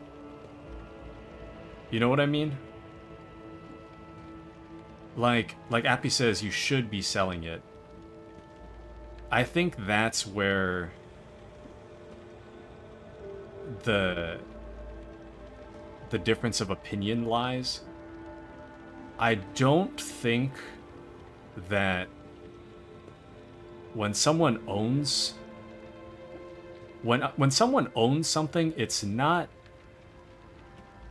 they're not obligated to sell it to you. Whether they should be or should not be is irrelevant, because they're not obligated to sell it to you.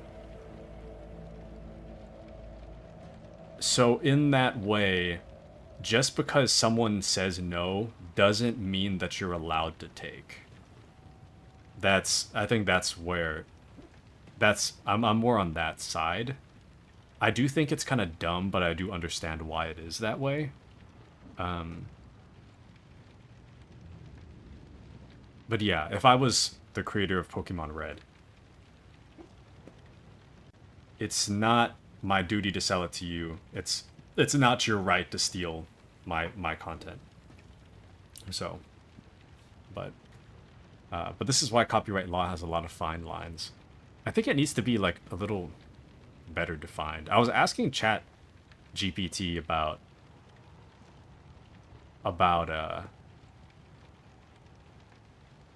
I was asking Chat GPT about what's considered legal and what's not, and even then I didn't get a full answer.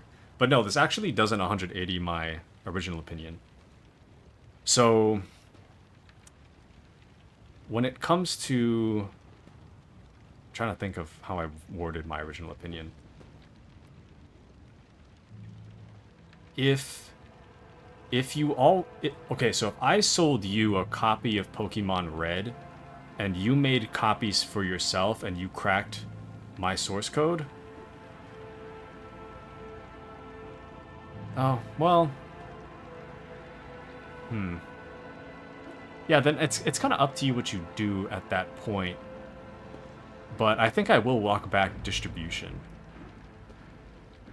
If you make your own copies, if you crack my code and you use it for yourself, that's fine because I sold it to you. You know? Doesn't give you a right to crack my code. No, it does. I think it does. It's... So... Okay.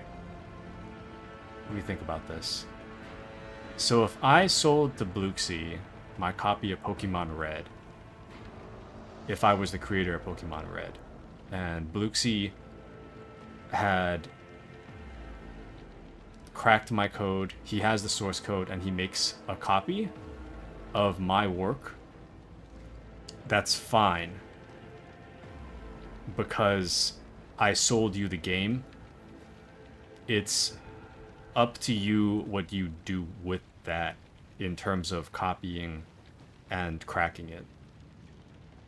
But you're not allowed to redistribute it, right? Because then you're profiting off of my work, right? But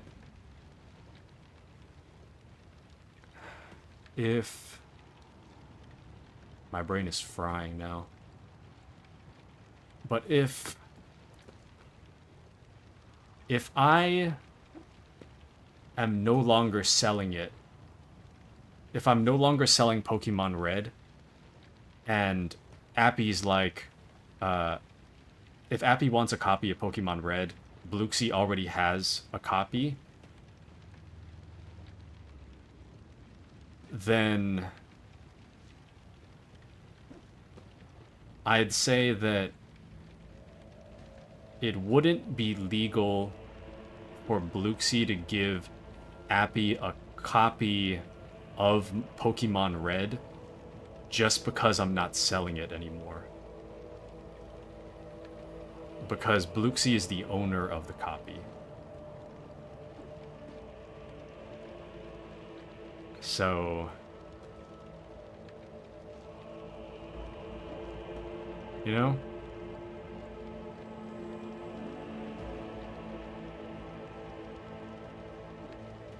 But I don't know. I do think it's a bit of a gray area. I still don't think I talked myself out of my own point in that case. I think it becomes a little more gray when you think about who owns the original disc. But anyway, sorry, let me catch up on chats first. Bluxy says, in any case, modifying a game is also not necessarily detracting from the game you've made, but also I don't know who emulates an indie developer's title. It's kind of bad. Typically, emulated titles are already being sold by companies that made their fair share off the game. What? Abby says, doesn't give you a right to crack my code. You bought a game, not a license to the IP. That's still someone else's IP.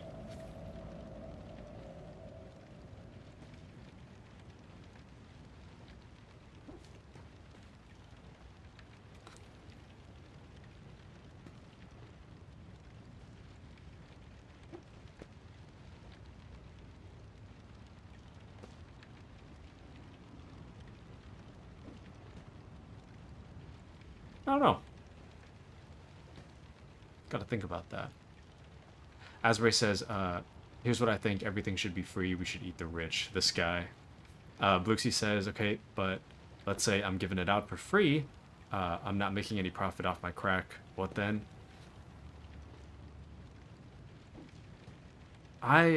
With that statement alone, I'd say it's...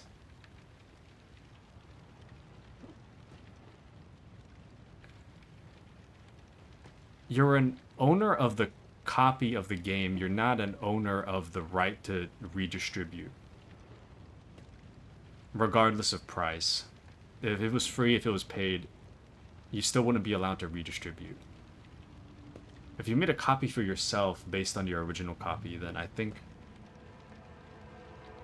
If I was writing the law, once again, if I was writing the law, then I would say that that would be okay.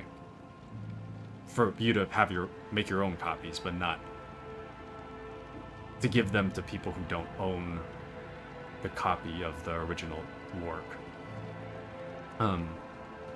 But Appy says, yep, and the owner of the copy said I should be the owner, so it's okay to redistribute.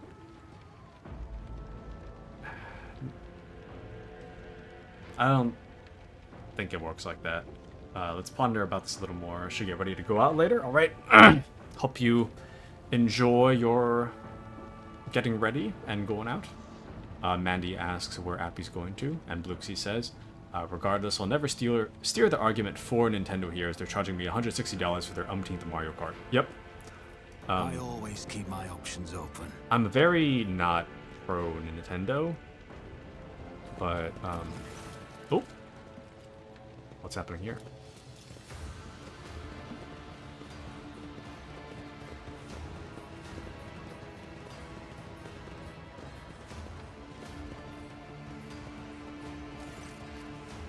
So, I think my bottom line is that I think, in my personal opinion, I think that if you sell something to me, it is within my rights to crack the machine.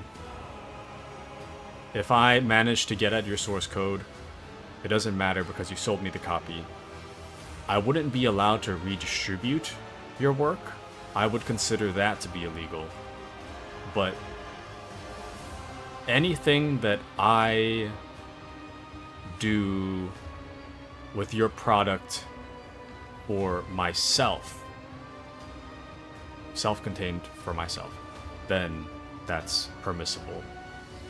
So if I get into the source code, I make my own emulator, and that emulator is only for myself, I'm not distributing it anywhere else, then that's fine. If I wrote the law. Same thing with games. If I made my own copy of a game that I own, and I'm not distributing it to anybody else, it's just for me. It's a copy of a game I already own, only for me, and I still own the original copy, then I think that should be fine.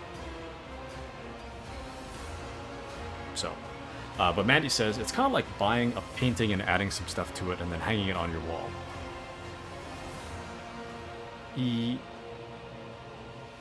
I'd go a step further.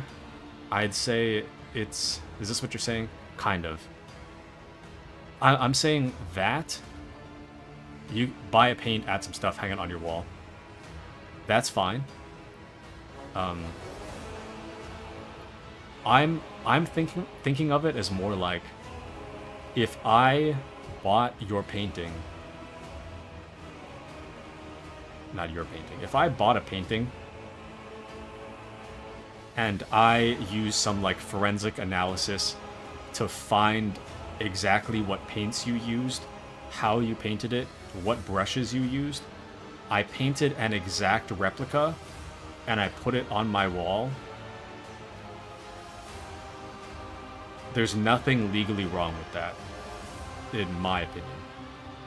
If I used my analysis to make a replica for somebody else, that's when I think it's not okay. But if I made the replica only for myself, that's totally fine. If I modified the original, that's totally fine. If I used forensic analysis on that art, that's totally fine, because it's my painting that I bought. Bluxy says it's like selling it in an art gallery. Sorry, it's like selling it in a gallery after you've edited it. No. No. At least not what I'm trying to say. AI art is kind of a gray area as well, because AI has to be trained on existing art. I feel like AI art is a different topic entirely. But, yeah. The year is 2025. The technicalities of these legal issues are getting tossed in the bin day in and day out. Yeah. This entire discussion is so autism-based. What do you mean? What do you mean by this? But, yeah. I don't know. It is a lot of gray area. I think where I personally stand on the issue is that if you sell it to me, I can do whatever I want with it as long as I'm not making a profit and I'm not giving it to somebody else. That's how I feel about it.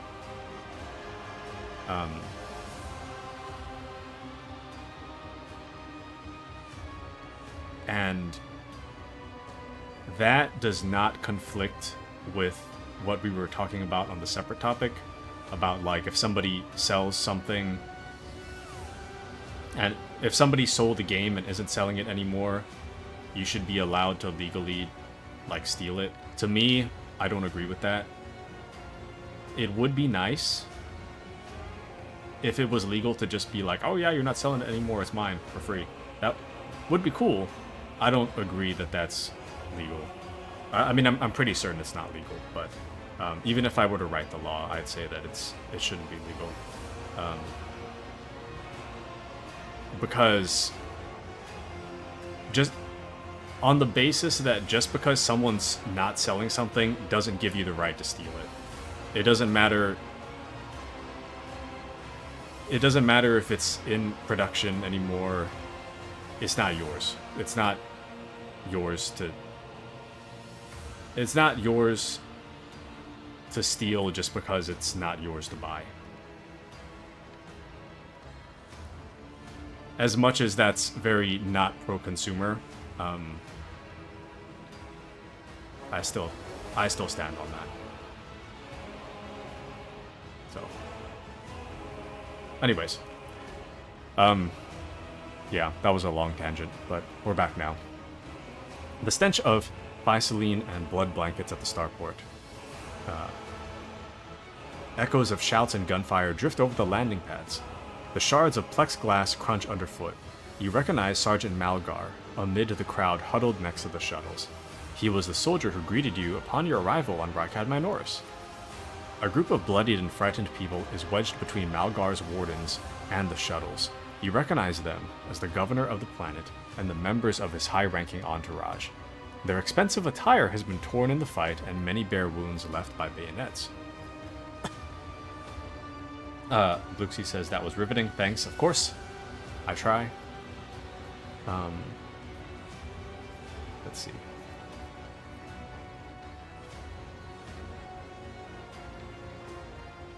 What? Why would it be Sergeant Malgar? Aren't they protecting? Aren't Malgar's wardens protecting the high class of the planet? Examine the people in front of the shuttle. Some of the nobles are paralyzed with fear, others have succumbed to despair. 2 corpses are lying on the ground with their arms outstretched. Black blood has pooled under one of them. The other's skull has been split open like a nut, encircled by a pinkish crimson halo of bone splinters and bits of brain matter. Ew. Yowza.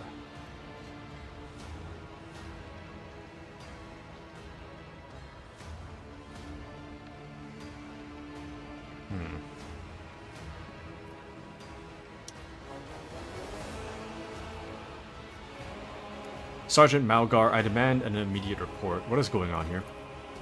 The sergeant spins around to face you, his face a twisted grimace of anger. Our esteemed governor and his gang of... Damn! Our esteemed governor and his gang of cronies has been cowering behind us, and now, when things got rough, they thought they could scarp her? And leave us here to die. We've shed our blood for him and broken our backs to provide for him. And after all this, you think that's fair? You piece of Grok's poop? Malgar's stun baton hits the governor in the chest, causing the adornments on the governor's uniform to jingle in unison. I'm pretty sure Malgar just stabbed that dude, but okay.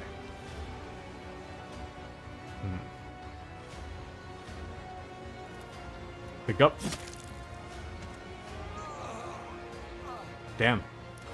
The governor spits out blood and opens his mouth to respond when his head explodes. His body falls limp to the side, his remaining eye staring upward. Damn.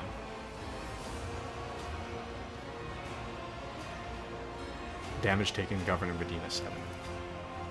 The chorus of the noble screams cannot drown out the sergeant's spiteful whisper. Enough. You've said your piece. For generations upon generations, the nobles of this world cared for Rykad Minors and ensured the prosperity of its inhabitants. And this is your gratitude, peasant? For killing a nobleman, you deserve to be executed where you stand. Cassia throws out her hand, and Malgar's knees buckle. My mentor was right. The rabble truly have no honor. Abelard looks at the governor's body, his brow furrowed. Madness. Punishable by death. We don't have time for this. We need to get to the shuttle now.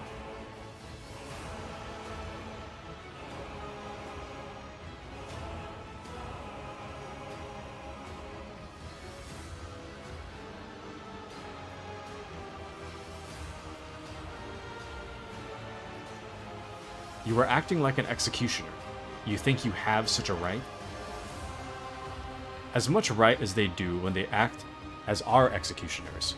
But we are but common subjects of the Imperium.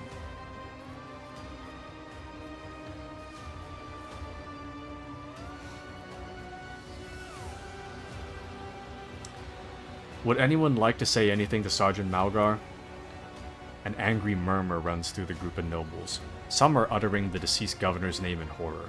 Others are begging you to kill the deranged warden.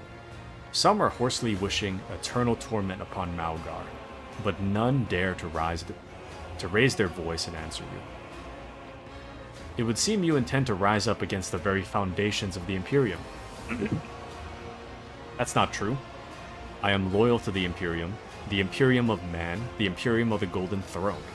I am ready to fight the darkness among the stars and aid his servants, so that his design may triumph. But I refuse to believe that the Imperium needs a bunch of arrogant nobles more than us honest workers and warriors. Do you truly wish to see them dead, each and every one of them? I do. The decision to leave the commoners on the planet did come from the governor, but they supported it. They're accomplices. No one tried to stand up for us.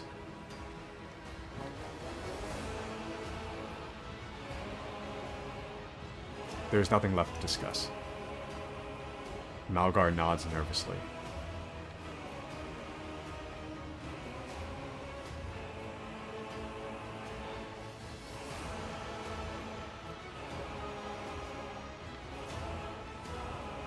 I understand both sides.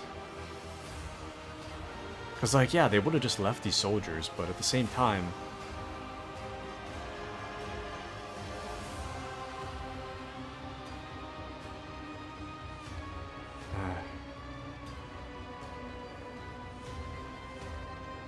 I don't know. Because, like, if I was a noble and I was getting killed by these soldiers, if my people were getting killed by these soldiers, I would be like, someone needs to end Malgar. But if I was a soldier, I would also be like, yeah, the nobles don't care about us. But it's not like everybody can't just get on the ship. Just get on the ship, you know? Whatever. Another in your position could have forgotten that the Emperor protects all of his subjects, but surely not you. It is your duty to help anyone you can. Persuasion has succeeded. The sergeant frowns at you. I don't know why you stick up for these parasites. They never would have helped someone like me. But they don't deserve to die either. You're right about that. Not all of them, at least. A dull thud comes from deep within the starport. Heavy footsteps shake the rockcrete, raising an unpleasant tremor in your bones. Well, that's not good. You thought you had killed Aurora, false believers. True. For I am Aurora. I am the herald of change. Behold the final dawn, and die! And Your arrogance will be your downfall. we actually have a Chaos Space Marine. Ooh! This dude has 268 health. That's like double the most health we've seen so far. Okay, well.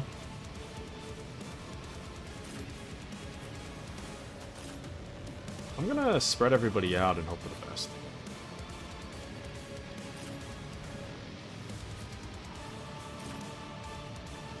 Actually.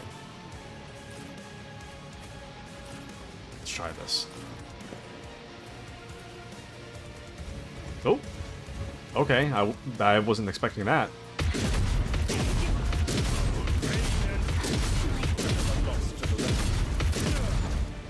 That dude just killed Cassia. My faith shields me. This is such a massive escalation. Oh, that's not good.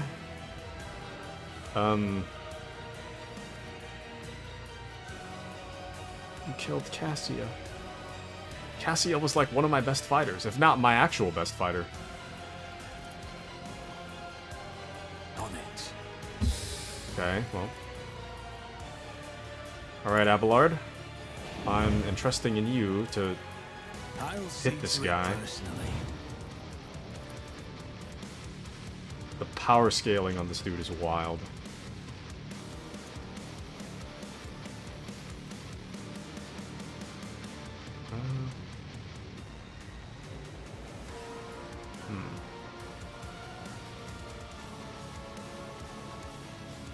Starting from next round until end of combat, warrior cannot use charge. Movement points reduced by 30.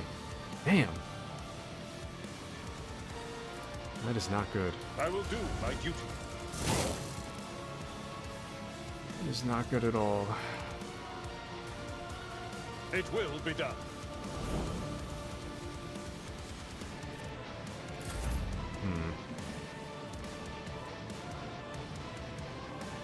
Okay. You should feel honored to witness this.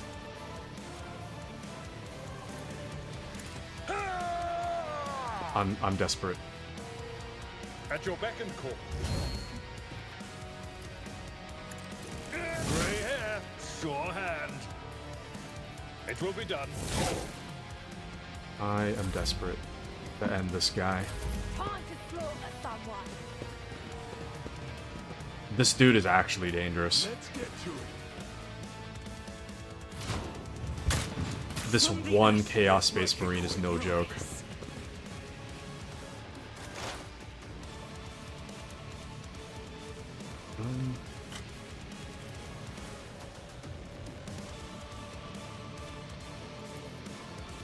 The order is contrary to dogmatic Damn. protocols. We can't even get Cassia up.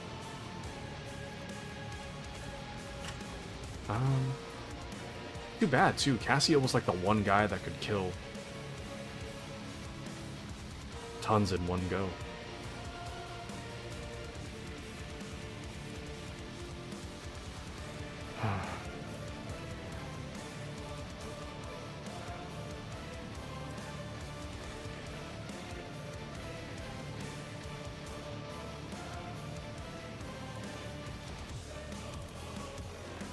Running binary override.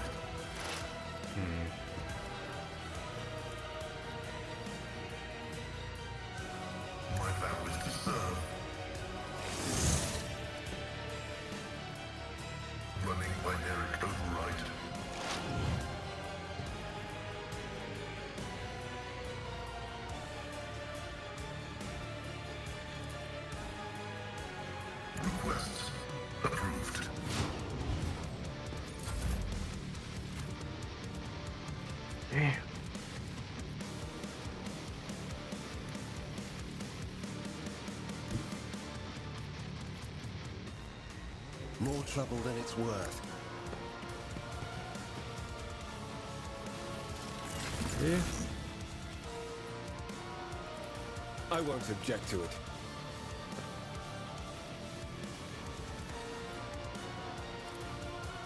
Let's see to it. The Inquisition sends their regards. But of course, Lord Captain. Ooh. Dude, this Space Marine's gonna end me. At your beck and call. It's this one guy.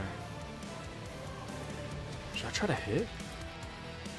19 to 20, 30. Or I could get... Actually, I need to get Argenta up. Here, get up. Let's patch you up. Blessed be the hand of the healer. I will do my duty. Target well Okay. struck. Just a minor setback. Oh, no, dude. I Slice. refuse. Oh.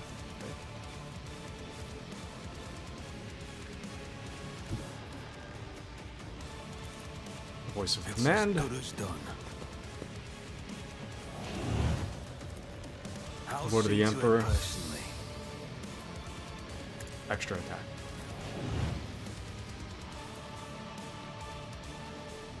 Okay, buff. I won't object to it.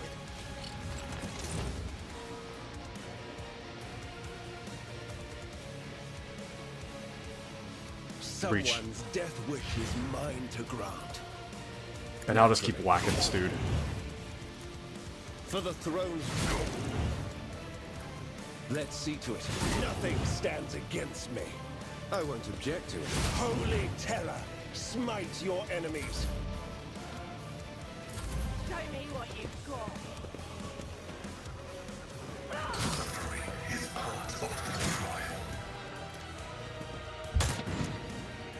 Here we go.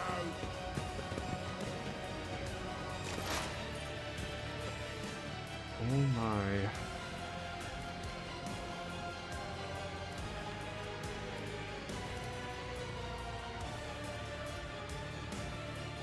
What?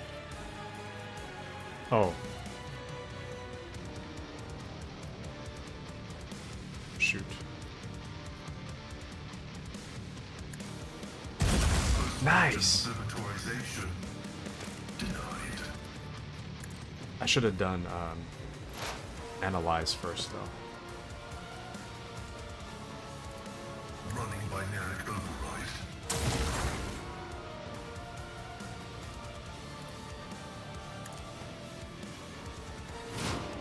Okay.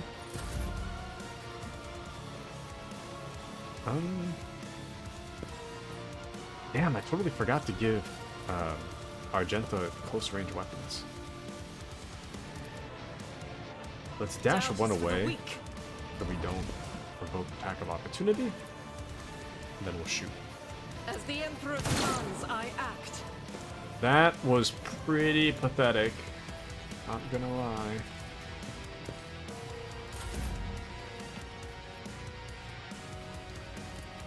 But of course, Lord Captain. Alright, buff. Let's see to it.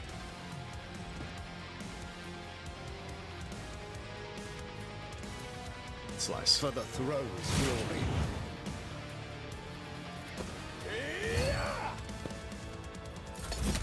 Abelard, please. Oh! Got him. Too easy, dude. There was never any doubt. We may have lost Cassia. I'll see to it. You never stood a chance. Oops. That's fine. We may have lost Cassia, but it's all good. He'll be alright. Let's get to it. I've suffered worse.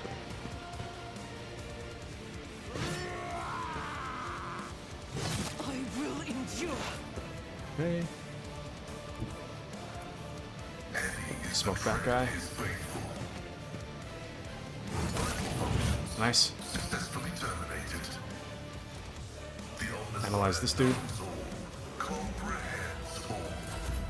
Armamentum I need to give Argenta a close range weapon. Her current stuff doesn't really make sense. Be the fire in my heart. Right. I'll do it.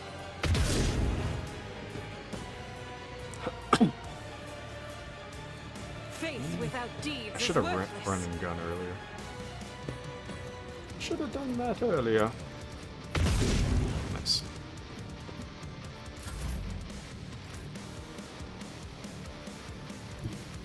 Tried and tested tactics are the best ones. Okay, now all we gotta do is make our way over to this guy. I don't think I can hit him. 22%.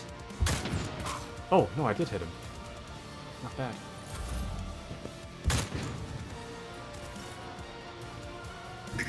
That dude is way too far away.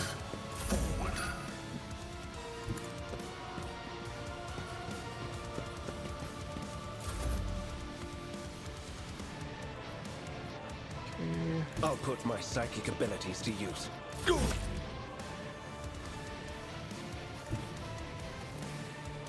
Follow my lead. Get him, Abelard.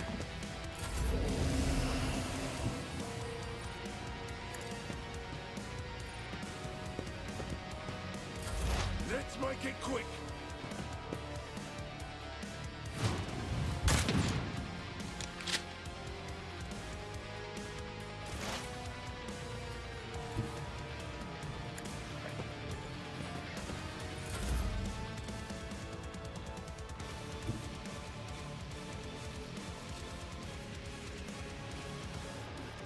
It's too bad I don't have line of sight.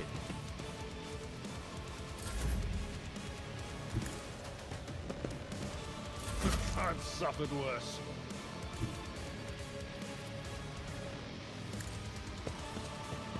Okay, we're almost there.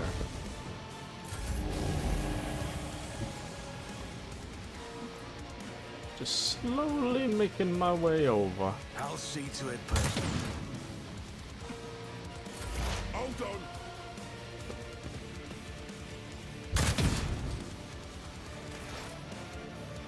As the tactical imperative dictates.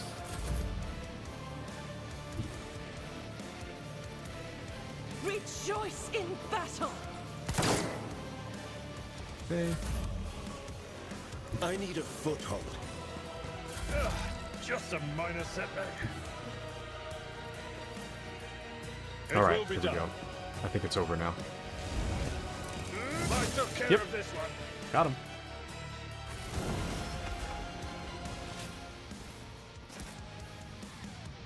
Alright.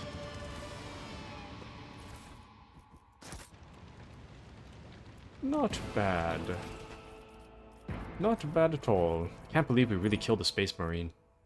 Or Chaos Space Marine. Okay. At this archetype rank, characters can enhance their archetype's heroic act and desperate measure ability.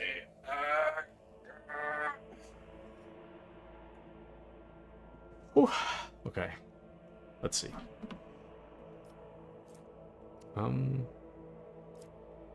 So we already got this one. 15 temporary wounds until end of combat would be pretty cool. During extra turn, all their non-attacking abilities cost -1 AP. Eh.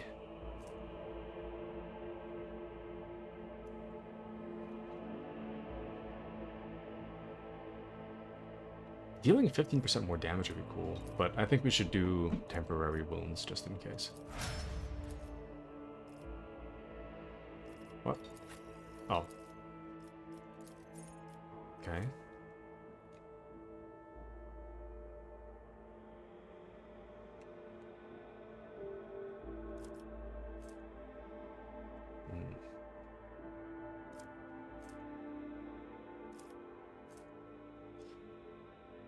We'll say Daring Breach also grants 10 movement points until end of turn. The warrior does not provoke attacks of opportunities this turn. That sounds good to me.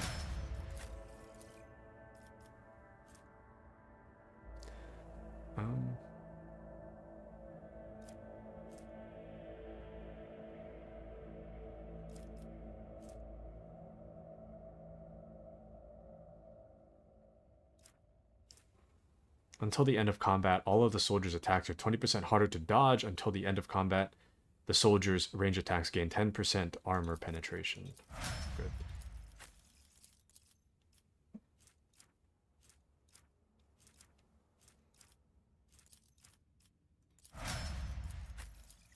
Wait.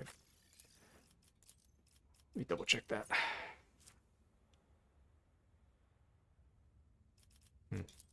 Alrighty.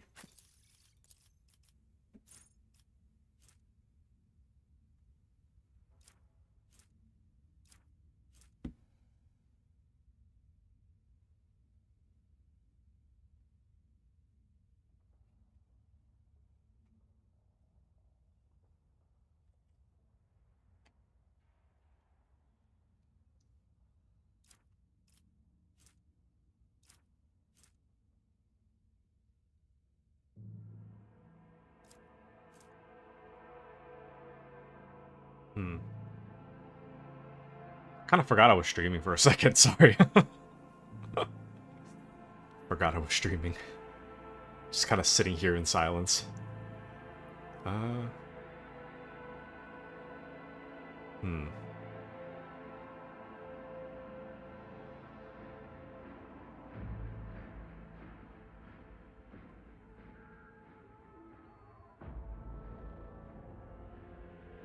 cannot move. Sorry, it's been 4 hours of me playing this game. I can only play for so long until my brain turns off, you see.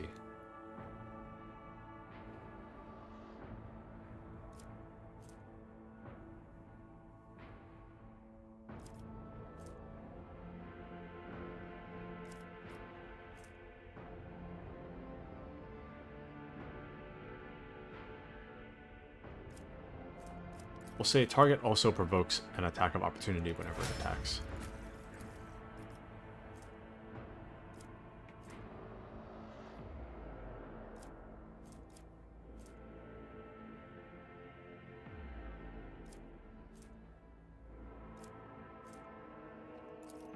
During extra turn, all non-attacking abilities cost -1 AP. Good. Okay. Alright, let's see what's going on with the Space Marine down here. Can we talk to the Space Marine? Is there money to be made? I don't think we can. I mean, he's like blinking red, so... I don't know.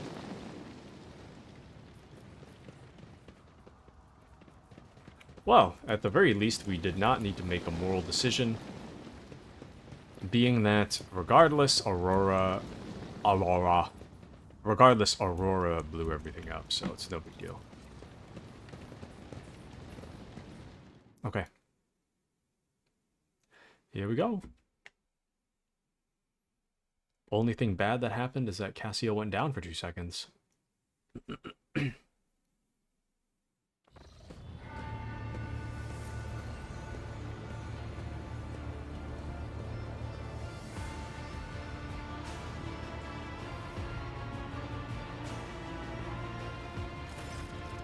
Thanks be to the Emperor. You are alive, your lordship. We are most gratified by your return, and the crew is full of zeal to carry out any orders you may have. Oh, welcome into Pros. They released me from my prison.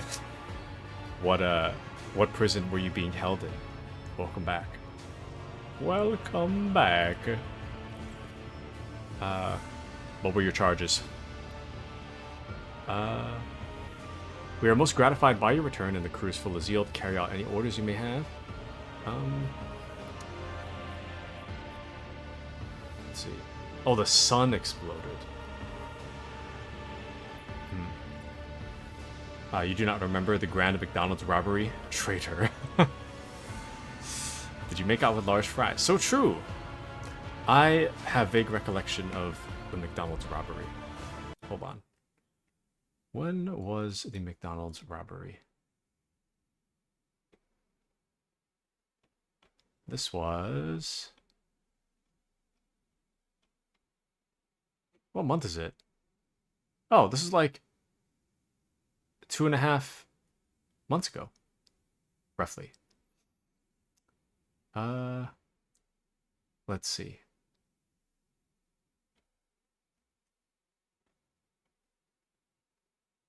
Ah, I see it here. Pros said, chat, should I break into closed McDonald's? And then proceeds to say, if I don't come back in an hour, I'm probably arrested and sentenced to a lifetime in jail. I see. Welcome back from prison. Yes, sorry, it's been a little bit... Sorry about that. But welcome back. Good to see you. Got a free beating. Very nice. Very nice. Ronald McDonald.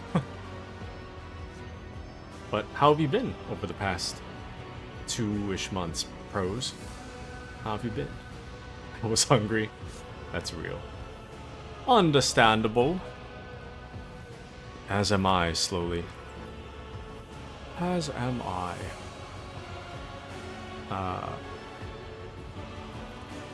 Before anything else, I will hear an account of what happened to the system's sun. The Voxmaster falters. Captain, we saw a number of ships approach the sun. Black creations of inhuman make. Amalgams of sharp angles and edges. They surrounded the star and then, my apologies, but I struggled to find the words that could describe that terrible sight. The Xenos made the sun vanish into the void. The interrogator closes his eyes and grimaces. Drukhari. You see Abelard's expression change as if a shadow has suddenly fallen over him. He rubs his temple wearily, as if we did not have enough troubles on our hands already.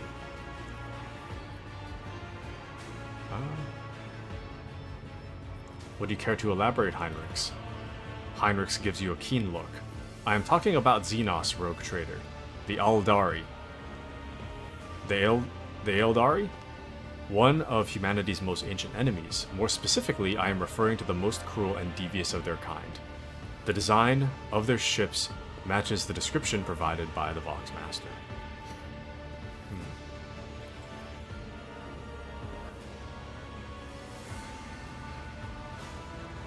I'm trying with my brain right now. My brain is so off. The most cruel and devious of their kind.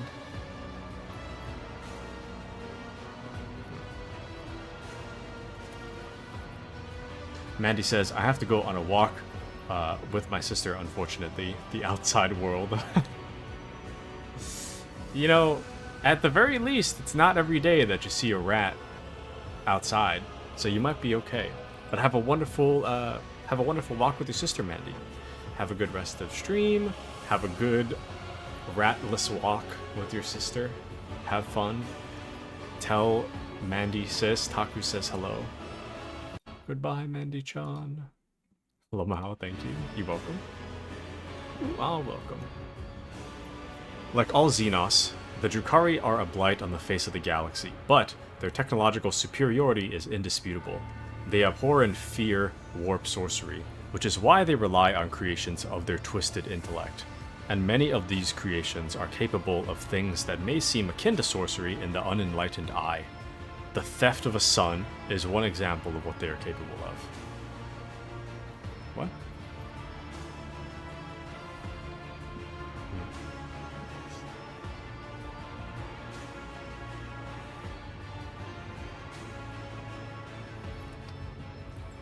Probably should have took a break before I tried to read this.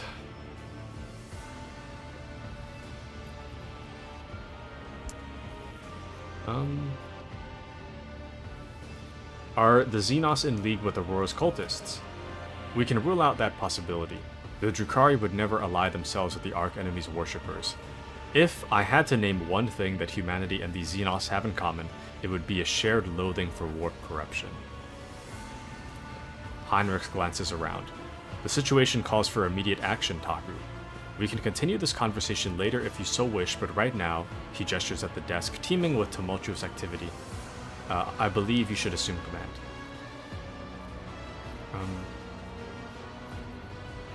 What is the current situation on board? The Navigator's sanctum is no longer empty, but the warp engine is still refusing to obey the engine seers. Without it, we cannot perform a warp jump. Pascal's voice buzzes anxiously from his vox. It may be angry, or perhaps it is lamenting the injuries it has suffered. I will immediately initiate preparations for a prayer service. If the Omnissiah grants me comprehension, I will appease the machine spirit of this vessel. Why did you not send a shuttle to the planet for me? I do apologize, your lordship, but we were unable to receive your request for evacuation.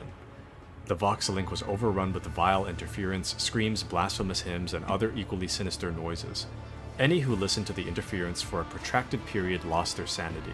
Several dozen operators went mad, monitoring the Voxcaster in hopes of hearing your voice. Each one of them waited in vain. Damn! What is happening on the planet now?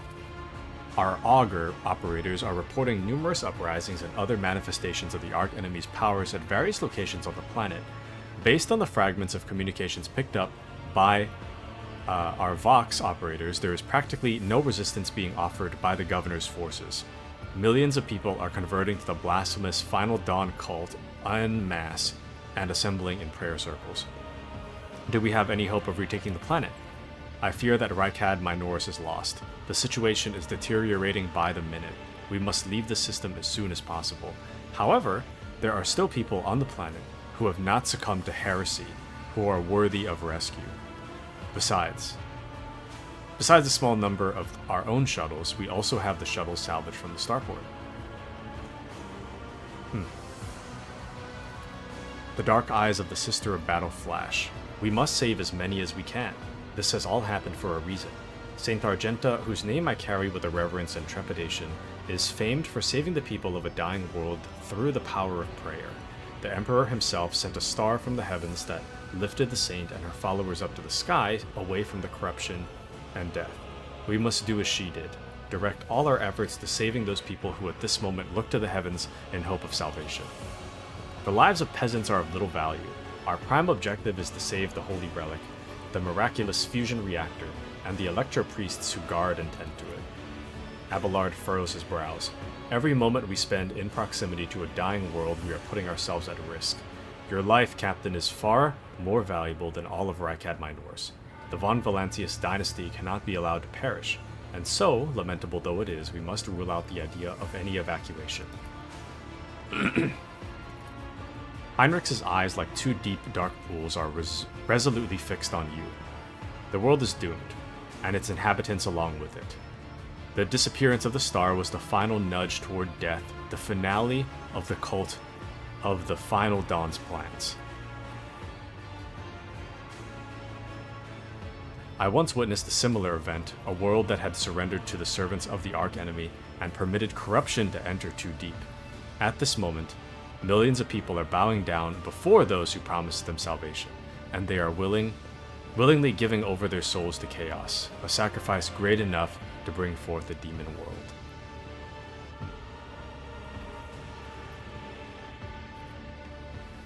Interesting. K. Scott says, I was playing 3 rounds of the memory card game with the kiddo. Ah, how was it? Did you have fun, K. Scott? How's the kid doing? How are things? Welcome back.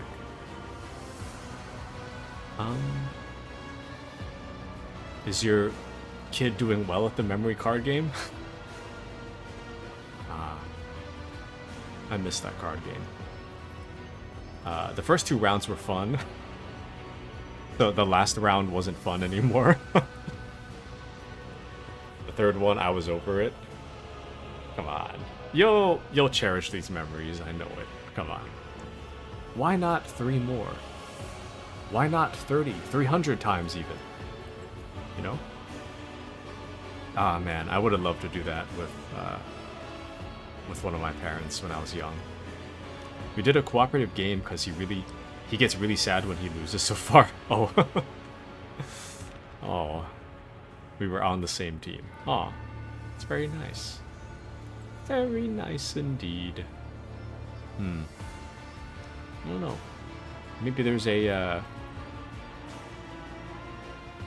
trying to think of what other cooperative games there are. I used to be a huge fan of Solitaire, I think. The one where you have to organize the cards and then... That might be kind of... Might be kind of difficult for a kid, though, depending on how young the kid is. But... Well, it's nice. Very nice. And Solitaire was fun. Well, I used to love Solitaire. Back when I was young, it was just like... What? Solitaire, while eating sunflower seeds, playing Peace Walker on my PSP, and watching, like... I think I watched PewDiePie around that time. Way back in the day. Well, it's very nice. Very nice, K. Scott.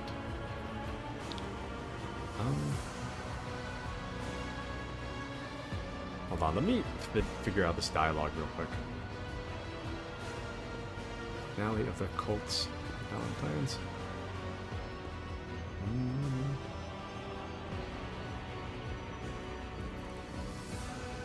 At this moment, millions of people are bowing down before those who promised them salvation, and they are willingly giving over their souls to chaos, a sacrifice great enough to bring forth a demon world. Our only hope of stopping this process is to retreat to a safe distance from the planet and conduct targeted bombing of the Electro Priest Monastery. If we blow up the reactor, a thermonuclear reaction will follow, the world's oxygen will evaporate, killing off the entire biosphere. In doing this, we will save millions of souls from a fate far worse than death, and we will save Rykad Minoris from becoming an outpost of the Archenemy. Whatever fate you choose for this world, I urge you to make haste, Captain. The planet is burning in raging flashes of crimson and purple. I can see it even from orbit. As do I see that the storm is already upon us. With every moment that we waste, it grows ever more difficult and perilous to steer the ship through the warp's turbulent currents. I'm with the lady on this. Enough talking, we need to get out of here while we still can. Something lurking in the depths of your consciousness bristles at the passing thought of saving people. The spike of horror you feel takes your breath away. It is as if you are planning to steal the prey of a mighty predator. The planet is already wrapped in a thread stretching out from the warp. It deserves to have a new master.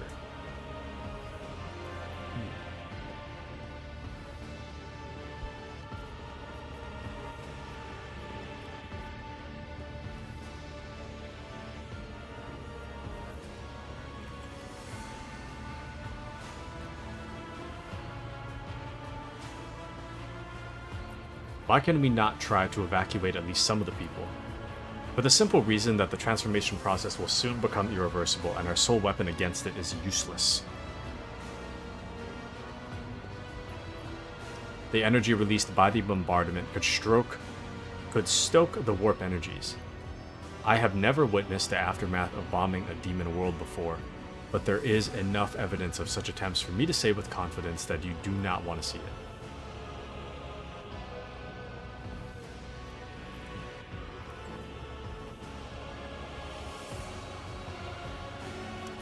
Which of the planet's inhabitants can we evacuate? The nobles you rescued at the starport have given the coordinates of shelters where we can find surviving aristocrats and their families. As for Sergeant Malgar's troops, they will help to control the crowds of frightened commoners and prevent the shuttles from being overloaded.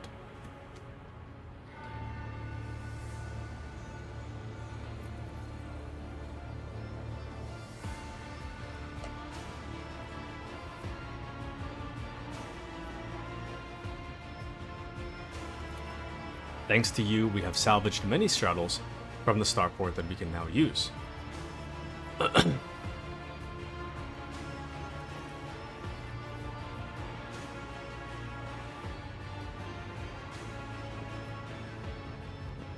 I'm not quite set on not blowing up the fusion reactor.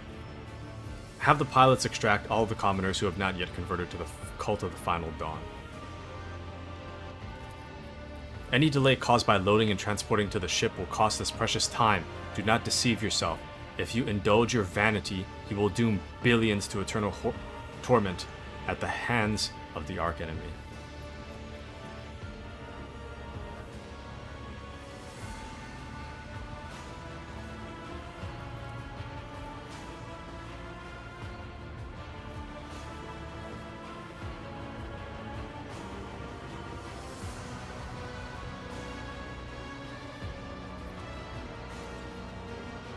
I must do as I see fit. Perhaps I am acting foolishly in the Inquisition's eyes, but that is my decision to make. You detect a flicker of something beneath Heinrich's sanguine mask. Anger, bitterness, whatever it may be, it does not seep into the interrogator's dispassionate voice. In that case, I consider it necessary to point out that the mark of the Arch-Enemy could infiltrate the ship along with any rescued people. Keep that in mind for the future. Consider it done. It is likely our shuttles will have capacity to evacuate more people.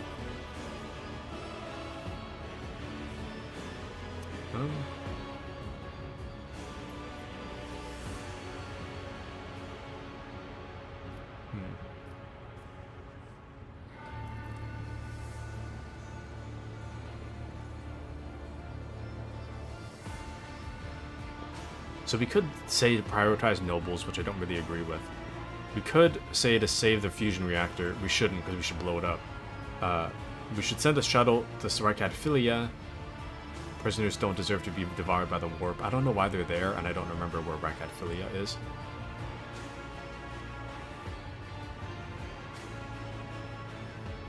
And I'm not sure if it would be safe to have them on the ship. As much as I want to save them, they would be in our home, which is a little sketch. Alright, that's it. There's nothing on this planet to save. You should have listened to me, rogue trader. We will all have to pay for this mistake. Shut up! I do what I want. The bridge is in upheaval. The Technomat's prayers mix together in a senseless cacophony. The bridge is in upheaval. The Technomat's prayers mix together in a senseless cacophony. While servitors work hastily to remove a hardened crust of sacred unguents from the warp engine's components, in the middle of all this tumult stands Pascal with the data slate clutched in his hands, seemingly disconnected from the flurry of activity around him.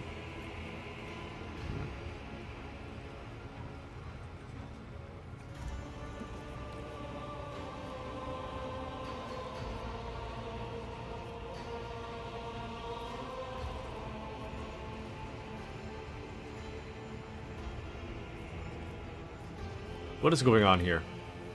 The warp sextant is not responding to commands. The ship's spirit is rejecting our prayers in anger. I am currently calculating a plea that might appease the noble spirit.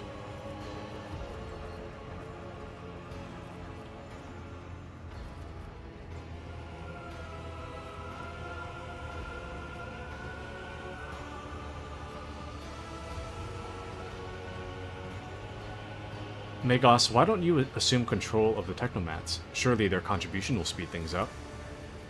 They would only be a hindrance. I am searching for a way to rectify the error. Pascal is muttering without taking his eyes off the data slate.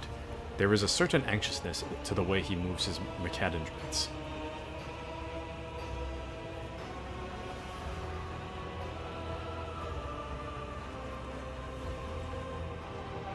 I'll just not interfere. The heretic storm of prayers and haphazard rituals rages on. Pascal, still as a statue in the eye of this maelstrom, makes no attempt to bring it under control. Okay. The Voxmaster's voice is extremely tense, but carries no hint of shameful panic. Your lordship, warp spawn have invaded the ship.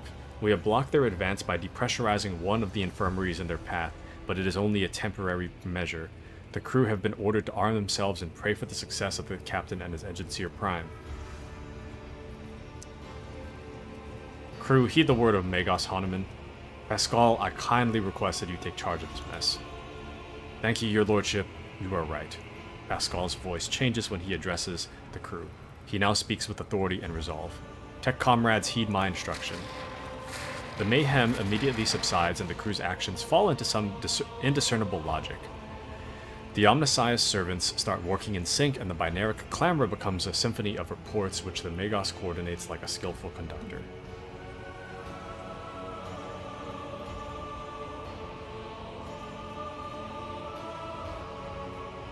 Admirably done, Pascal. The Omnissiah guides me. The prayers of the tech priests surrounding the TakuTetra almost drown out the sounds of the bustling bridge behind you.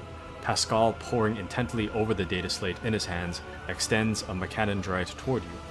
Please take your place at the TakuTetra, Captain.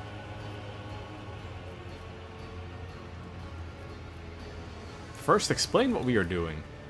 I studied the data and discovered a machine node that was I studied the data and discovered a machine node that was damaged as a result of the heretic sabotage. The functioning of the warp sextant was tampered with, and the ship's spirit, aggrieved by this violation of the right of operation, is now rejecting its calculations. I sought a way to rectify this error and have concluded that your participation is necessary to do so. The cogitator systems of this temple of the Omnissiah are subordinate to the shell whose repository serves as the machine. The cogitator systems of this temple of the Omnissiah are subordinate to the shell whose repository serves the machine we see before us. A machine created for your predecessor and one that uses the biological signatures of dynastic blood in its computations. The spirits should recognize the ship's master and submit to his will. Should. Pascal speaks the final word with a slight tremor in his synthesized voice.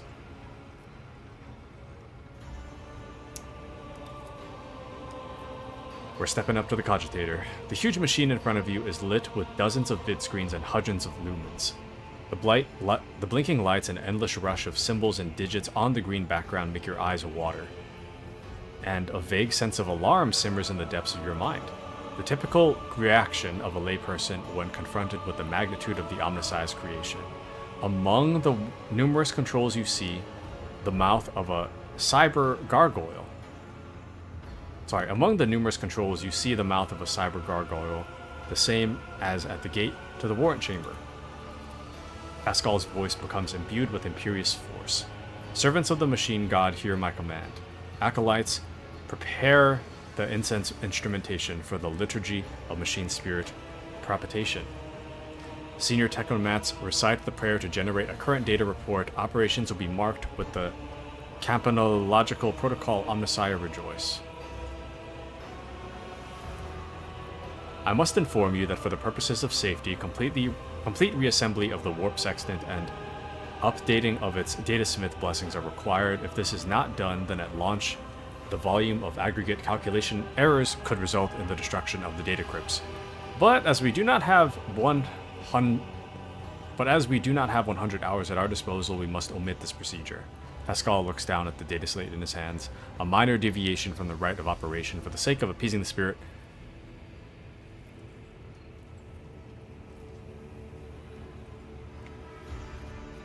What must I do?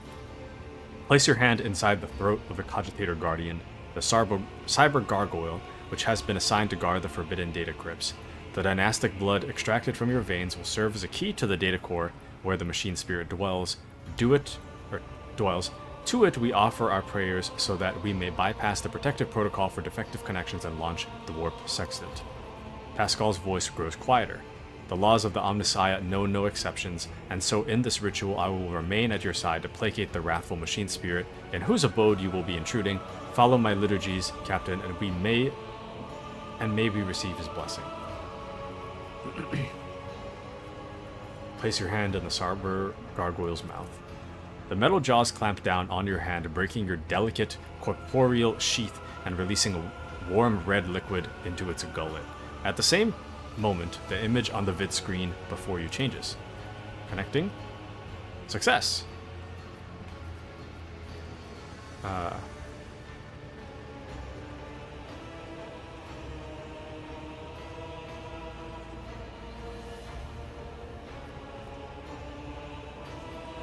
Gesture at the vid screen. What does it all mean? At the sound of your voice, the cogitator's servant, whose bronze-bound skeleton is built into the cogitator housing, shudders. With a screech, its skull rotates toward you and then stops in that position. Benevolent code, a voice receptor. Pascal emits a sequence of binary signals and then is silent for several seconds. I hypothesize that the defect is located in the analyzer block. I register a reaction to the signal, but no processed response. A temporary override is permissible.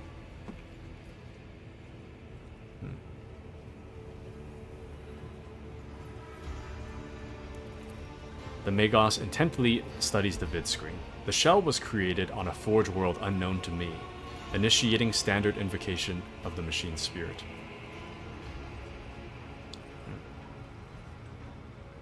Pascal leans over the adjacent instrument panel and sets his hands on the controls. At the same time, a quiet stream of machine code begins pouring forth from his Vox.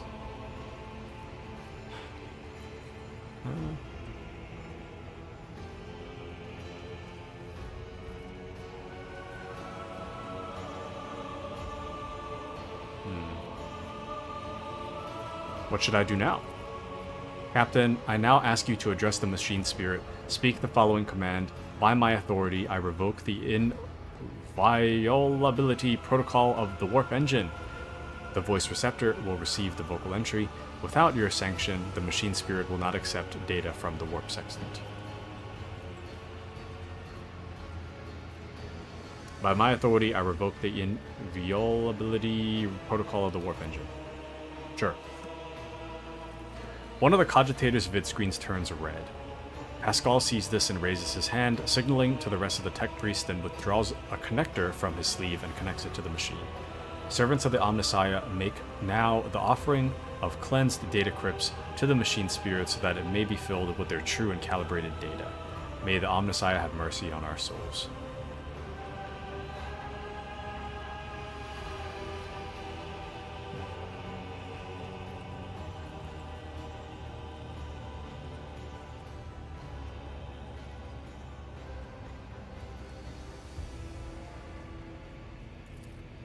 In meek solemnity,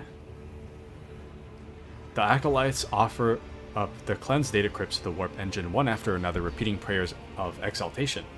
After anointing the contracts with sacred unguents, Pascal inserts them in the cogitator slots. Your head begins to spin from the holy censers, foul-smelling clouds of smoke, and from the loss of the blood that the cyber gargoyle continues to drink from you, and the world swims before your eyes. Let this mechanism awaken in renewed purity. Pascal enters a sequence of commands and raises his head, watching the vid screens. Suddenly, he stops dead. No. His fingers fly over the command runes, entering command after command. His Mechanic droids, clicking their pincers, pull at one lever after another. The vid screens fill with strings of symbols, completely incomprehensible to you, but clearly conveying something to the Magos.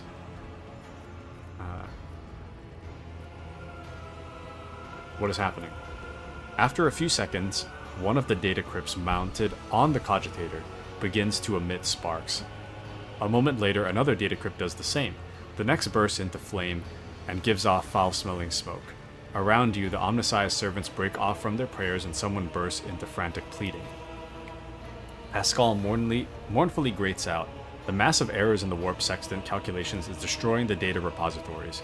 The offering did not appease the ship's spirit. The warp engine cannot be filled with the motive force. We are trapped. A moment later, the Magos continues uncertainly, perhaps an alternative Ryzen protocol, or an emergency launch of the auxiliary coils. The tech priest bends over the cogitator, but something in his pose and movements reveals his desperation.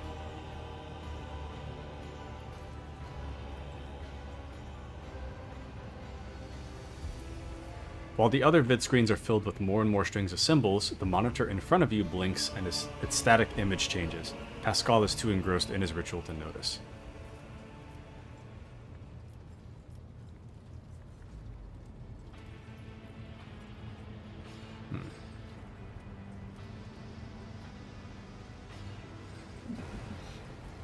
Magos Hanuman, a moment, if you will. Pascal turns to you, his flickering visor betraying his anxious state. Lord Captain, He stops short when he sees the vid screen. Distorted transmissions from the data core.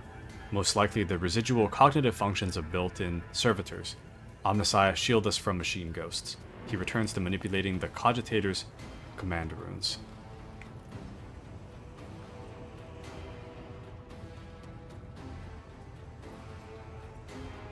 Sorry, this is a lot of dialogue. My brain is frying. Machine spirit, can you hear me? The cogitator's servant creaks quietly in its joints, a sound that is drowned out by the binary hymns and the tapping of command runes. Bing. Rec, resp, injury, rescue, query.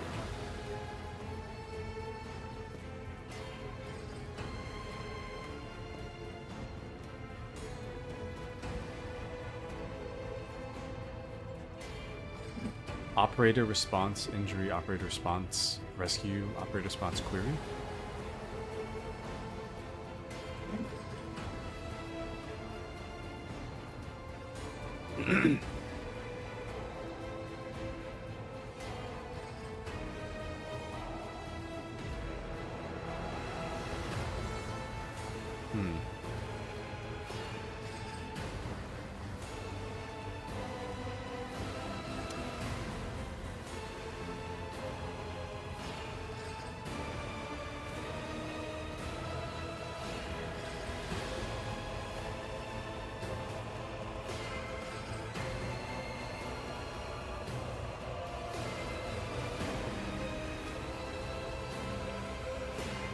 Rescue, yes, machine spirit, rescue us.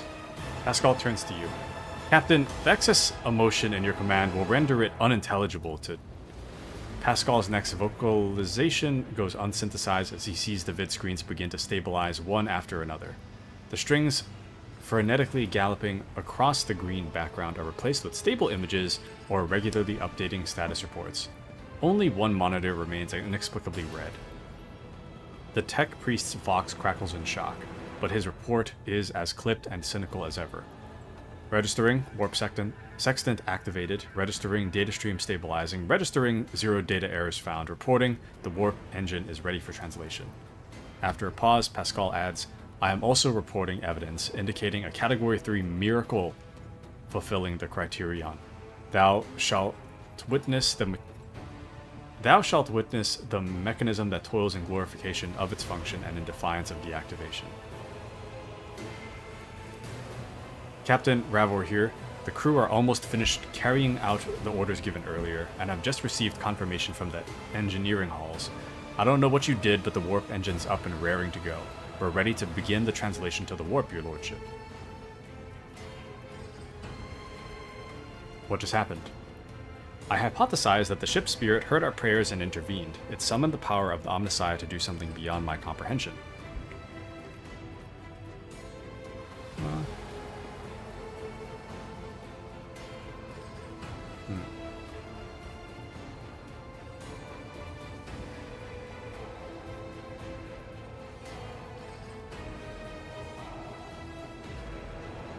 It appears the Omnissiah perceives and knows the power of your faith, Pascal.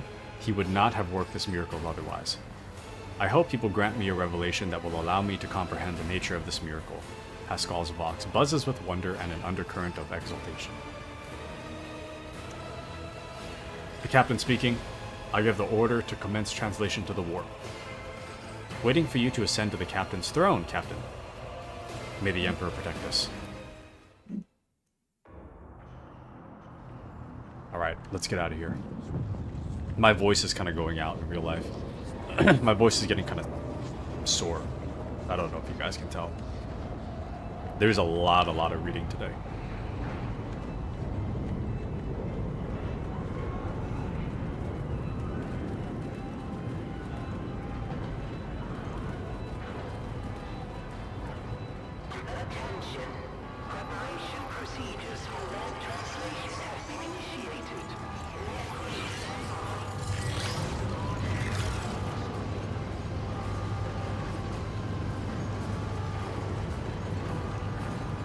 Go, go!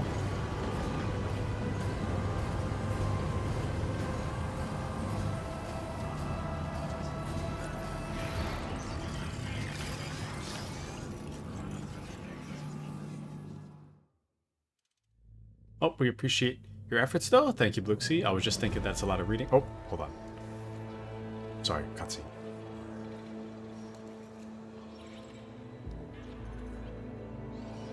The Von Valancia's flagship made its way out of the doomed star system. As the void shift plunged deeper into the Corona's expanse, the rogue trader's subjects bid a formal farewell to the late head of the dynasty, Theodora von Valancius.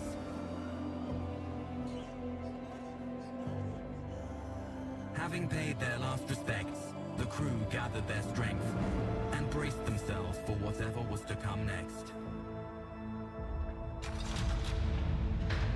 Okay. I'm assuming this is the end of the chapter.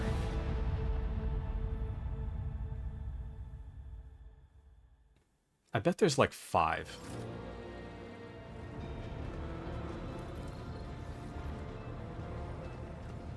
Alright, team.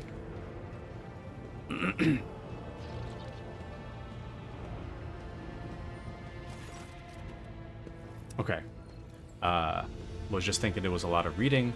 Appreciate your reading efforts though. Thank you, Bluxy. So true, K. Scott. I wasn't sure if this game was always like that. And gonna make some pizza bagels? Alright. Hope you enjoy your pizza bagels. But, this game has been like a lot of reading, but it usually goes for maybe like 10 minutes at most, not like 20 plus. So it kind of depends. Captain, allow me to report our journey through the warp is coming to an end.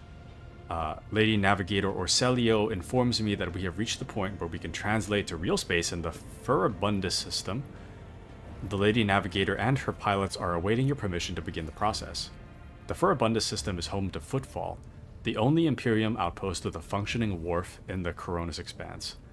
The tech priests are begging you to have mercy on the machines worn down by the warp, and to allow the servants of the Omnissiah to inspect and heal the void ship's wounds in the dock. The prayers and rituals will take some time, which our astropathic choir will use to establish a connection with the prime worlds of your protectorate, Dragonus, Janus, and Kiava Gamma.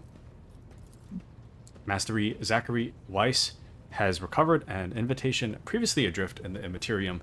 The Liege of Footfall has humbly requested an audience with the rogue trader of the Von Valancius dynasty. According to Master Zachary, the message was tinted with shades of pleading. I quote, "Apparently the Liege is anxious to meet as soon as possible." Footfall, the place where filth and sanctity go hand in hand. Reverend Hieronymus Doloroso will most likely expect a visit from me. I imagine he will be interested in talking to you as well, Taku. I will be leaving your void ship when we arrive on Footfall, Taku. Once that is done, consider the Inquisitor's task complete. Get at it! Whatever. This dude just wants to jump ship. Whatever, Heinrichs. You were okay in combat anyways. Dragonus. This guy. Dragon? Did someone say dragon? I hereby inform the rogue trader that during a comprehensive system inspection right, this unit discovered data clusters within the captain's cogitator that are concealed from prying eyes by means of a personal cipher and a sacrament of algorithmic authorization.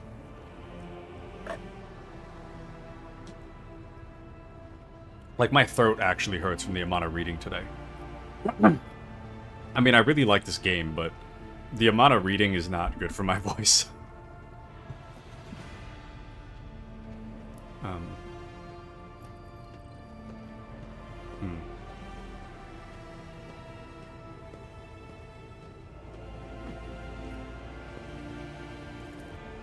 Unit Taku Von Valancius has been added to the access list and assigned the identifier keeper 2. The unit can access the data from the captain's cogitator provided he possesses the decryption key.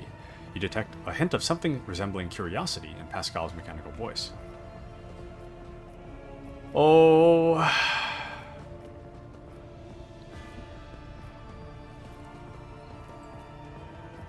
Are you leaving us, Heinrichs? The arrangement between the Inquisitor and your predecessor was that I be transported to Footfall and no farther. I dare not take advantage of your generosity and patience any more than I already have.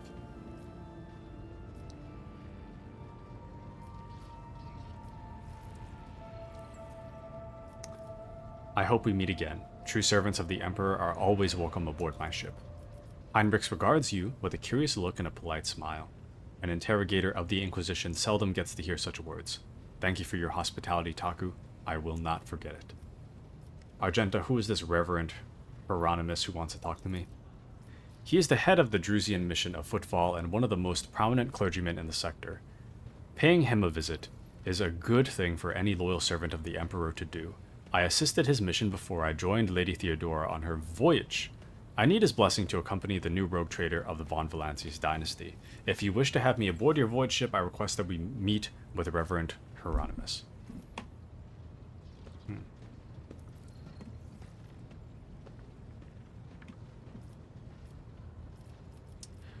Vigidus, tell me about the system we are arriving in. Furibundus is valuable due to its close proximity to the Maw, the gateway to the Imperium. The system is mostly known for Footfall, the main base for merchants, privateers, and rogue traders traversing the Coronis Expanse. Additionally, the star itself is orbited by an Adeptus Mechanicus station, which is off limits to the outsiders. Alter Templum Calixus X17. I had the honor of tending to the shrine for a few thousand cycles. I suggest you abstain from visiting it, as most tech comrades at the station are engaged in meditative calculations that should not be interrupted. What do I need to know about Footfall? It is the largest port and the trading capital of the Coronis Expanse. It has a dockyard that will allow us to inspect and repair the Void Ship, and it boasts its own astropathic choir, the Coronis Expanse Communications Nexus. Not to mention pirate hideouts, smuggler caches, and forts belonging to a dozen groups, gangs, and factions. In the Coronis Expanse, the Imperium relies on this as its outpost. Oh, and Azrae says TakuTetra. TakuTetra? The TakuTetra? The fringes of humanity's domain rarely resemble its central worlds, but so long as Footfall serves the Emperor insofar as it can, it will be considered a citadel of the Imperium. Although I have heard that the tithes it sends are underwhelming to say the least. Due to Footfall's remoteness, it has developed its own rules and customs. Many of the goods that can be procured there would be considered heresy in the heart of the Imperium, enough to warrant summary execution. Moreover, Footfall is the domain of the rogue traders who transcend Imperial laws by virtue of the warrant they bear. Footfall is just a brief stop. What's next? As soon as we solve the issues plaguing the ship and establish contact with the key worlds of your protectorate, the time will come for your Magna Accessio, this official ceremony of donning the mantle of the rogue trader. It is mostly a formality at this point. You already possess all the privileges granted by the warrant, and yet it is a major milestone in your personal history. The moment your name graces the lists of heads of the Von Valancius dynasty, we are all looking forward to that day. Captain Abelard, do you know anything about the Liege of Footfall? Vladimir Tokara is a very peculiar young man. Consider your upcoming conversation a baptism of fire in the Footfall's political arena. Such things are not spoken out loud, but Liege Tokara is the appointee of the Casabelica mission, the largest robber baron crime syndicate in the Calixus sector. They specialize in the cold trade, the buying and selling of all kinds of Xenos rubbish. Footfall was previously run by a liege who did business with several criminal factions at once, but he suffered an accident. The reins of power were picked up by Vladimir Tokara, whose appointment benefits not only the Casabelica, but also their most powerful ally in the Coronis Expanse, rogue trader Caligos Wilderscale. I'm not gonna have a voice by the end of today. Vladimir is a slippery yet very cautious fellow. He does not usually beat around the bush and does not play mind games. Perhaps more importantly, he is no fool. Fools do not rise this high in the Casabelican hierarchy. Keep all this in mind. You are a rogue trader. You stand above him in status and wield considerable power. Having said that, history has seen cases where Casabelican barons cross-sword with the rogue traders and emerge victorious. Do not forget that and remain vigilant. The Casabelica vile tech thieves. Pascal's Vox barks out the last word like a profanity. Why does the liege want to see me so badly? Not you personally. He wishes to meet the rogue trader of the Von Valancius dynasty. Tokara does not know about Lady Theodore's death and is simply seeking an audience with the powers that be. My gut is telling me that something must be very wrong on Footfall if our astropath managed to read such strong emotion in such an anodyne message.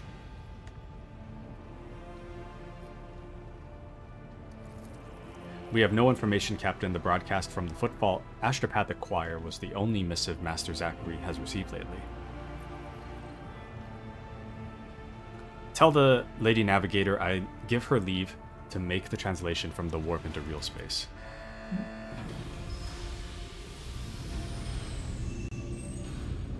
Vigdis begins issuing instructions. The massive ship appears to change with her every word. The bridge is set in motion as hundreds of people start to prepare for the shift to real space, and measured chanting fills the corridors to safeguard the vessel and its crew. Vigdis turns to you again. One more thing, Captain. No one at the station knows about Lady Theodore's demise, and you inheriting the title, Liege Tokara, will be informed. It is required so that we can use the dock, and besides, he is expecting a personal audience with a rogue trader. He will not meet with an unknown person of unclear standing. However, there is still the matter of announcing your arrival. You can either arrive at the station with the proper pomp and ceremony, or choose to visit it incognito.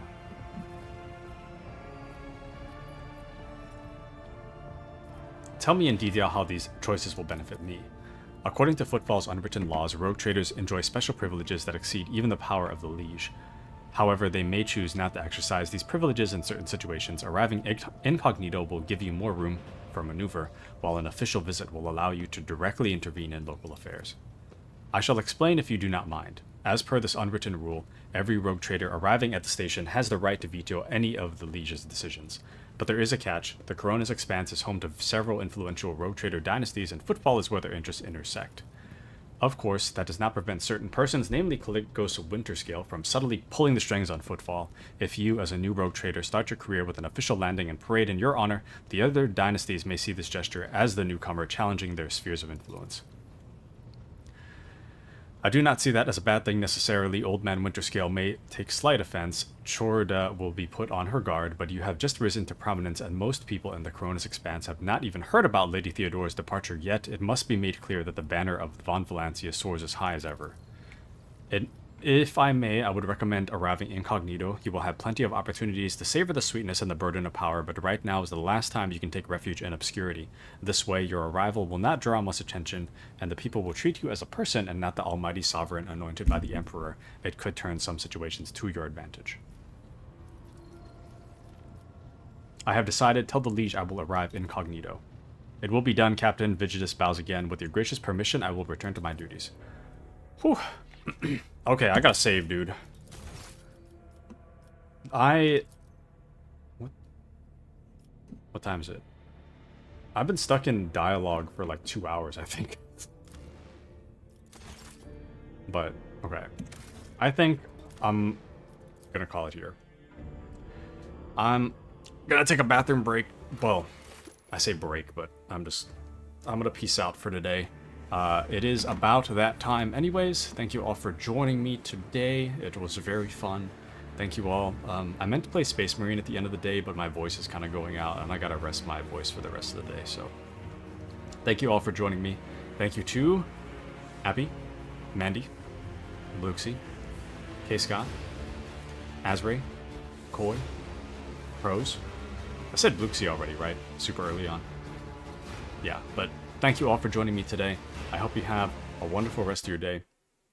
Unfortunately, I got something to do tonight, so I really, really need to keep my voice. My voice is already going out, but I need to keep it. I've got some things I got to do, but yeah. I hope you guys have a wonderful rest of your day, and I will catch you guys in the next stream, which should be on Monday. Alrighty. Have a wonderful night, everybody. Thank you for joining. Hey, Scott, enjoy the pizza bagels. Asray, enjoy Dolphin. Bluxy, enjoy your riding. Mandy can't hear me, but she's on her walk.